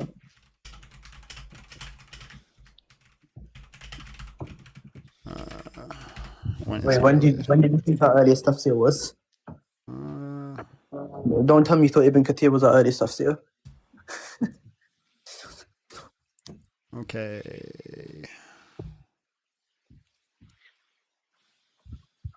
Okay, fair enough. Yeah, 200 years after. Wait, so did you believe that Ibn Kathir was our first earliest tafsir? Please don't tell me you believe that. No, I didn't believe that. Then why did you say 700 years later? So I'm inferring that because Ibn Kathir. So what are you doing? I conceded your point. Make your argument. Yeah, but it's a bit embarrassing that you thought Ibn Kathir was our Do you first, think I feel embarrassed? No, I'm just saying it's embarrassing for me in my perspective because in my you're point embarrassed? of view, yeah, for you. Why are you embarrassed? Second-hand embarrassment. For second-hand embarrassment, you have to have first-hand embarrassment. What's the argument for that? That's a non sequitur. Because it's second-hand. Yeah, for you, because the embarrassment is in respect for you. So I feel embarrassed for you. Do I feel embarrassed? Huh? You don't have to be for someone to feel embarrassed about you. So you have first-hand embarrassment. Oh, okay, we'll go with that. So what's the argument?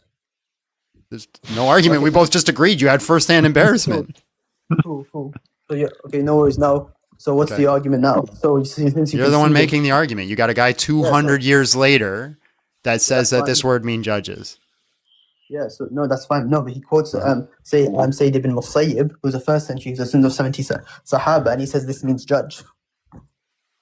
He says this means judge. Yes. So what's the argument? So he quotes a guy 100 years before him? Yeah. What's the argument? How does he do that? Says, it's your argument. What are you talking about? Yeah, so we go based on the narrations. Since he met a student of Sayyid ibn Musayyib, and the student said, that Sayyid ibn Musayyib said this means judge and stuff. Okay. Yeah, he wrote that as an interpretation. Okay. So just to be clear, I'm supposed to trust this interpretation of a guy 200 years later who received information through the telephone game from 100 years. Yeah, what's the argument? It's an early interpretation. It doesn't matter. So that's your argument, though? Yeah, so it's a historical interpretation, and it doesn't matter because Muqatil you ever played the telephone game? Wait. I'll grant you. I'm going to grant you that Muqatil bin Sulaiman. Okay, this is his interpretation. I'm going to grant you that it's 200 years after. It doesn't matter because Allah gives authority to the Salaf, the first 3 generations of Muslims. That's begging the question. Wait, what? It's begging the question. How is that begging the question? Because you're assuming that Allah is already the authority here. That's begging the question. No, wait, what? Okay, the author of the Quran gives authority to the Salaf. That's not begging the question. Is this an internal or external critique? That's begging the question. Is this an internal or external critique? The internal critique shows that it can't be from God. That's the conclusion. If you're already let me I'm still speaking. Nobody's running, right?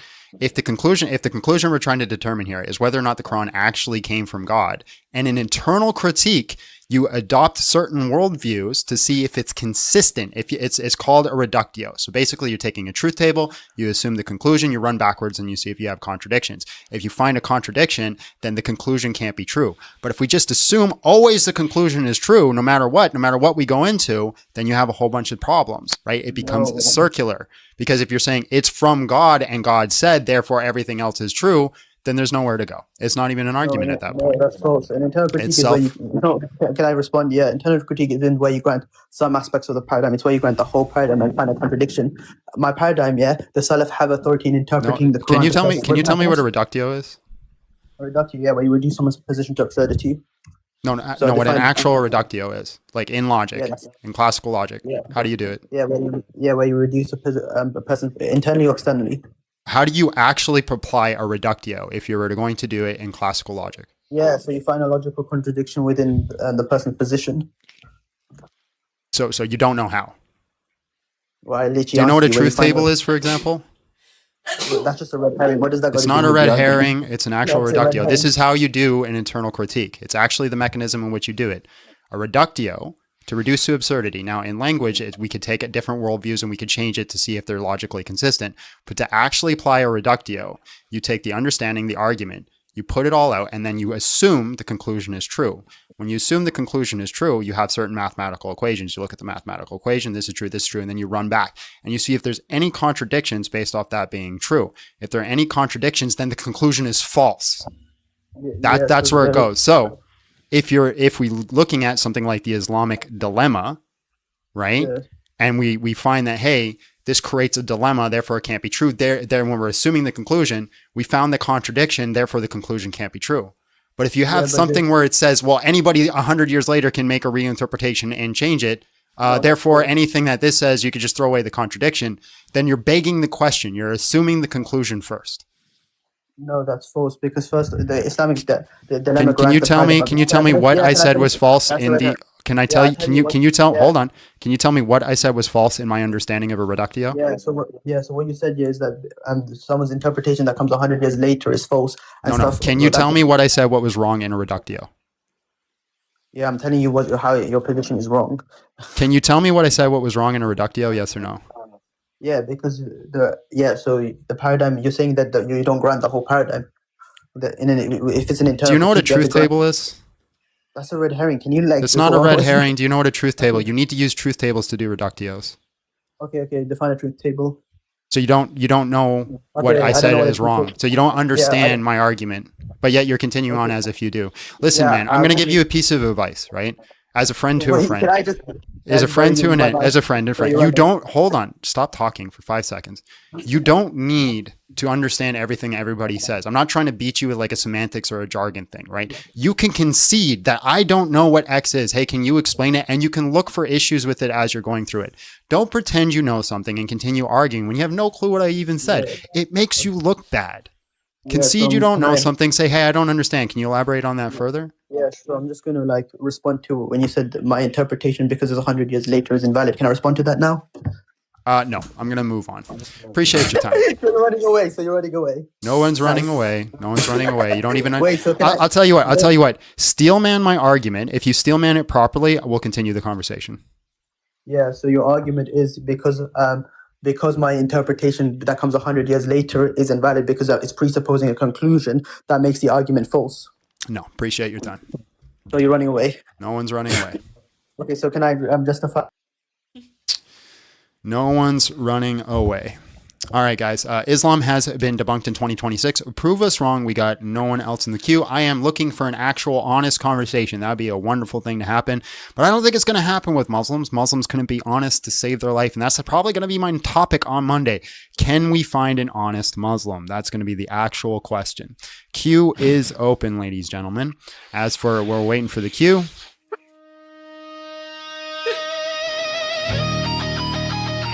We're going to need more of these. Yeah, I'm going to make more. Don't worry. Make a playlist. Yep.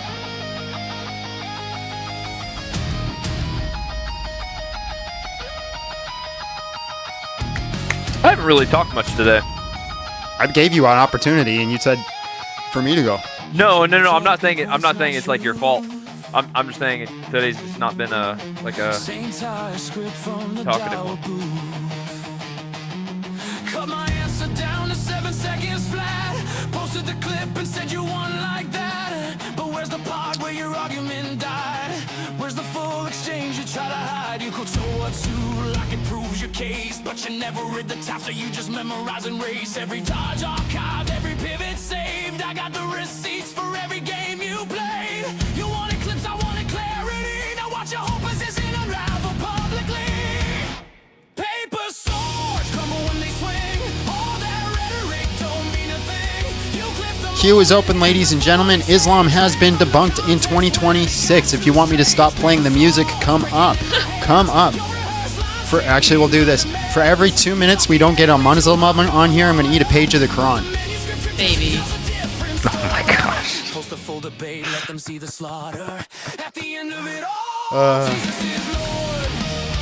That's one way to do it. Just a forever hostage. You said the text got corrupted through the years, but the Dead Sea Scrolls didn't get the memo here. Thousands of men. Here comes the toxin. I'm not gonna actually eat a page of the Quran. I'm joking.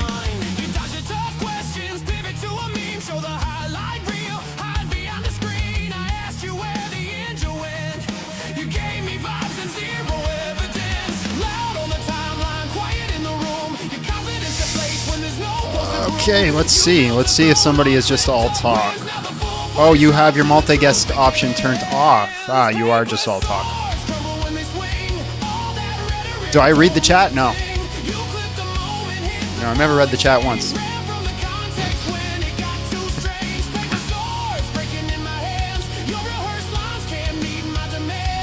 Oh, I didn't realize that dropped down. Why didn't it play? Oh, because I turned on the desktop. If you can demonstrate what you easily can, that the Quran can be reconstructed solely from quotations of books that were available around Arabia at the time, then you have fully proven that it is produced by humans. That is very true. Also, Jonathan, thank you so much for the $50 super chat. It didn't, as didn't well. show his sticker. No, it didn't. Maybe it's just taking a second. We're going to see. Oh, we got someone. Oh, that's you.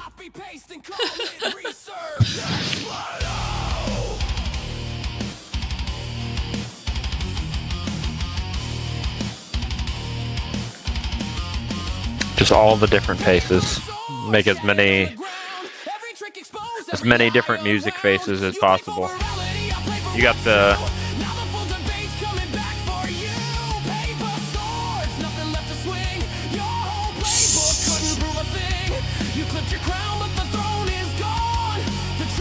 You know what my favorite thing that happened the other day is I put a comment out on Twitter of like, all Muslims want to do is clip things out of context to think that they look smart. And then somebody posted a clip of me saying this you and like something out of context. And I'm like, the irony of you posting this is just lost on you.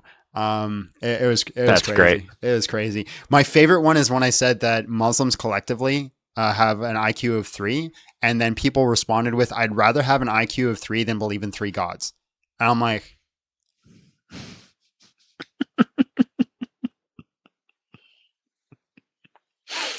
yeah, that's a thing. That's a thing. All right, guys, don't talk shit in the chat. Come on up. Prove to us that Islam hasn't been debunked. The guest here got owned by Libiano. Little John was never owned by Libiano. Libiano steamrolled, got a clip, and then booted. That's not if that's what you guys call owning, my goodness gracious. My goodness gracious. That's not an own. If you steamroll, clip, and boot, that's awful. That is awful. That is rhetoric. That is not an actual thing that you should be doing if you want to navigate truth. Libiano is terrified to have a fair debate with me, a moderated, fair debate. No matter how many times I've given him the opportunity, no matter how many times I've given him the chance. John offered him $2,000 to a charity of his choice. $2,000 to a charity of his choice to debate him on a formal debate, and he turned them down.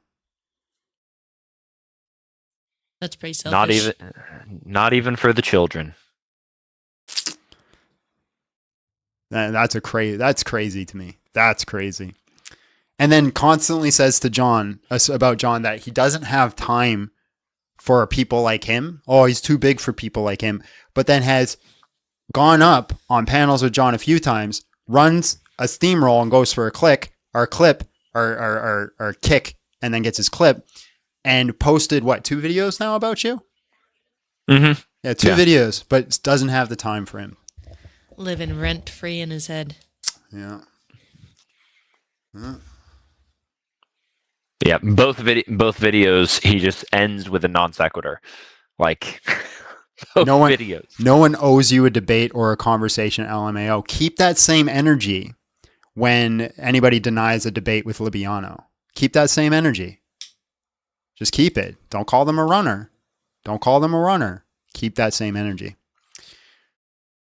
Are these guys Trumpers? I've never played a Trump in my life. Never done. Actually, no, I might have played a trumpet once in my life.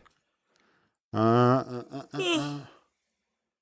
right, is anybody else going to come up today? If not, I can go. I can go. I gotta go grocery shopping. Yeah, what time is it? It's 3:20. Dude. Mm-hmm. Please leave. You're welcome to leave. Just wait until I'm Monday and I got my main account back. Just wait. I think it's so funny when people come in and complain about you being live, and it's like, why? Just why leave. are you here?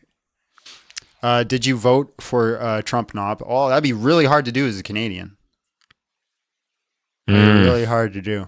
You know what's the craziest video I saw? I saw somebody who said, if you voted for Trump the first time, learned your lesson, and did not vote him for the first time and grew from your knowledge, still F you. And that's just the mentality that a lot of people have nowadays. It's like they don't care whether you've like changed or grown or learned or even adopted their worldview. If you were ever wrong at any point in your life, it's screw you and let's throw you in a wood chipper. There is no, what do you call it? Forgiveness in today's culture. None. It doesn't happen. Not a single Muslim who's yapping in the chat has the cojones to hit the button.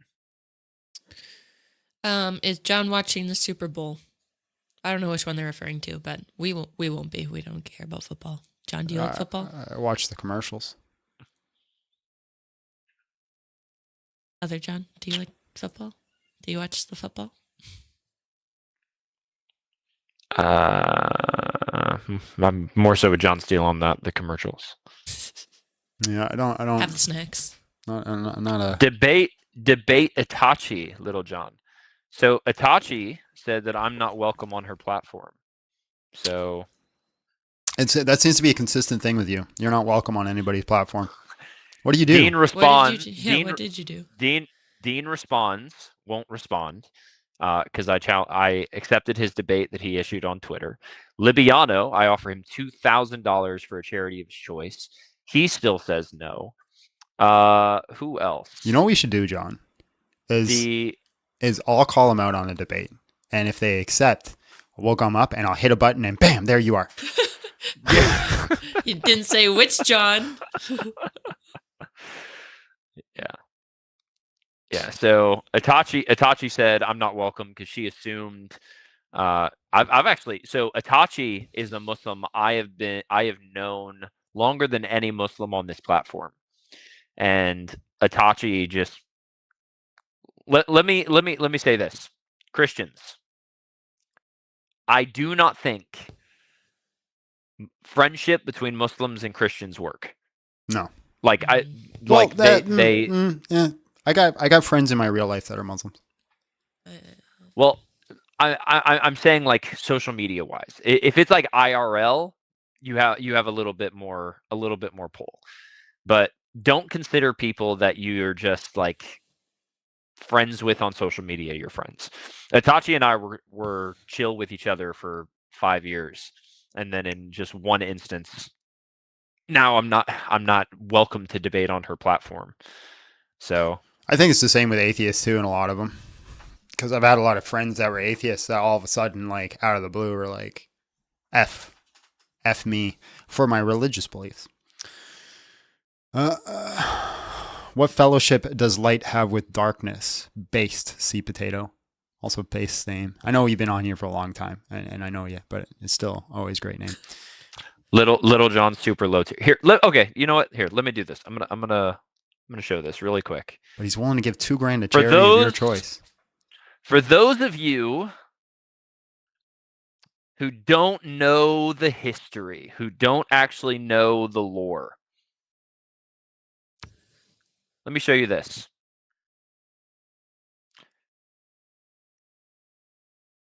(2024) December. I get a DM from Libiano. This is the very first time him and I had ever interacted with each other. And he said, "Thanks for the discussion, man. Let's set up a discussion after Christmas." For sure, man. So incarnation conversation. Sure, I'd like to talk about the prophethood of the prophet. So the next thing is I said, so I normally attack the Quran directly. I would say specifically the crucifixion, but I'll tell you what we can talk about. We can skip that. I said, I'm let's see. Where's that? My trying to find where it's actually like we were going to set up a debate.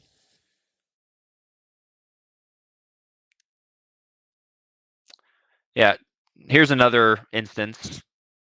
Again, Libiano and I used to be chill, and then he got a really big head. I'm going to start a live, come up, and then I came up. We had a fun convo. I know it's here somewhere.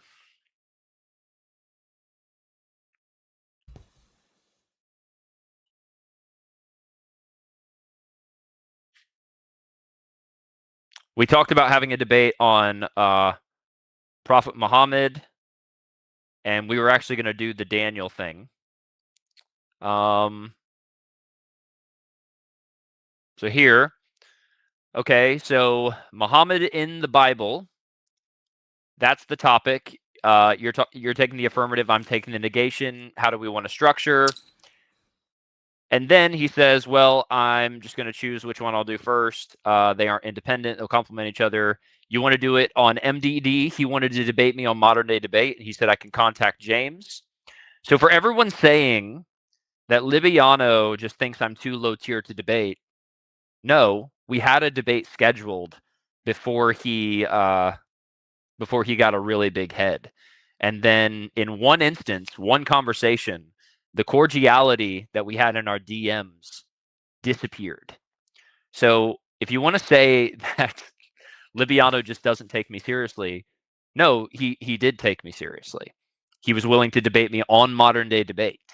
So you're going to have to go find where his courage went, because it's not here anymore.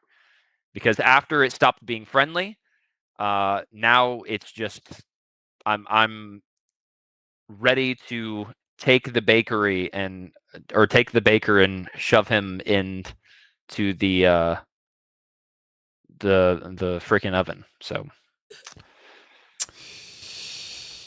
okay, let's do some supers, and then if we don't get anybody, I guess we'll call it a day. Hold on.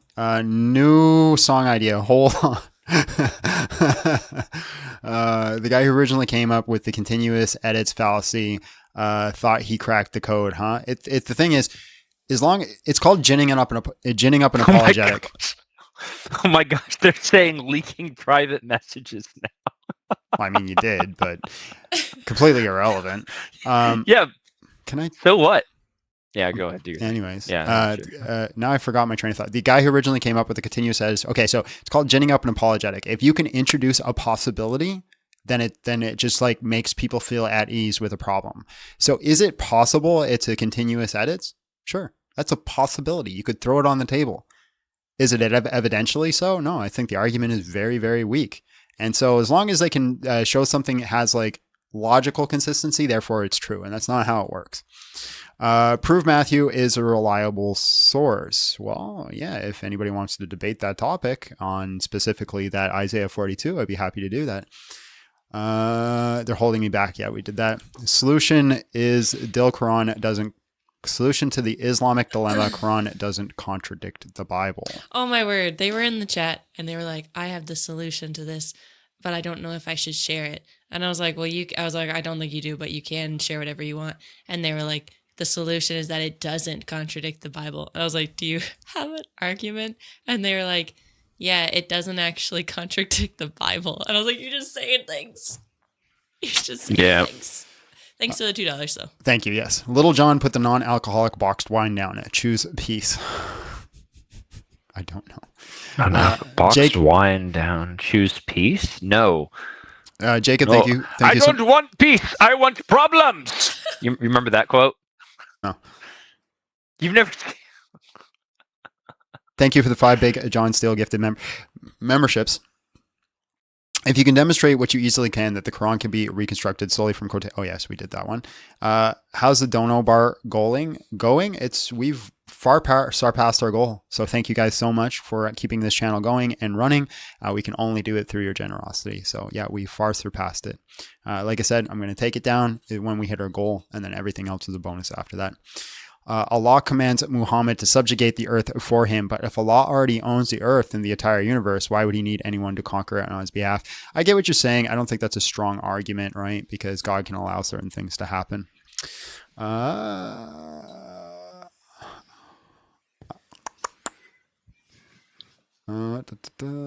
So how's John's, 2 Johns or 1 John's? What? Let's get those likes up. Let's just get somebody in the queue who wants to actually like navigate this in truth. I don't think it exists. I don't think it exists.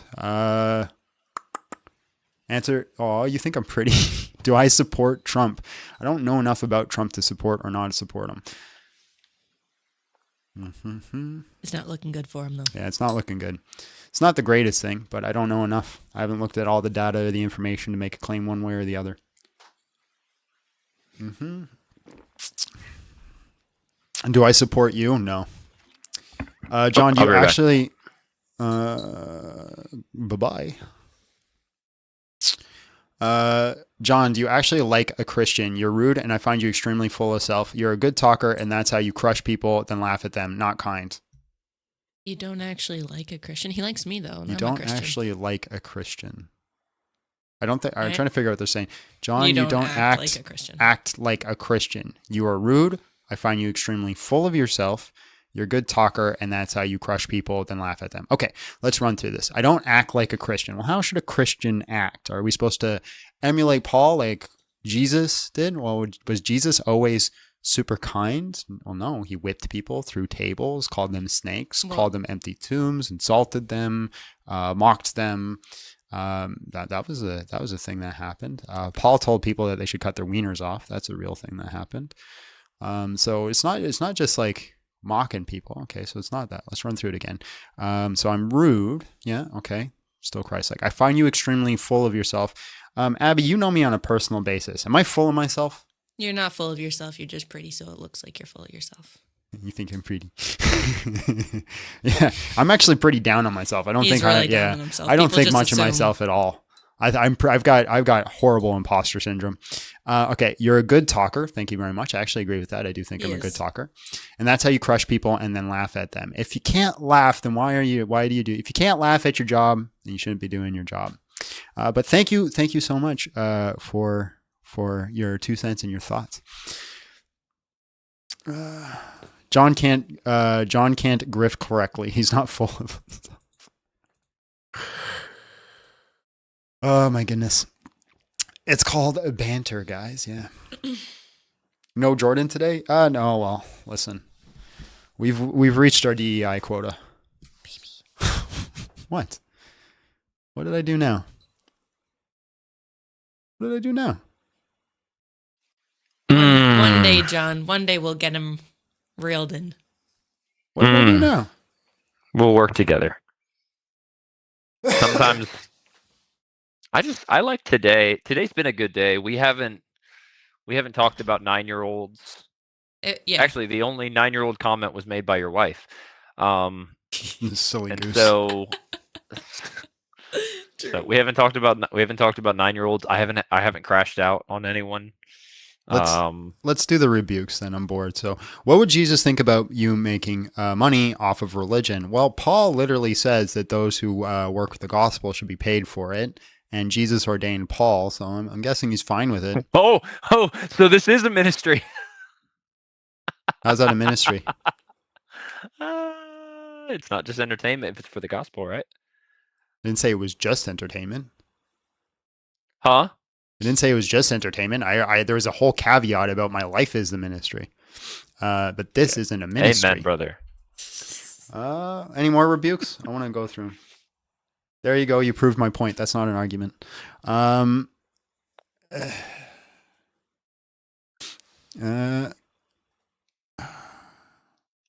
on, guys. I need more rebukes. Don't succumb to the wokeism, Big John. I don't. What? I don't succumb to the wokeism. I think I said because I'm not fully understanding whether I support or don't support Trump. Oh, listen, man. That's not... like, the guy is in the Epstein files. Like, I haven't looked at it. Just being in the Epstein files doesn't make you guilty. So I haven't looked at it enough to make a case, but like, it's just, It's not a good look, man. Like I saw a video the other day that just destroyed me of something that Epstein did, and I'm not even going to repeat it here. Are you talking the kitchen? No.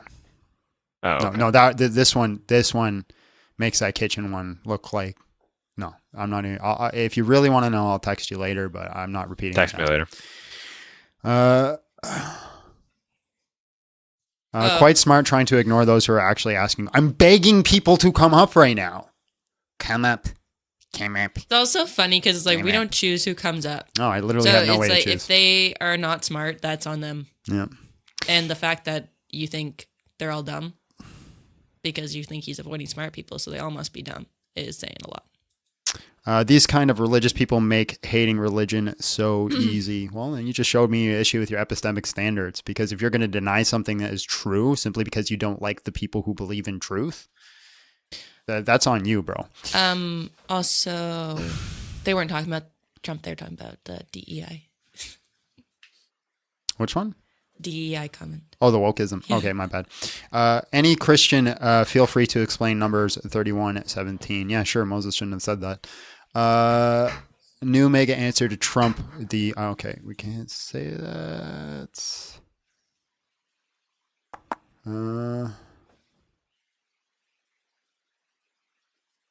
Here we go. Arguing with fools only makes you a fool. If society ignored and refused to help or serve any libtards, they would die off.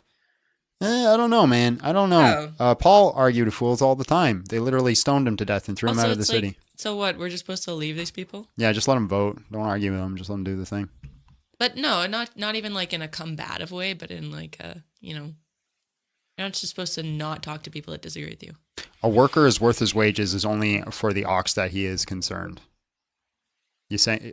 Are you saying that Paul literally made a commandment? Is this in your interpretation? That Paul literally only made a commandment that we should pay oxes for their work? Anyways, we got somebody in the queue. Finally.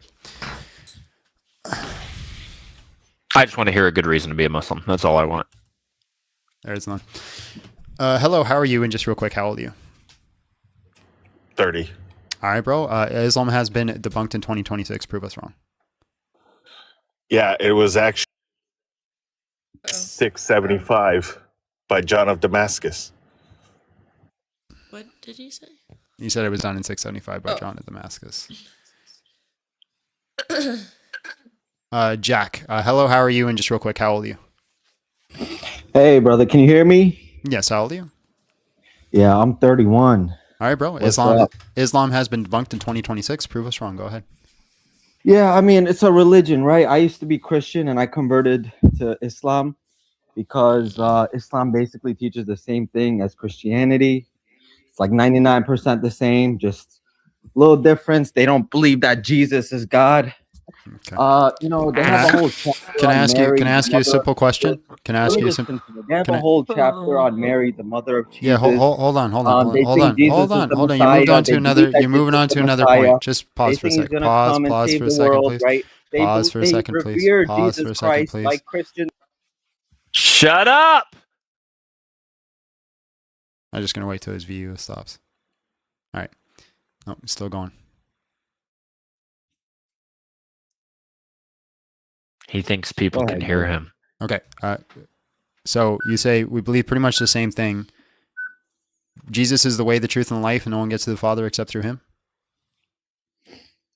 Jesus is a prophet in Islam. You know this. And can you answer the question? In Islam. You know this. And you know that can you answer he's the question? also considered the Messiah in Islam. Can you answer the question? So you can say, it doesn't matter. You listen to what question? I'm saying, right? You asked me the question of, can you answer it? Why are you Muslim, or why is that. Islam not debunked? And I'm answering Never you that asked question. that. Never asked if you want to go into the little specifics, that's okay. You can believe whatever you want. Islam works. You know why? Do you know why it works? Yes, actually. Do you want me to tell you? No, I'm gonna answer it. Why'd you ask me then?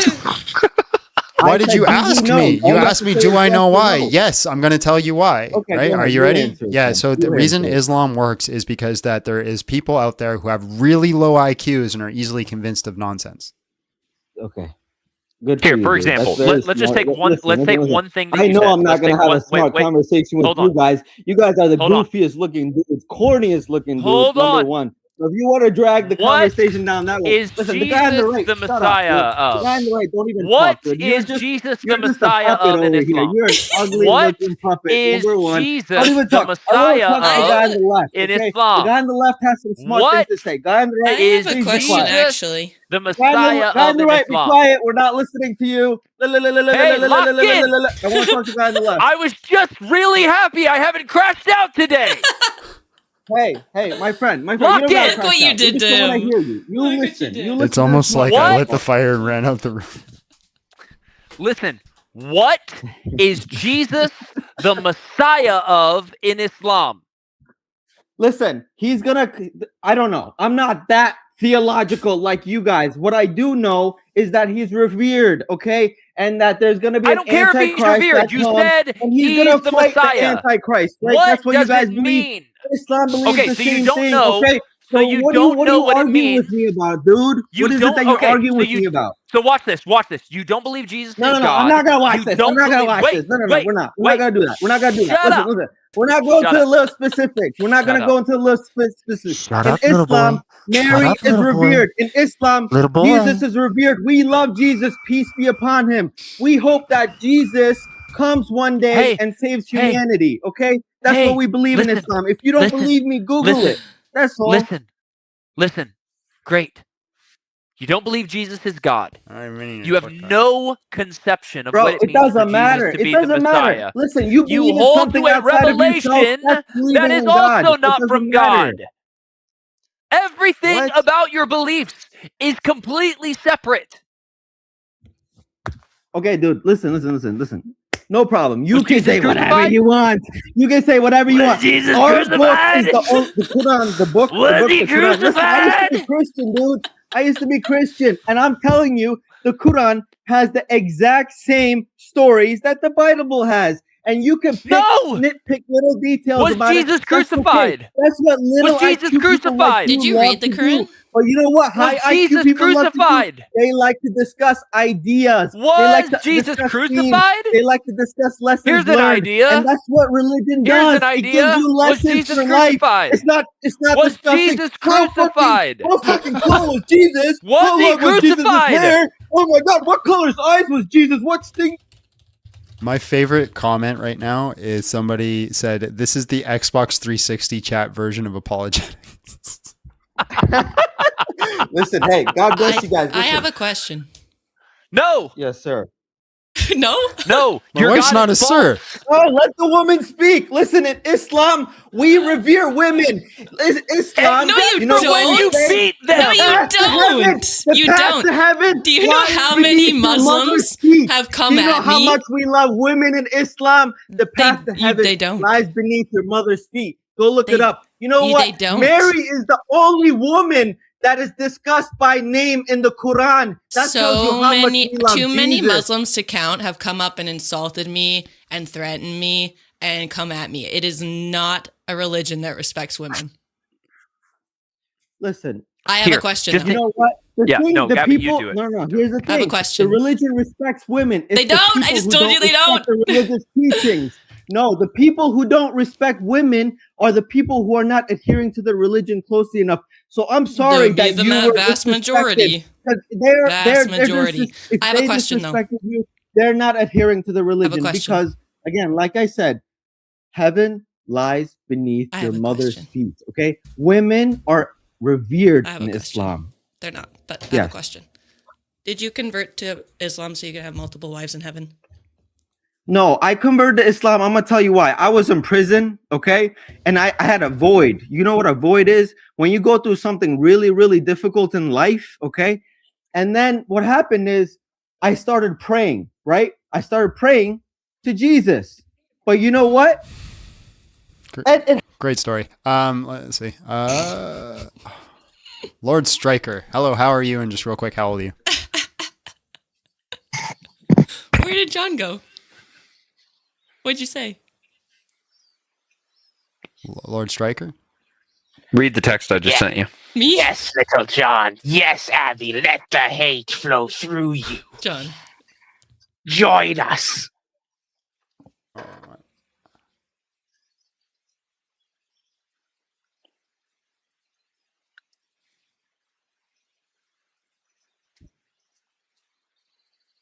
The hell does that even mean?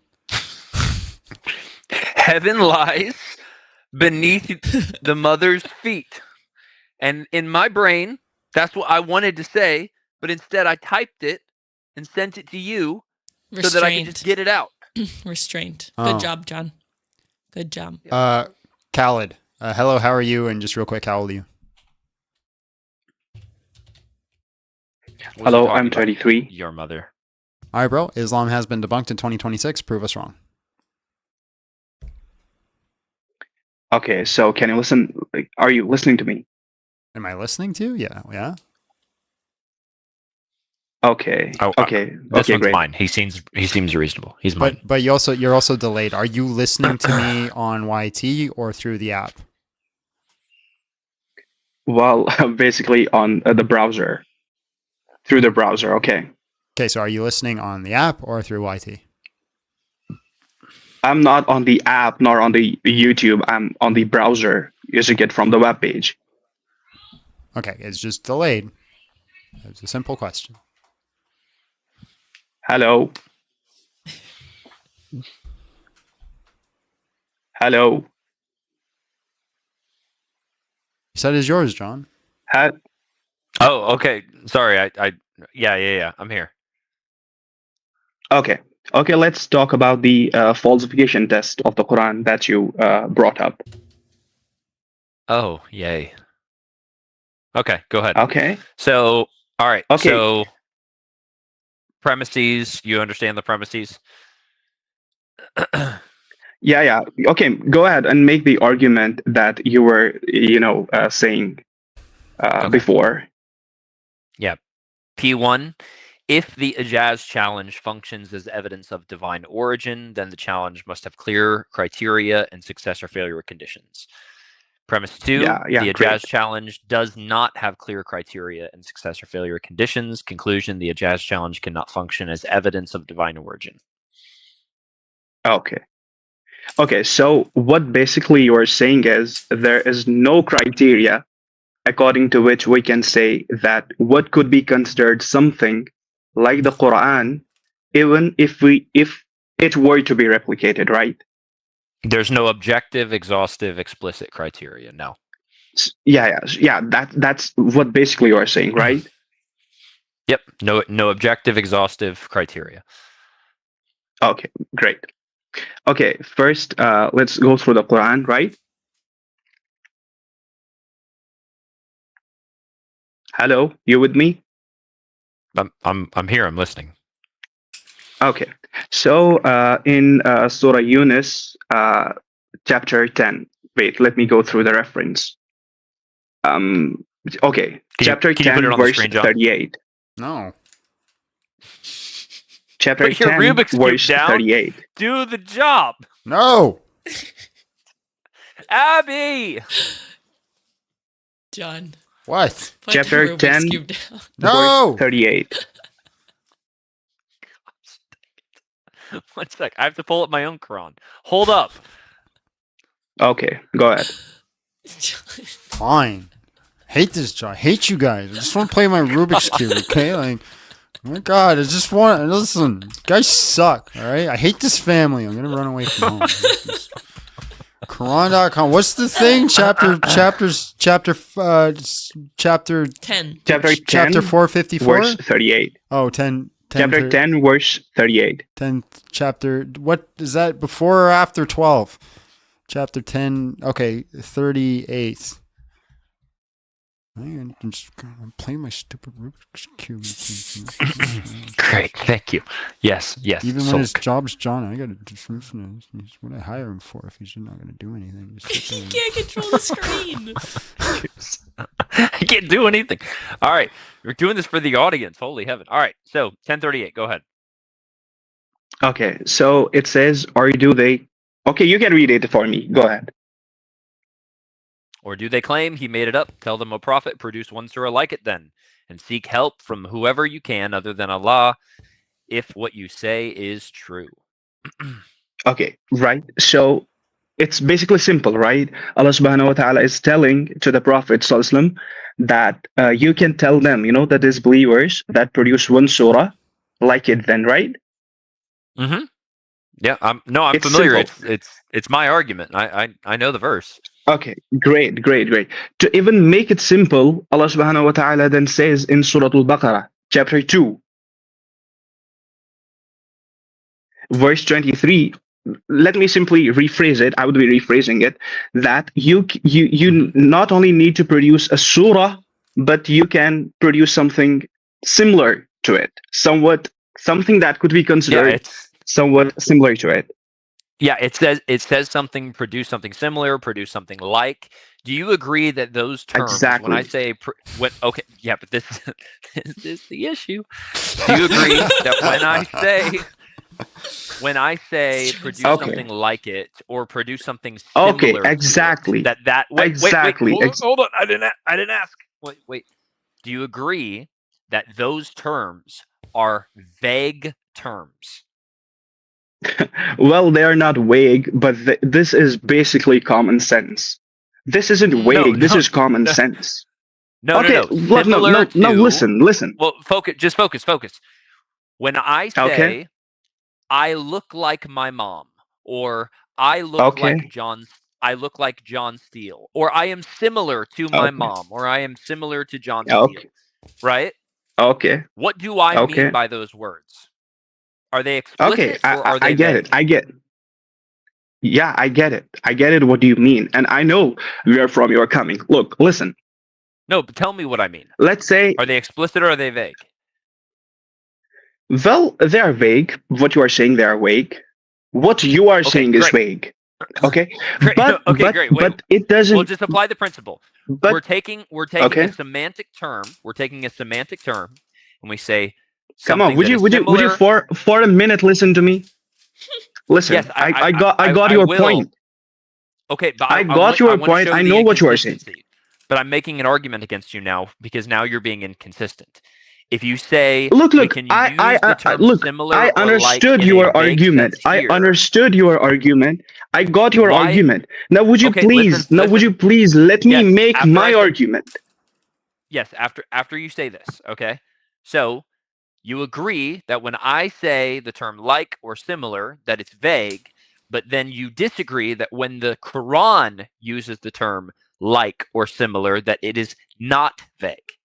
Give me the symmetry. It is not vague. It is common. It's common sense. It's simply common sense. Great. Give me the symmetry breaker. Okay. Let's do this. Let me now make an argument, okay? Wait, symmetry breaker first, and then you can make your argument. Okay, let me make it and listen carefully. Okay. You basically took an example where you told me that you said you resemble to some John. In what way does it, in what sense it means, right? Yeah, I'm using the term like and I'm using the term similar. It is epistemically private to me. You don't understand it. Okay. And so when the Quran says create something like it or create something similar to it, whether it's a surah or 10 surahs or a book, doesn't really matter. And I'm saying when the Quran says it, produce something like the Quran, it simply means and implies common sense, nothing more. Okay, let's make an argument. Let me make my argument. Just give me one criteria that's common sense then. Okay, let's say I give you an apple, okay? Wait. Give me one thing. You say, okay, it's common sense. Give me one criteria that you would hold to, and I'll agree or disagree, that is common sense and what it means for someone to produce something like the Quran. That's where I'm going. Let's say I give you an apple, okay? Say for example, I'm just making it up. I'm taking an example exactly how you took your example. Apple. Go. Okay. I gave you an apple and I am simply telling you to produce me something similar to it. And then he hands you a pear. Okay. Is it similar? I gave you an apple. I gave you an apple and simply told you, produce me something similar to it. And then he grows a pear. Okay, great. Well, no. I can do this. I can go and I can get you a green apple. Let's say you hand me a red apple, I get you a green apple. Did I fail or succeed? Okay. But according to your logic. Wait, did I fail or succeed? Look, listen to me. I listened to you, now listen to me. I got you, okay? I listened to your analogy. I need you to answer my question based off your analogy. I'm not done with my analogy. I'm not done with my analogy yet. You asked me a question. I'm telling you what my answer is. Now please respond to my answer. You hand me a red apple. Look. I hand you a green apple. Did I complete what you asked me to do? Look. The way you specifically gave me that example. No. The example of you being similar to John or not. Is that vague or not? No, that was your example. Apple. Oh, come on. Apples. We're talking about apples. This is the problem with you people. We're talking about What do you mean, you people? What do you mean, you people? What do you mean by you people? Oh, come, you wanted to bring. Don't give me this. You wanted to bring. Wait. You wanted to bring a hypothetical to me. You said, "I hand you apple." Okay. Look, and I say, give me something like this. I was not the one. I was not the one who started this hypothetical thing. Yes, you gave me an apple. You gave it to me. Oh, come you on. handed me an apple. Yeah. Yes, I had it. And you said, "Give you something like the apple." Now listen. Okay, you hand me red apple, I bring you green apple. Did I do what you wanted me to do? This is what I want, because you are not giving me a green apple. Instead of a green apple, you are handing me a tomato and telling me a tomato is similar to an apple. I haven't handed you anything. Because they are similar. Whether or they are similar in color. Come on, listen. This is basically your analogy. My analogy is specific. I didn't say a tomato. I said I handed you a green apple. Did I do what you told me to do? Oh, come. Look. Do you know what? Did I accomplish it? Holy heaven, brother. Oh, come on, bro. Oh, come on. Bro, you wanted to go the apples. Okay, let's compare apples to apples. Literally. Oh, listen. All right? Listen. Apple red, apple green. Did I give you something like it, or did I fail? Did I succeed or did I fail? You didn't give me because from where you are coming. I didn't give you something like an apple by giving you an apple. Oh, come on! This is not what I mean, bro. Come on! Oh, come on! Listen, seriously, look, bro. You this is your brought problem. the analogy of the apple. Please focus on your own argument. I am there. Okay, I am there. Oh, see, this is your problem. This is your problem. He can't hear you. You couldn't comprehend that? You couldn't put two and two together when he took off his headphones, that he couldn't hear you? You couldn't figure that one out? All on your own? Okay, all right. All right, I'm calm. So listen. Okay. You gave me an analogy. All right. Okay. You said, let's pretend I give you an apple and I say, give me something like it. Okay. And I say, okay, I'm going to give you something like it. I go and I get a green apple. The apple you handed me is red. Green. I go and get you a green apple, and then I hand you the green apple. Did I succeed in giving you something like the apple? Base it on what criteria you gave me a green apple when I said you give me something similar to an apple? Okay, so it needs to be 100% the same. So it needs to be 100% the same. Based on what? So it needs to be 100% the same? This is what I'm yes or no. Does it need to be 100% the same? Oh, come on. Don't give me this 100% sane. This is common Answer sense. yes or no, or This is moving on. common sense. It's yes or no, or move on. Yeah. This is basically what my argument is. And see, look at you people. Look at you people. Look at you Grabbed people. myself a coffee, said a prayer before the battle. Cracked my knuckles, cleared my throat, prepared to scatter callow. For the degenerates were posting of their filth, they all were boasting. Every sacred thing worth holding, they were mocking and were roasting. With my Bible and my wit, I refuse to let them sit. Trying to humble every All right. So does it have to be 100% the same? Oh, come on. This has to be only the common sense. Did you know that if you just say, oh, come on, it doesn't make you right? First I found a skeptic who was proud of his rejection. Does it have to be 100% the same? Only the common sense. It's a yes or no question. Let's try again. Does it have to be 100% the same? Who are you to ask me the question? What? It's his fiddle. All his followers went quiet when they saw him. Does it have to be 100% the same? Common sense. Hunt the serpent, cut him down, expose him where he hides all the way through TikTok. Watch them fall tonight. Does it have to be 100% the same? You replaced a red apple with a green apple. On what criteria? On what criteria? That's is my argument. Yes, Does it have to be? on common sense. Confidence was cracking, any substance he was lacking. Sent him home with all his pride. Does it have to be 100% the same?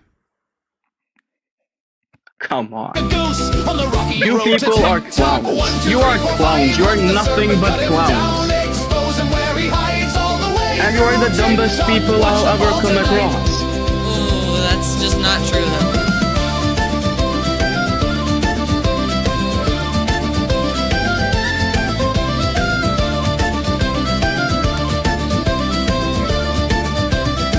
When you listen to that song, did I produce a surah just like the Quran?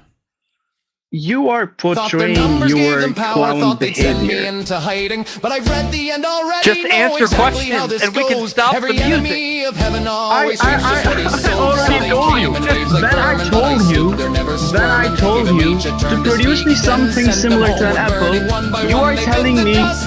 you gave me a green apple. On what Rocky road to criteria? TikTok. 1, 2, 3, 4, 5. Hunt the serpent, cut him down, expose him where he hides all the way through TikTok. Watch them fall tonight.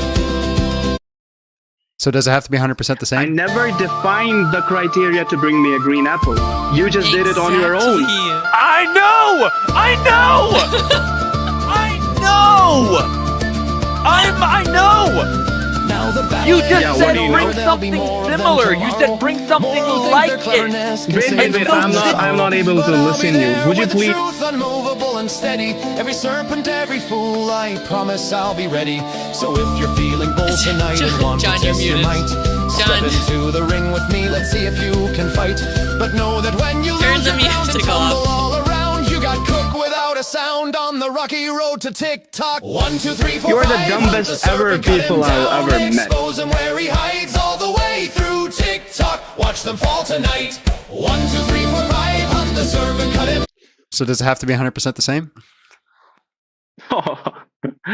Look, would you not listen? Would you? Whack for lowly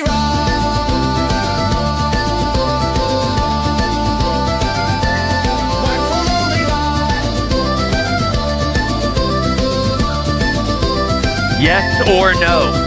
That's the only thing you have to say. Yes or no?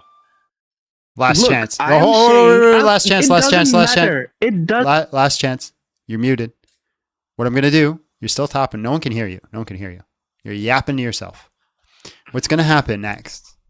I want you to pay hyper-focused attention to what I'm about to say. Still can't hear you, which means I know you're talking because I can see the meter. But no one can hear you. No one can hear you. So you need to understand. Stop talking. I can see you talk. No one can hear you. You can't comprehend this. All right. So the only thing you can do right now is listen. And when I say go, you'll be unmuted. So I'm going to click the unmute button and you're going to answer yes or no. If you say anything else besides those two words, I'm going to send you the old ban hammer on your head. Does it have to be 100% identical? Yes or no? Go. Allah subhanahu wa ta'ala said it does.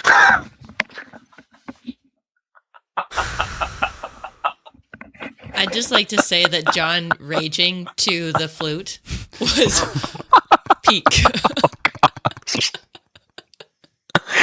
He said verbatim, he said, no, because I didn't give you the criteria. I thought the apple was supposed to be the criteria. And you're supposed to give me something like the apple. I bring you green apple. Did I meet it? Yes or no? It's that simple. You could have stayed. You could have made more stupid arguments. I thought I got through today without crashing out. I know. Remember that time when you were like, wow, this was a great day. I didn't crash out. Okay, so here's the thing. We're past schedule, but I don't have to go anywhere right away. We'll do one more. On what condition? What condition should we do? Money or likes or what? Because we didn't have a queue. We didn't have anybody in the queue for like 30 minutes. And now we have like a bunch of people in the queue. So what do you guys think? John and Abby. I have to get 100 followers in the next 100. 5 minutes. That's not going to happen. No, I was playing. I wasn't saying you. I was saying me. They had to follow me. That's what I was saying. Yeah, but I'm just saying you're not going to get 100. While we're thinking about that, why would God need humans to subjugate the earth, spreading bloodshed and suffering, when he could turn all of us into slaves with a single snap of his fingers? Because he wills it. Christians sometimes rather send military action than call someone stupid. I'm not theological like you guys, but let me make a boatload of theological claims. You people buy some tomatoes. Thank you. I'm tired. I'm tired too. My favorite comment was like the Christian turned Muslim, and someone was like, "Did he just say that they respect women, honor women in their Quran because they only mention Mary by name?" Good point. All right, let's see here. Although that's not even true. Muslim Adam. Hello, how are you? And just real quick, how old are you? How you doing, man? Good, man. How about you? How old are you? What's going on? How old are you? Hello? Yeah, 35. Awesome, bro. All right, Islam has been debunked in 2026. Prove us wrong. Go ahead.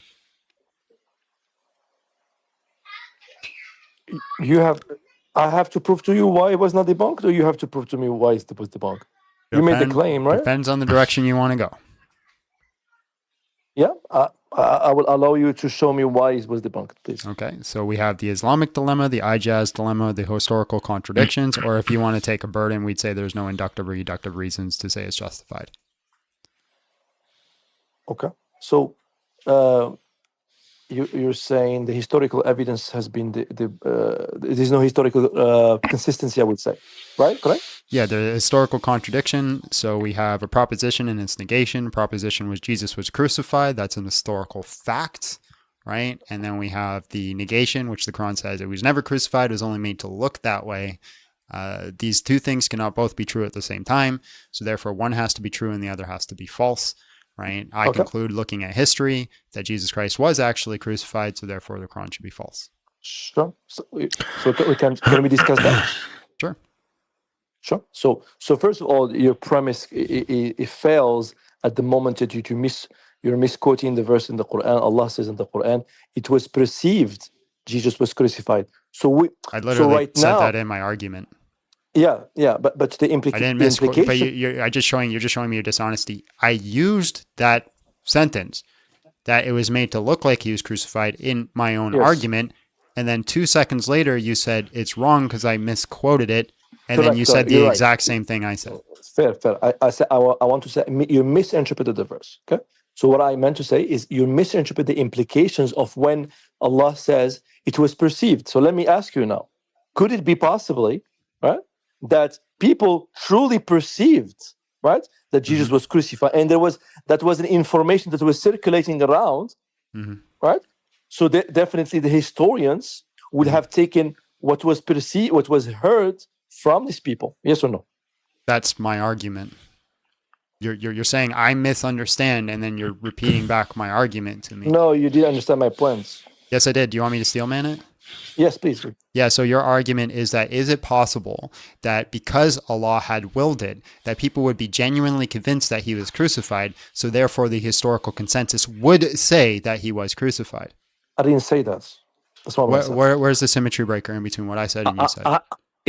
I didn't say Allah willed that for people to think that Jesus was not crucified. I said, right, the story, right, about Allah, right, made it be perceived, right, made it look like that Jesus was crucified, was an information that people took. Yeah, right? that's a semantic thing that's irrelevant. Semantics are important, but that's an irrelevant semantic, right? The concept, we're both saying the same thing. Allah made it look like he was crucified, therefore historians are justified in saying that he was crucified. Yes. So what's the problem? Yeah. So again, what I'm talking about is an ontological reality, right? That he actually was crucified, not what people's beliefs are, our wills are. My argument is that he was actually crucified, not that it's just made to look that way. Those two statements cannot be true at the same time. So you're saying you have evidence from historians that Jesus was not believed to be crucified, that you have evidence, historians have it, that it was him, and you have a criteria to verify that was Jesus himself. So I'm very surprised. So tell me, what's the evidence? Historians truly know that it was Jesus, not just perceived to be Jesus. Go ahead. Yeah. So the biggest reason that we would say that we know it was Jesus is because the historic reportage model, right, shows that they're recording honest and truthful information. Now, that doesn't just mean that, hey, they're recording honest and truth, therefore everything they say is true, but there are certain implications from that. If what they're recording they believe to be true, they witnessed Jesus Christ get crucified. Now, you're stating that wasn't actually Jesus. There's going to be a lot of problems. First of all, I didn't say that. You're saying it wasn't Jesus that got crucified. It was only made to look that way. No, I didn't. Okay, yeah. I said, what's the evidence historians I'm giving you the evidence, so shut the hell up. So, hey, John, I'm gonna bounce. Bye-bye. No. Peace, love, chicken grease. Okay, so let me make the argument. Yeah. Right, so you're saying it wasn't him. So they are I didn't say that. I didn't say that. Was Jesus Christ crucified? Yes or no? But he was. No, just yes or no. Yes or no. Was he or was he not crucified? In reality, he was not. Just yes or no. Was he crucified? No. Great. So stop interrupting me to make arguments that are completely irrelevant, and just listen. That's what. Right. That's what you think, man.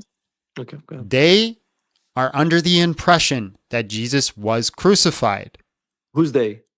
Good. God bless you. Appreciate your time. I was going to do one more conversation, but you won't shut the hell up and let me finish my argument. But you said they. I just want to understand who's they. Matthew, Mark, Luke, and John, the people recording the Gospels. That was the first part of my premise. You weren't listening. Good. Pay attention. Hyper focus. As Little John would say, lock in. Maybe get a pen and paper and write some notes. So you don't ask questions until you don't ask questions of things I just said.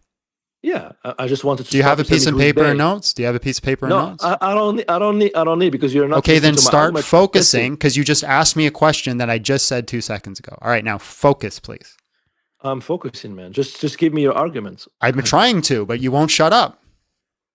Because you're not giving me the argument that I asked for you. You said you want the evidence. Yes. I'm going to give you the evidence. Shut your trap, and I will. That Jesus Christ was actually crucified. Good. Great.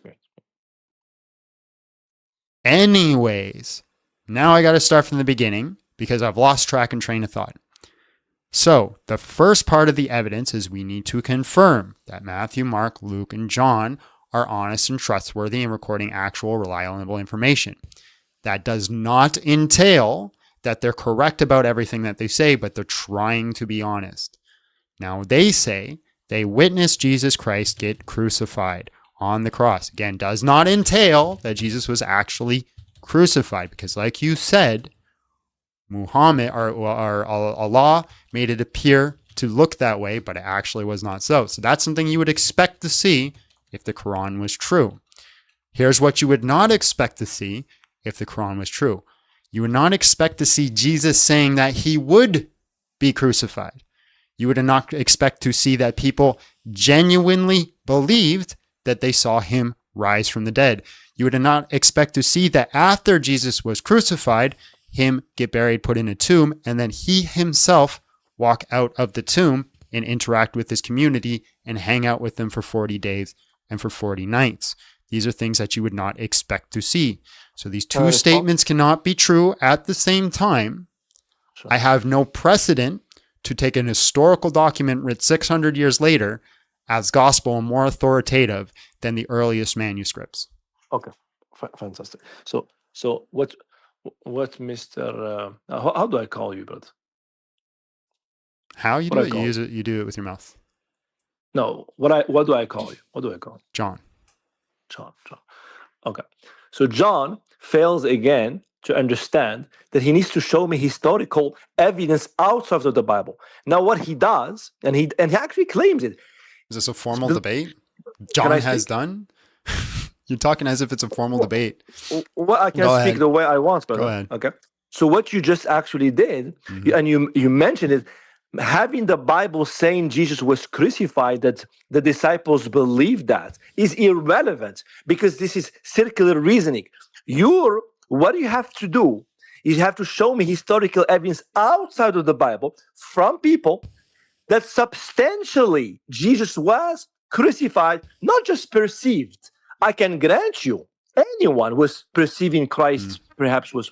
I am asking you for substantial evidence that Jesus was the one, like the DNA, the man, Jesus of Nazareth, was on the cross, right? So what's your evidence rather than giving me circular reasoning that the Bible says so? Thank you. You didn't represent my argument at all. Can you steel man my argument? Okay. So again, did you mention the Bible? Yes or no? Yes. Can you steel man my argument? Yeah, I will. It's fine if you think I didn't represent your arguments, no problem. We can get there. But can you not steel man it? Yes. Okay. Can you please steel man the argument? Yes. You mentioned the Bible to be evidence for you, even though you mentioned it doesn't actually. It's not an evidence. It doesn't entail. So why would you're arguing against my argument? Can you steel? Do you know what a steel man is? Steel man means repeating what you're saying. No, steel man means to represent my argument in a way that I would say, yes, that is my argument. Can you do that, please? Well, this is how I understood what you said. So can you steel man it, please? Yes, I think I claim I steel manned your argument. I'm claiming that. Yeah, can you do it? Yeah, I'm repeating it. So I can represent your argument. I said you have mentioned the Bible, right? And yet you affirmed it doesn't entail for it to be showing that Jesus truly was crucified. You're just showing a perception. I grant you that. That's not my argument, no. You did not steel man my argument. Okay, so what is your argument, Ben? So I've gone through. So I tried to go through it once. You interrupted me the whole way. Then when you finally let me go through it a second time, you didn't actually listen to my argument, and then you were presented a rebuttal that had zero to do with what I actually said. I'm gonna write it down. Because you told me to write it down. I'm gonna write it down. No problem. Okay. So hopefully you're not BSing me, man. You're gaslighting me, right? No one's BSing you or gaslighting you. Okay, good. Okay. I want you to be right, man. Let's do it. Okay. Yeah. So. If these are biconditional statements, these are if then statements, right? Doesn't mean that we're going through all the evidence or we have conclusive answers. I'm just stating if these things are true, then we can draw these conclusions. Then if you want to, we can go through those things and how do we confirm it's true, right? So they're if then statements. If I can confirm that Matthew, Mark, Luke, and John are trying to record honest and truthful information and they are reliable sources, and if they say that they personally witnessed Jesus Christ resurrect from the dead, and if they say that they personally witnessed Jesus Christ claim that he would be crucified, and they personally witnessed Jesus come from out of the tomb, walk around with them for 40 days and 40 nights, and make the claim that he himself was crucified up on the cross, then I would be justified in believing that Jesus Christ was actually crucified. Yes. So I'm going to repeat what you said, okay? But there is an assumption that you're not actually bringing that. So I'm going to steel man what you said. If you confirm Matthew and the gospel, right? The Matthew, Mark, and Luke were actually trying to say that Jesus was crucified, and they are reliable, right? So you are now. No, you've already got it wrong. I thought you were writing it down. I'm writing it. If you're conflating two premises into a single premise. I thought you were writing it down. Let's try again. Try again from the start. You're saying if we can confirm that Matthew, right? Matthew, the whatever is in the Bible written about Jesus from these people are reliable about what they have witnessed. And if they say they have witnessed Christ truly being crucified, therefore, Jesus was truly crucified. Is that what you're saying? No. See, you guys are really bad at this. And then you go about like you're really good at it and laugh and giggle like you got these gotchas and you're really smart.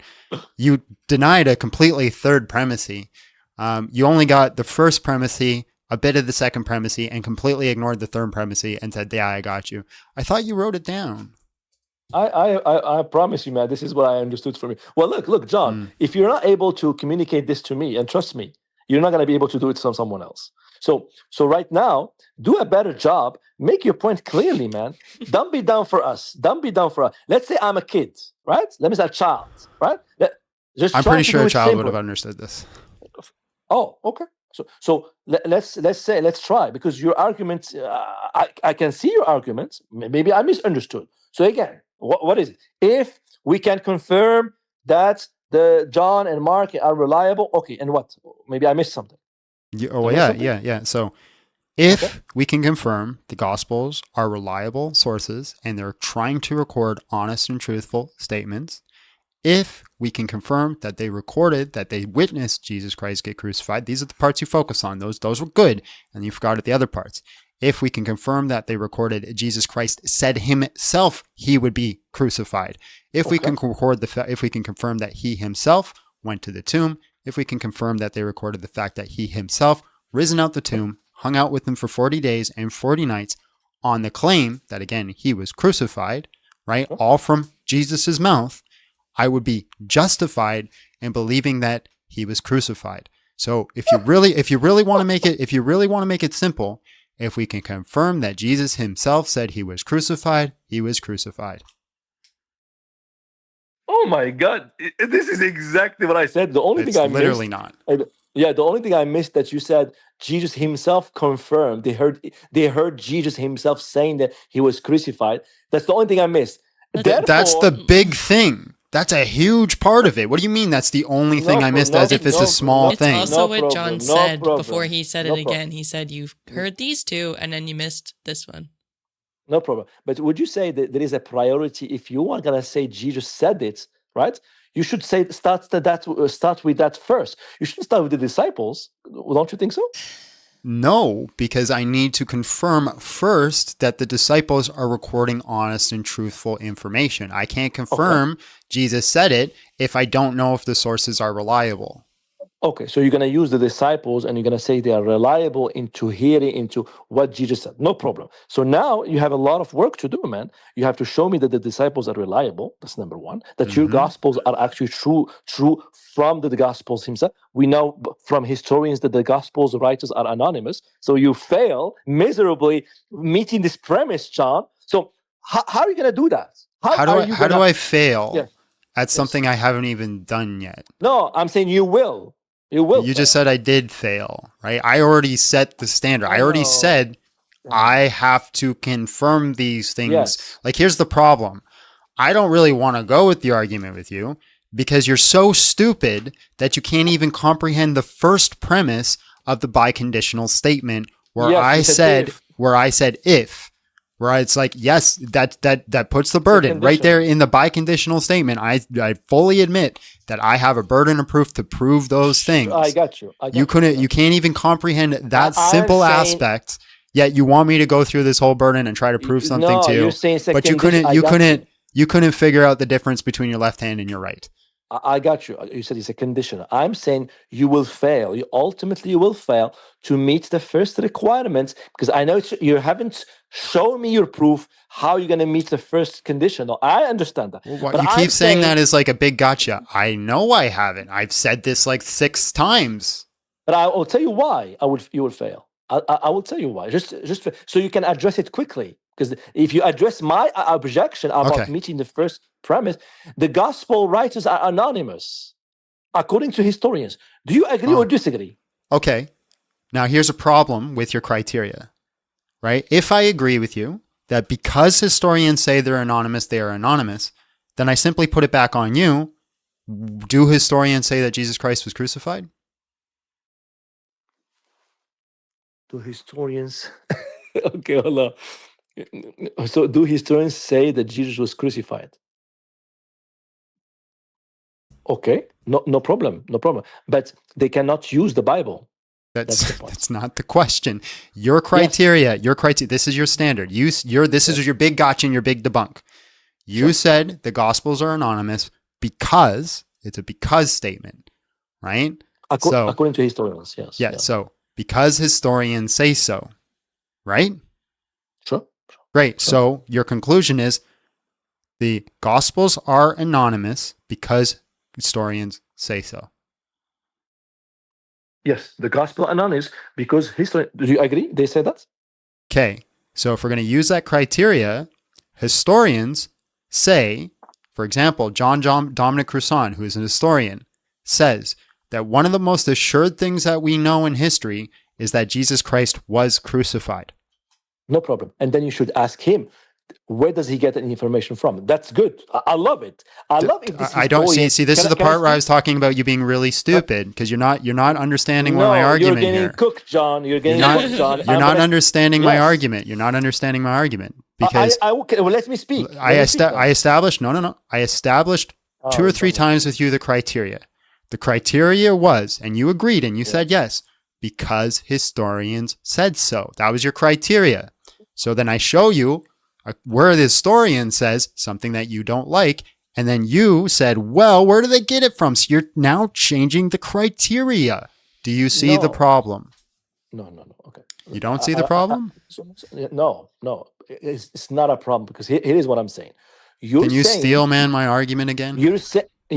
Because you said in order for you to prove Jesus was going to be truly crucified, you said you're going to use a methodology if you confirm the Bible is reliable and the disciples have been hearing Jesus clearly saying that, right?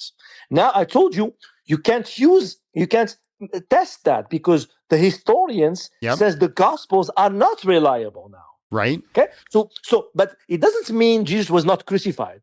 You're right. But they're not going to be able to use the Gospels as evidence for Jesus to be crucified. So the question for you, how did the historians come to a conclusion that Jesus was truly crucified? And I tell you, it's not from the Gospels because the Gospels, we don't know who wrote them. I just need a symmetry breaker from you before I answer this question. My brother, I think I made my points. If you, I think you made a point, but it's not a good one, bro. The only thing you're cooking here is yourself. Then right? Still man my points. Still man my points. Yeah. So your argument is that we cannot trust the Gospels because the historians say that they're not reliable and we don't know the author. But when the historians say that Jesus Christ was crucified, we can't trust the historians because they're using the Bible as a source. No, I didn't say that. I said we can trust the historians, and I'm asking you for the evidence. You can change my mind. Give me the evidence. Give me the category of evidence. Is that not literally word for word what he said? If we have to, okay, hold on. I just need a symmetry breaker for this. Historians say gospel not reliable. We'll do monkey talk because I don't think you're getting. Monkey see historian. Historians say gospel no reliable. Good. Monkey confirm. Monkey good. Historian good. He say. Gospel no reliable. Historian good. Okay. Monkey see historian. Historian say Jesus crucified. Historian bad. Historian bad. What? Why inconsistent? Why me go historian good, but also historian bad? John, I love that you speak monkey language, man. I didn't know that. So now I'm gonna. I wanted to speak your mother tongue. Okay, my arguments. You made a claim. Watch that him you not can answer the question. Okay, let's start from the beginning. You said you're gonna debunk that. You're gonna He's still not answering the question. Look at him run. You're gonna prove to me that Jesus was crucified. He's still running. See, John, you're manifesting. Because I didn't interrupt you. I didn't interrupt you're you. Still running, bro. Answer the question. He's interrupting you because you're not answering the very simple question he asked you. He's a big boy. You don't have to defend him. He can speak on. I can do whatever I want. Thanks. So what I'm saying, you want to prove to Jesus was crucified because of the Bible. Now historians that you believe in tells you that the Bible is not reliable. That's clear. Now I don't say I didn't that use Jesus was I not didn't use crucified. historians. I didn't use historians as my criteria. That's a straw man. Sure. But I'm. What do you mean? Sure. You just used that as part of my argument. I did not use historians. You did. Sure. Do you disagree with the historians that the Bible is reliable? Yes. Okay. Then say that. But you said I can't do that because historians say. That was your argument. I'm showing you an issue with your argument. Brother, I just asked you genuinely what's the You said I evidence am historians- cooked because historians say different. So let me try your argument. I'm just going to do this again Oh my in God. monkey What is this language game, and see man? if you can What is actually this answer. game, man? Okay. Me ape see historian. Historians say gospel no good. Good historian. Pat historian John, on head. I'm going to finish. Pat historian on head. Thank you, historian. Historians say Jesus was crucified. Me go bad historian. Bad historian. Do not say historian. Bad historian. Me punch historian. Why monkey? Why monkey consistent here? Why monkey acting way should? Bad historians. I never said bad historian. I said bad historians. Can you answer question? Why monkey good? Why did you say I said bad historian? What did I say? Because you said that we have to provide the evidence that they use to say that. But you don't say that when you said the historians say that means historians are bad? That the Gospels don't have. Why historian trustworthy when say gospel bad, but not trustworthy when they say Jesus crucified? I never said, okay, listen. I'm saying you have to give me why historians believe Jesus was crucified. You said the Gospels. I'm not using historians. You are. That's your argument, not mine. I'm not relying on the historical consensus. You said he's historically consistent. You made a claim that the crucifixion historically. Do you understand that I am making an eternal critique on your argument? I don't know, guys. It's your. I gotta say, real slow for you. It's your argument. I don't know who's monkey. You say historian good. Monkey, man. You say historian good when say A, but historian bad when see B. I don't know how you understand. Okay. Great. This is a criteria. Can historian be right about something and wrong about something else? Yes, absolutely. Fantastic. Can they be right about Jesus being crucified for some reason, but saying truly that the Gospels are not actually anonymous? They were anonymous. Is it a logical possibility? Yes. Okay. So it's not about me denying the historian's voice. I want to hear that, but I want to know their evidence. Now, the Gospels, we cannot choose it because I really don't know how you're not understanding this. Like I just don't get it. John. Your argument against my argument for historical reliability was that historians say it's not reliable. Yes or no? My argument is that the historian says it's not reliable. It's a yes or no question. When I said that the Gospels are reliable, your argument against it was to tell me that the historians say that it's not reliable. Yes or no?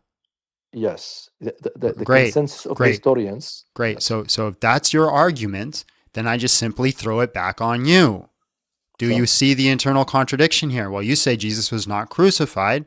Well, I simply say the historians say that he was. So therefore your argument's debunked. I'm showing you, listen, Linda, I'm showing you a double standard. A double standard, an internal critique, a problem with your epistemology and your argumentation. I will tell you why it doesn't work, right? Because I am not saying I'm never going to listen to the historians. You're only going to listen to when they agree with you. No. Right now, let's be objective. You said you're the one you're the one. Right now, let's say I'm not a Muslim. You made a claim. You have history supporting you that Jesus was a man called Jesus was crucified. Forget about me. No, right? that's not my argument. It's not Once your again, argument. you did not represent my argument correctly. You said, you said if the Gospels are right and reliable and Jesus said something, I said, therefore, if I can show. Yes. That's what I can show means. Of course, you cannot show me the premise, but you can't because I'm using the historians not to show the against you. Listen. I'm really trying to get this through to you. Brother, John, are you... Yeah, just you keep saying historians, you keep bringing historians in when I never brought up a story. Again, my argument is if on the condition that I can show a criterion that says that they are reliable. Yes, and that criteria fails. What is my criterion? How do you know it fails? Good. Because I mentioned an argument that says, well, by the way, we have a consensus of a historian that says that your Gospels are not reliable. And you should tell me, no, they are wrong. Tell me they are wrong, and then show me the evidence they are wrong, and that's it. I agree with you. No problem. Why are we playing this? Because you said, because it's your argument. You're so fucking slow. You're bad, man. You're so bad, John. I don't know. What's your academic background, man? Your argument. No, seriously. What is your background, man? What is your argument? Was you're so bad at logic, man. You're delaying. This is delaying tactics. Let's get down to business. Do you believe? Do you agree with the historians that says the Gospels are anonymous? Yes or no? I do not agree with the historians. Then show me, and then I can accept your premise that you're going to work with the Gospels. If you want to work with the Gospels, debunk the historians saying the Gospels are not anonymous. Right. So then we both agree. Just appealing to historians is bad.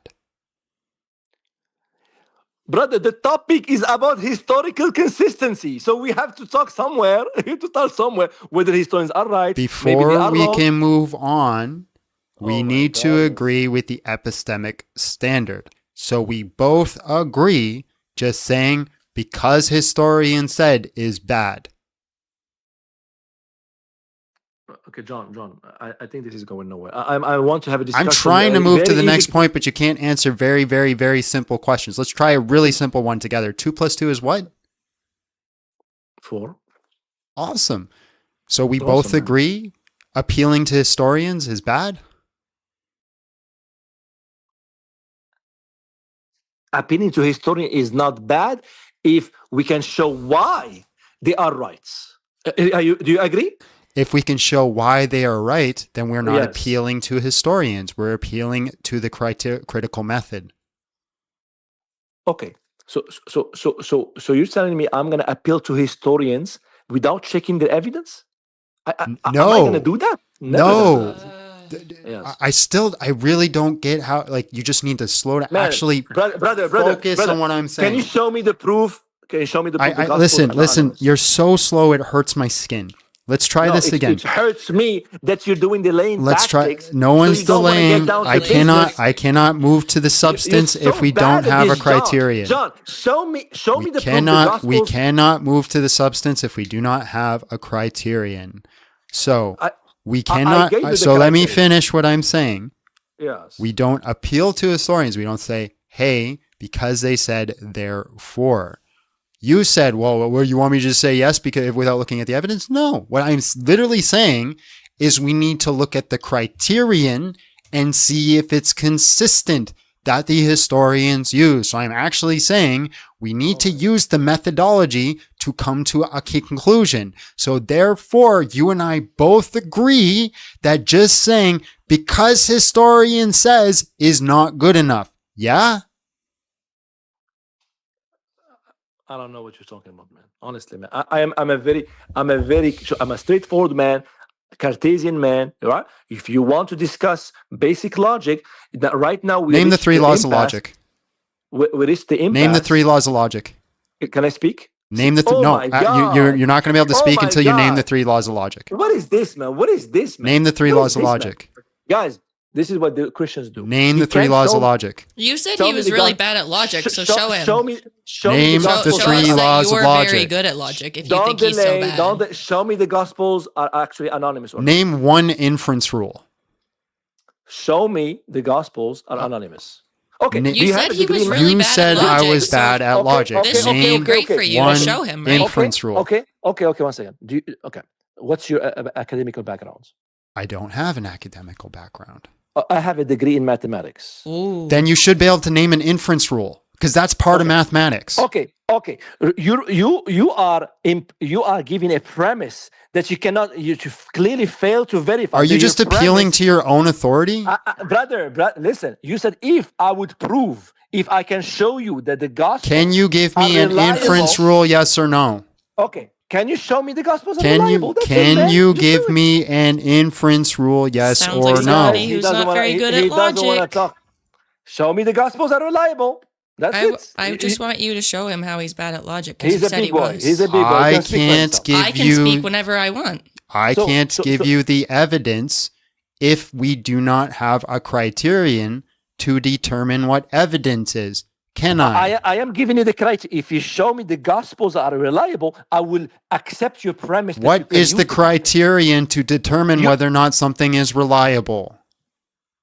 Okay, reliable means it's preserved from the people, from the disciples themselves. You have scribes, you have authorship that is confirmed. Scribes that's coming up and told you that we heard this from John, we wrote it from John. we wrote it That's from not Mark, a from Luke. criterion. So again, can you give me an Oh inference my- rule? Guys. You tell me what's a reliability methodology? What's a reliability criterion that I should accept? Go ahead. So can you or can you not give me an inference rule if you have a degree in mathematics? Oh my goodness, man. Brother, I am not going to play this kind of delaying tactic so we can actually talk about basic I definitions. would have moved on so You're the long one ago. who brought up degrees. No. You no, wanted to be you are- all smart. Okay, So show if me- you're bringing show- up show me- degrees, no. So you're saying my question is not clear? Tell me. Can you, yes See, he doesn't or wanna no, answer. Is my question name clear? Yes or a no? single inference See, guys? rule You He are doesn't not want to. answering his you question. have You're a joke, a John. degree This in is a mathematics? This is- So you what's- do not what's have the a degree in criteria? mathematics. What's the criteria? Okay, what's the criteria? Why for are the you gospels running? to be reliable? Why are you running? Don't. Why are you running? I'm not running. I'm actually trying to move to the next Okay, point. How about this?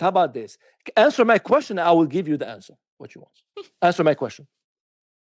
What's the criteria that you have for your gospels to be reliable? The historic reportage model. Now answer my question.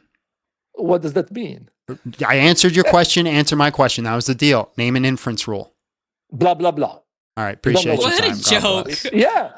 What you say? Wow. And he wanted to talk about intelligence. What got me is the chat saying I was not all the chat, obviously, just some people in the chat saying I was Muslims. getting cooked there, which really just shows that Muslims are not interested in truth. Listen, there are some good Muslim apologists who have really good arguments and really good conversations. I actually think Cenk, the Muslim metaphysician, does a really good job when he engages with people. I really do. Right?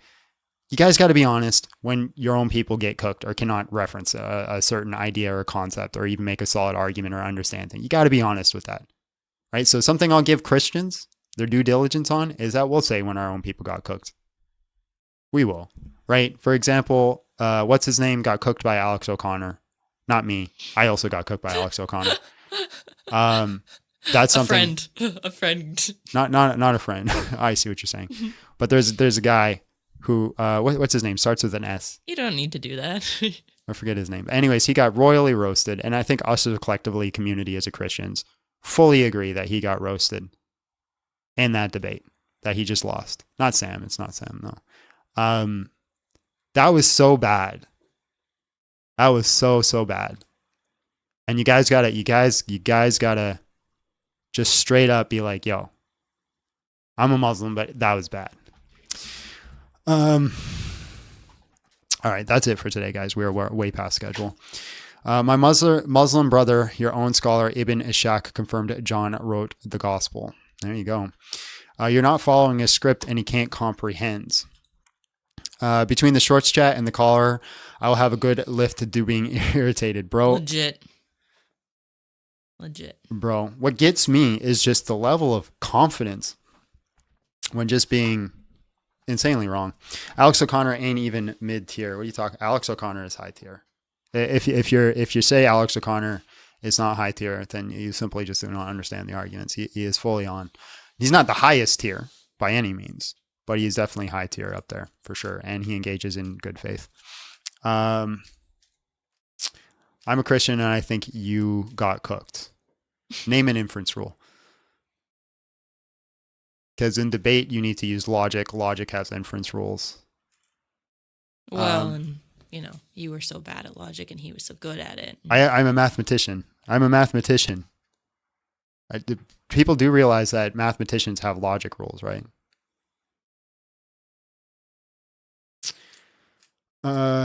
Is 3 equaling 1 logical? Well, let me just ask you a simple question. How many numbers is the number 3?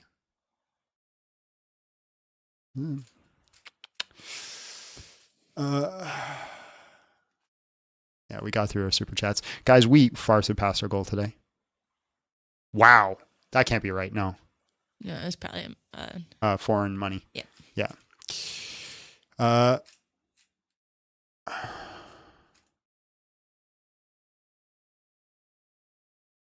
not that guy.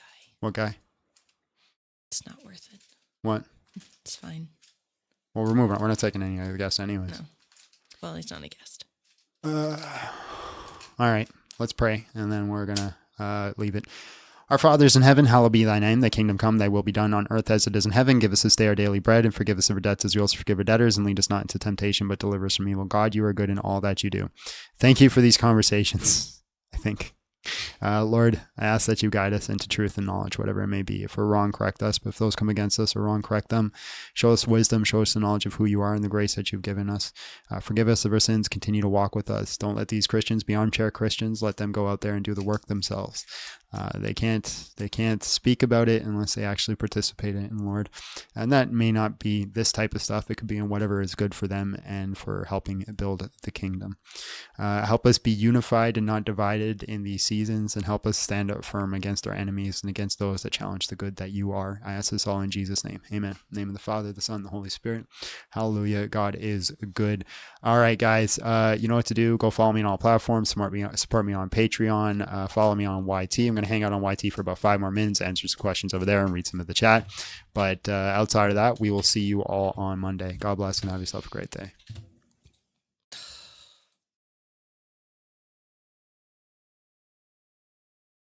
Lord have mercy.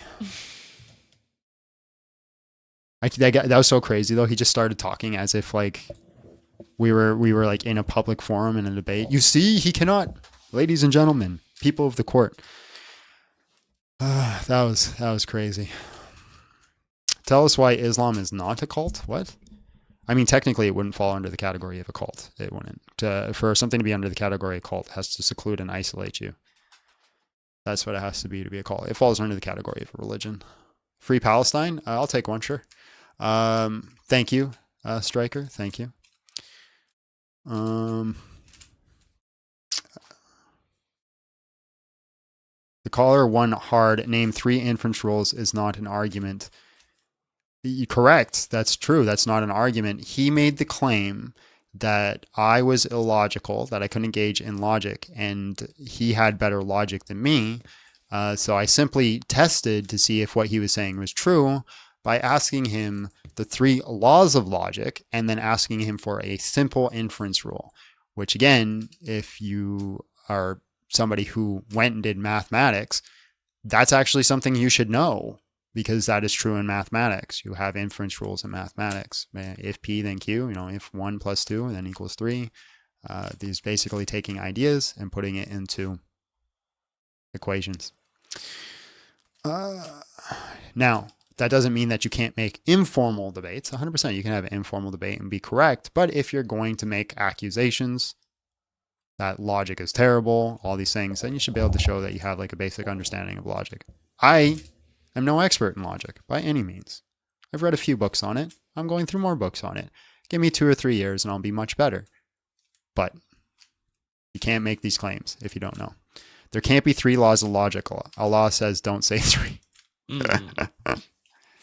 Christians talking about mathematics is diabolical.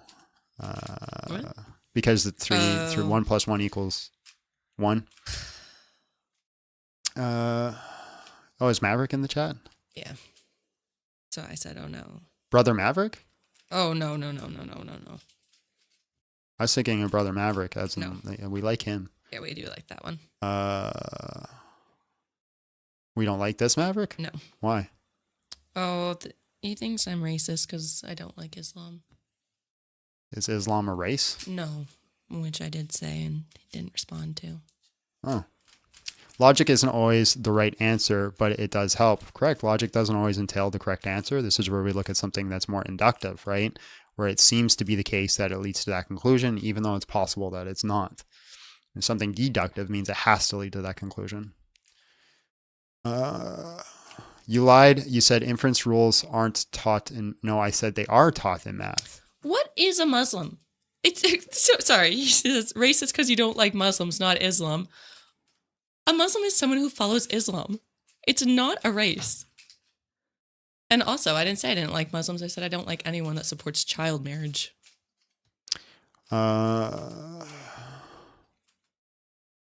Oh, you're talking to Maverick. Okay. Yep. What did you say to his question? How do you know the Bible is historically accurate? Was the historical accuracy? It's the historical portage model made popular by Lydia McGrew and Tim McGrew, which we didn't actually get to go into because we were trying to get to just a criteria, right? I just needed him to say, like, if we just both agreed, just appealing to historians is not good enough, we could have moved on to the second point and say, yeah, okay, we both agree. But if they're not willing to make that concession, moving to the next point is completely irrelevant because as soon as I make my argument, he's just going to say, well, why do all the historians disagree? Right? You need those concessions before you move to second points. People are like, oh, you're just avoiding the substance. Well, no, we need a criteria. So Than made this good point. He says that, for example, he read an Islamic book. Islamic book just jumps straight into the substance that no criteria. When you read like scholars like, what's his name? What did he use? Mike Licona. Mike Licona spent 2 chapters of his book simply just implementing the criteria that he is going to use and seeing if it's logically sound and it works before actually jumping into the substance of the argument. We're done taking guess. So you need to understand like the system that you're going to use before you just simply say, oh, what's the evidence? Because like somebody says, what's your evidence? And I say, well, the scripture. That's not evidence. Okay, then I say, what is your, we'll see. We ask these questions all the time. So the first thing is like, what's your evidence? I'm like, what is your definition of evidence? Oh, you know what evidence is. And I say, okay, the Bible. Well, that's not evidence. Well, then clearly we don't have the same definition of evidence. So first we have to establish a criteria of what is considered evidence. Well, you already know what evidence is. Evidence are facts that are truth. Well, I don't agree with that standard. That doesn't make any damn sense. That doesn't follow. Set your criterion first. Africans are a people group, not a skin color.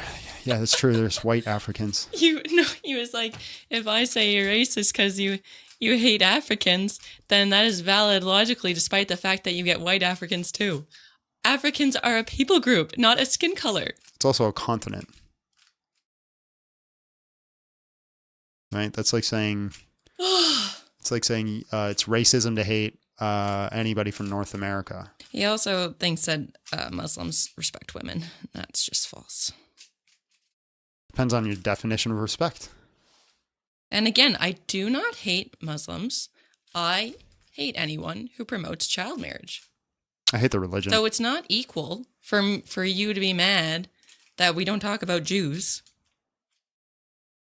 Oh, that's a more whataboutism. Hey, why don't you talk about these other people that I dislike? Which is another. I don't hate anybody. You keep being like, do you hate Jews? I don't hate anybody. Unless they promote child marriage. Then they can get wrecked. Actually, there is good argumentation that the Jewish tradition promotes child marriage. Then they can get wrecked too. Yeah. There you go, Maverick. We can be friends. The big difference is that Judaism is not trying to subjugate the whole world under their belief systems. That's the difference. The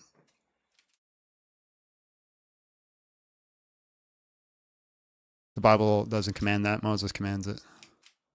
And also never makes an implication on what that they are to be used for. Imagine attacking Islam when your book says Rebecca's 3. Well, notice they said very clearly, imagine attacking Islam when your book says Rebecca's 3. Would you put a $10,000 wager down on that? Would you put $10,000 on that claim? I'll put up $10,000 on that claim. Would you? You put up $10,000 that says that our book says that Rebecca's 3. I'll put up $10,000 that it doesn't, and the winner takes all. Do you agree to these terms? I don't have $10,000. Everything that you have in your bank account. I will also put up everything I have in my bank account. You have a chance to actually make a lot more.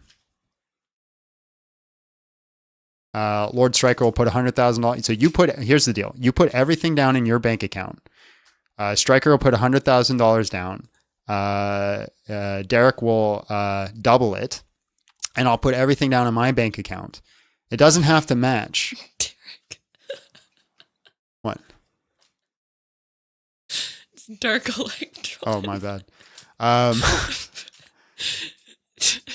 And so it doesn't have to match. So like, let's say we get to like $150,000 and you put $2,000 down. All you lose is $2,000, but you could gain $150,000 or $250,000. Are you willing to make that bet?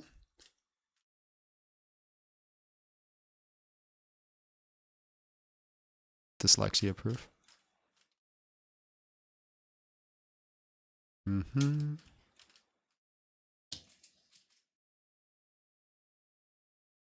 I'm just waiting to see if they're willing to make that bet. They can make $250,000. They might only lose $2,000.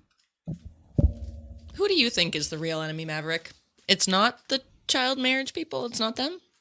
Who is it then?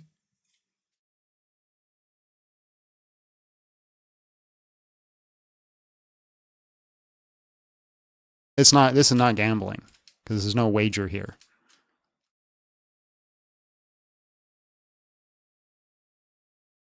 We can bet $10,000 on it. Are you the person that was saying? No, you're not the person. You're on our side, isn't it? No, I don't know. Was that the person who was agreeing? I don't remember. I should be more careful with the names.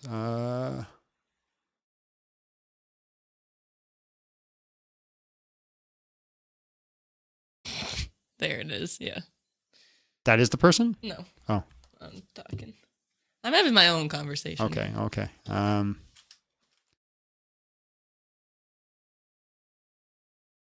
It's all the white panel being racist again.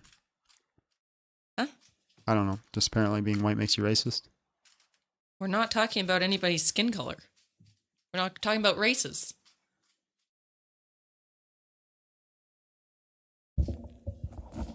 Here's a question. If you found out every single person is just so, let's say a new race came to the earth and they were all green, and you found out all green people like to torture and eat children.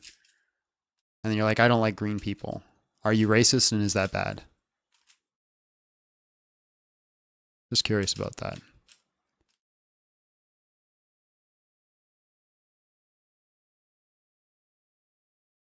Because if Islam's a race, then I'm racist.